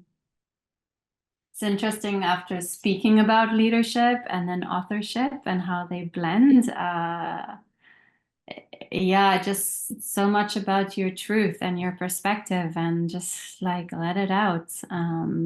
Yeah, just there's also authority that comes with, I think, your perspective. And then authorship is that you're owning your story. Yeah, thank you, Laura, for sure. I find that too, that I've never loved that word authority. It seems very harsh to me in a lot of ways, that we think of the people who are authorities as having strong, forceful, almost oppressive energy. And yet an authority is simply someone who knows a lot about something and who carries the weight of the wisdom with them. And so I've had to really explore my relationship with my authority and how I am in relationship even to the word or the concept. So I think that it makes sense that people have some time to figure out, what that means for us. And it can mean anything we want it to mean. And that's the joyful part of it too, is that it doesn't have to carry the heavy weight that maybe some of us associate with that word. But we look up to authors because, as now the amount of work that goes into writing a really good book is massive. And so it's something to be respected and revered, that, we look up to authors for a reason, good authors. Yeah. We felt that way about the word, oops, here I am in my chat box. Power. Yeah, that's a good one too. Yeah. Yeah. Isn't it funny how words carry energy and carry so much meaning for us? Would anyone else like to share? We got any other sharing people? I think Sue mentioned she'd like to talk. Oh, sorry, I didn't hear that, Tanya. Who's going to? Sue Wager. Oh, Sue. Hello, Sue. I'd love to hear what you have to say. If I can read my own writing. Yeah. Authors present ideas and facts, but have little power to push change. If the reader doesn't like it, they can just put the book down. Leaders have to take that information and guide others. I lost my spot here. It's okay. Leaders have an opportunity and a responsibility to take the author's ideas and put them into work. They change. I have poor lighting. It's hard to read my writing here. Okay. Leaders choose what they feel is the idea that should influence the future. That's about all I got. That's beautiful. Thank you for sharing, Sue. I really appreciate that. Those are wise words to consider. And how was the experience of writing? Did you enjoy working on that, writing that? Yes, I've done writing to prompts before. Yeah. So you're an old hand at that then. Well, I'm old. I don't know about that. I mean that in the nicest of ways. I know you do. I'm Awesome. having Thank you. a silly moment. Thank you. Susie, you've got your hand up. I'd love to hear what your feedback is. Oh, you're still muted, Susie. There we okay. go. Yay. I just want to tell you, I'm enjoying this so much. And I keep thinking about it. I know you have that retreat like by the cabin and like doing all this stuff. I'm like, I want to come because I never did writing prompts before. And I'm really, really enjoying this because when you asked about the connection between leadership and authorship, I never really realized what was holding me back from writing my book. And it was that I never felt like I was a leader. I kept thinking, why does anybody want to listen to me? Because my teachers have been doing this for 50 years. What could I possibly bring to it? And it wasn't until like lately, because the more I'm teaching it, even though like I know these people have been doing it for 50 years, people can understand me a little bit better sometimes because I guess when something's fresh to you, you can teach it easier. And I have a different way and a different perspective that when I write my book, it's going to be different than what they're doing. And I have different ideas that I've incorporated. Like I've incorporated a lot of different things. So now that like I never felt like a leader before. And that's why I felt like I couldn't write. So now I'm realizing, oh, that's why I feel like I need to write this book. Like I'm at that point. And I'm like, yes. So this inspired me. I'm very excited. Oh, I'm so happy to hear that, Susie. Yeah, and you know, your information is funneling through you and all of your experiences and the relationships you've had and the training you've had and the mentors you've worked with and your friends that have had an impact on your life. All of that information is being impacted by you, is being polished by you, which means no one else in the world can present that information the way you can. So it's Right. always going to be fresh and powerful coming from you. And which in my model of the world, that does make you the authority. That's why I love that prompt because I really didn't think about it before. So I'm like, ooh. And so when's that next retreat? Because I want to come. I'll make sure you find out about it. Yes. Well, Thank you. we are planning to do it again next June. Okay, because this has been very impactful. I've been enjoying this so much. I love. I want to be at your next event too. I want to have my book out and I want to be at your event. I want to be a speaker. Oh, all right. I am ready. You've got me inspired. Excellent. I'm so pleased. Thank you, Susie. Oh, thank you. Beautiful job. Thank you. Thank you. Love you too. So you've got your hand up. Is that from before, or is there something else you'd like to say? I just hadn't figured out how to put it down. Oh, okay. We'll see if we can figure that out for you. Okay, thank We you. can help you out with the hand there. Anybody else like to share anything? We all good?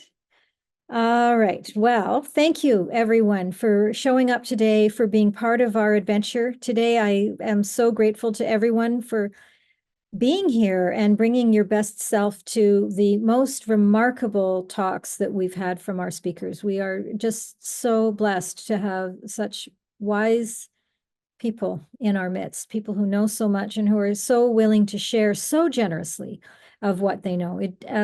This is all an act of courage for everyone. It takes a huge amount of courage to write a book, and it takes a huge amount of courage to stand on stage and to share your wisdom with people. And so I really honor our speakers for having the courage to step into this level of authority and this level of leadership. I'm very grateful that you've chosen to do that among us. So thank you for that. We are going to be back tomorrow for our final day of Action Talks Live, the author event. So I hope you'll be here tomorrow. I'll give you a little sneak peek of what's up. Whoops, what we're into today. Whoopsie, we have to go back a little bit. Okay, so I'm having technical problems myself here. So hang on. Now I have to reshare, I think. I don't know what I did, but I pushed the wrong button somehow. but I think this is what we want right here. This is our schedule for tomorrow. We'll be starting again with our opening remarks and another gorgeous sound bath from our sound healing practitioner, Susan Eva, our energy practitioner. Then we will be going into our first talk of the day, which will be a virtual talk from Farah Jindani and Martez Shambri-Diski, and they're talking about trauma, a new way of conceptualizing trauma treatment. They're both experts in that field, and they've got some fabulous ideas and proposals for us as a community for how we deal with trauma. Then we're going to have a little break. And at 10:45, Marian Egan, 10:45 Pacific. Marian Egan, who's here live with us in San Diego, is speaking about Beyond Transformation, Empowering Change.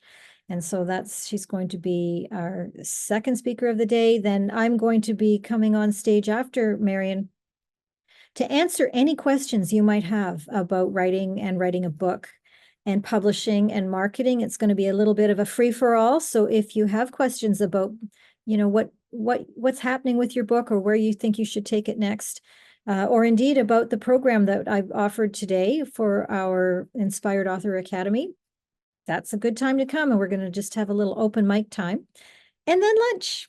And then after that, Robert Evans is going to address us with a topic about marketing for messengers, followed by Kim Conte, who is going to be doing another virtual event for us, talking about stepping into your full self. And then we'll be finishing up the day with me with just a few closing remarks for us, followed by Susan Eva with our closing sound bath. So we've got a full day tomorrow. I hope to see you tomorrow. I'm excited about what we're going to be discovering tomorrow. We've had some really interesting talks, some really interesting patterns showing up. I don't know if you've noticed some patterns around some of the themes that have come up. I'm hearing say yes quite a bit. That's come up with a number of speakers. And the other one that has been, Mike Raber, one of our speakers was just mentioning this, is what if has shown up quite a bit. That question, well, what if? So we've got a lot to cover tomorrow. I'll be very intrigued to see what happens tomorrow. And with that, I am going to turn us over to the tender care of Susan Eva with our closing sound bath for today. She has so kindly and generously consented to be our sound practitioner for today and ready to give us a beautiful sound experience as we end our day. So I'm going to say goodbye for now, and we will see you tomorrow. Thank you, Susan. Thank, Oh, hold on.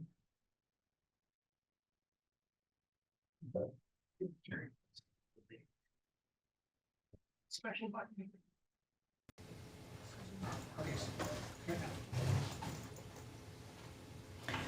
Thank you, Susan. It's an honor again to play the bowls. I invite everyone to just gently relax, sink into the energies of this magnificent day we've had. Take a deep breath in your belly. If you'd like to close your eyes, just relax. Let go of your thinking mind and enjoy.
attention back into the room. Take your time, slowly come back in.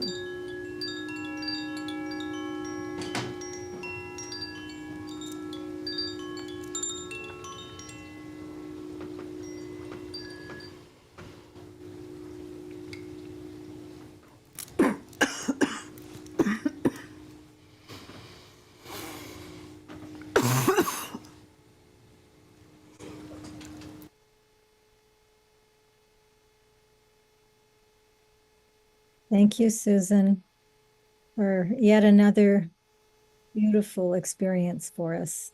Beautiful, high vibrational, high frequency, beautiful way to end our time together today. So blessings, everybody. We'll see you tomorrow. And thank you, Susan.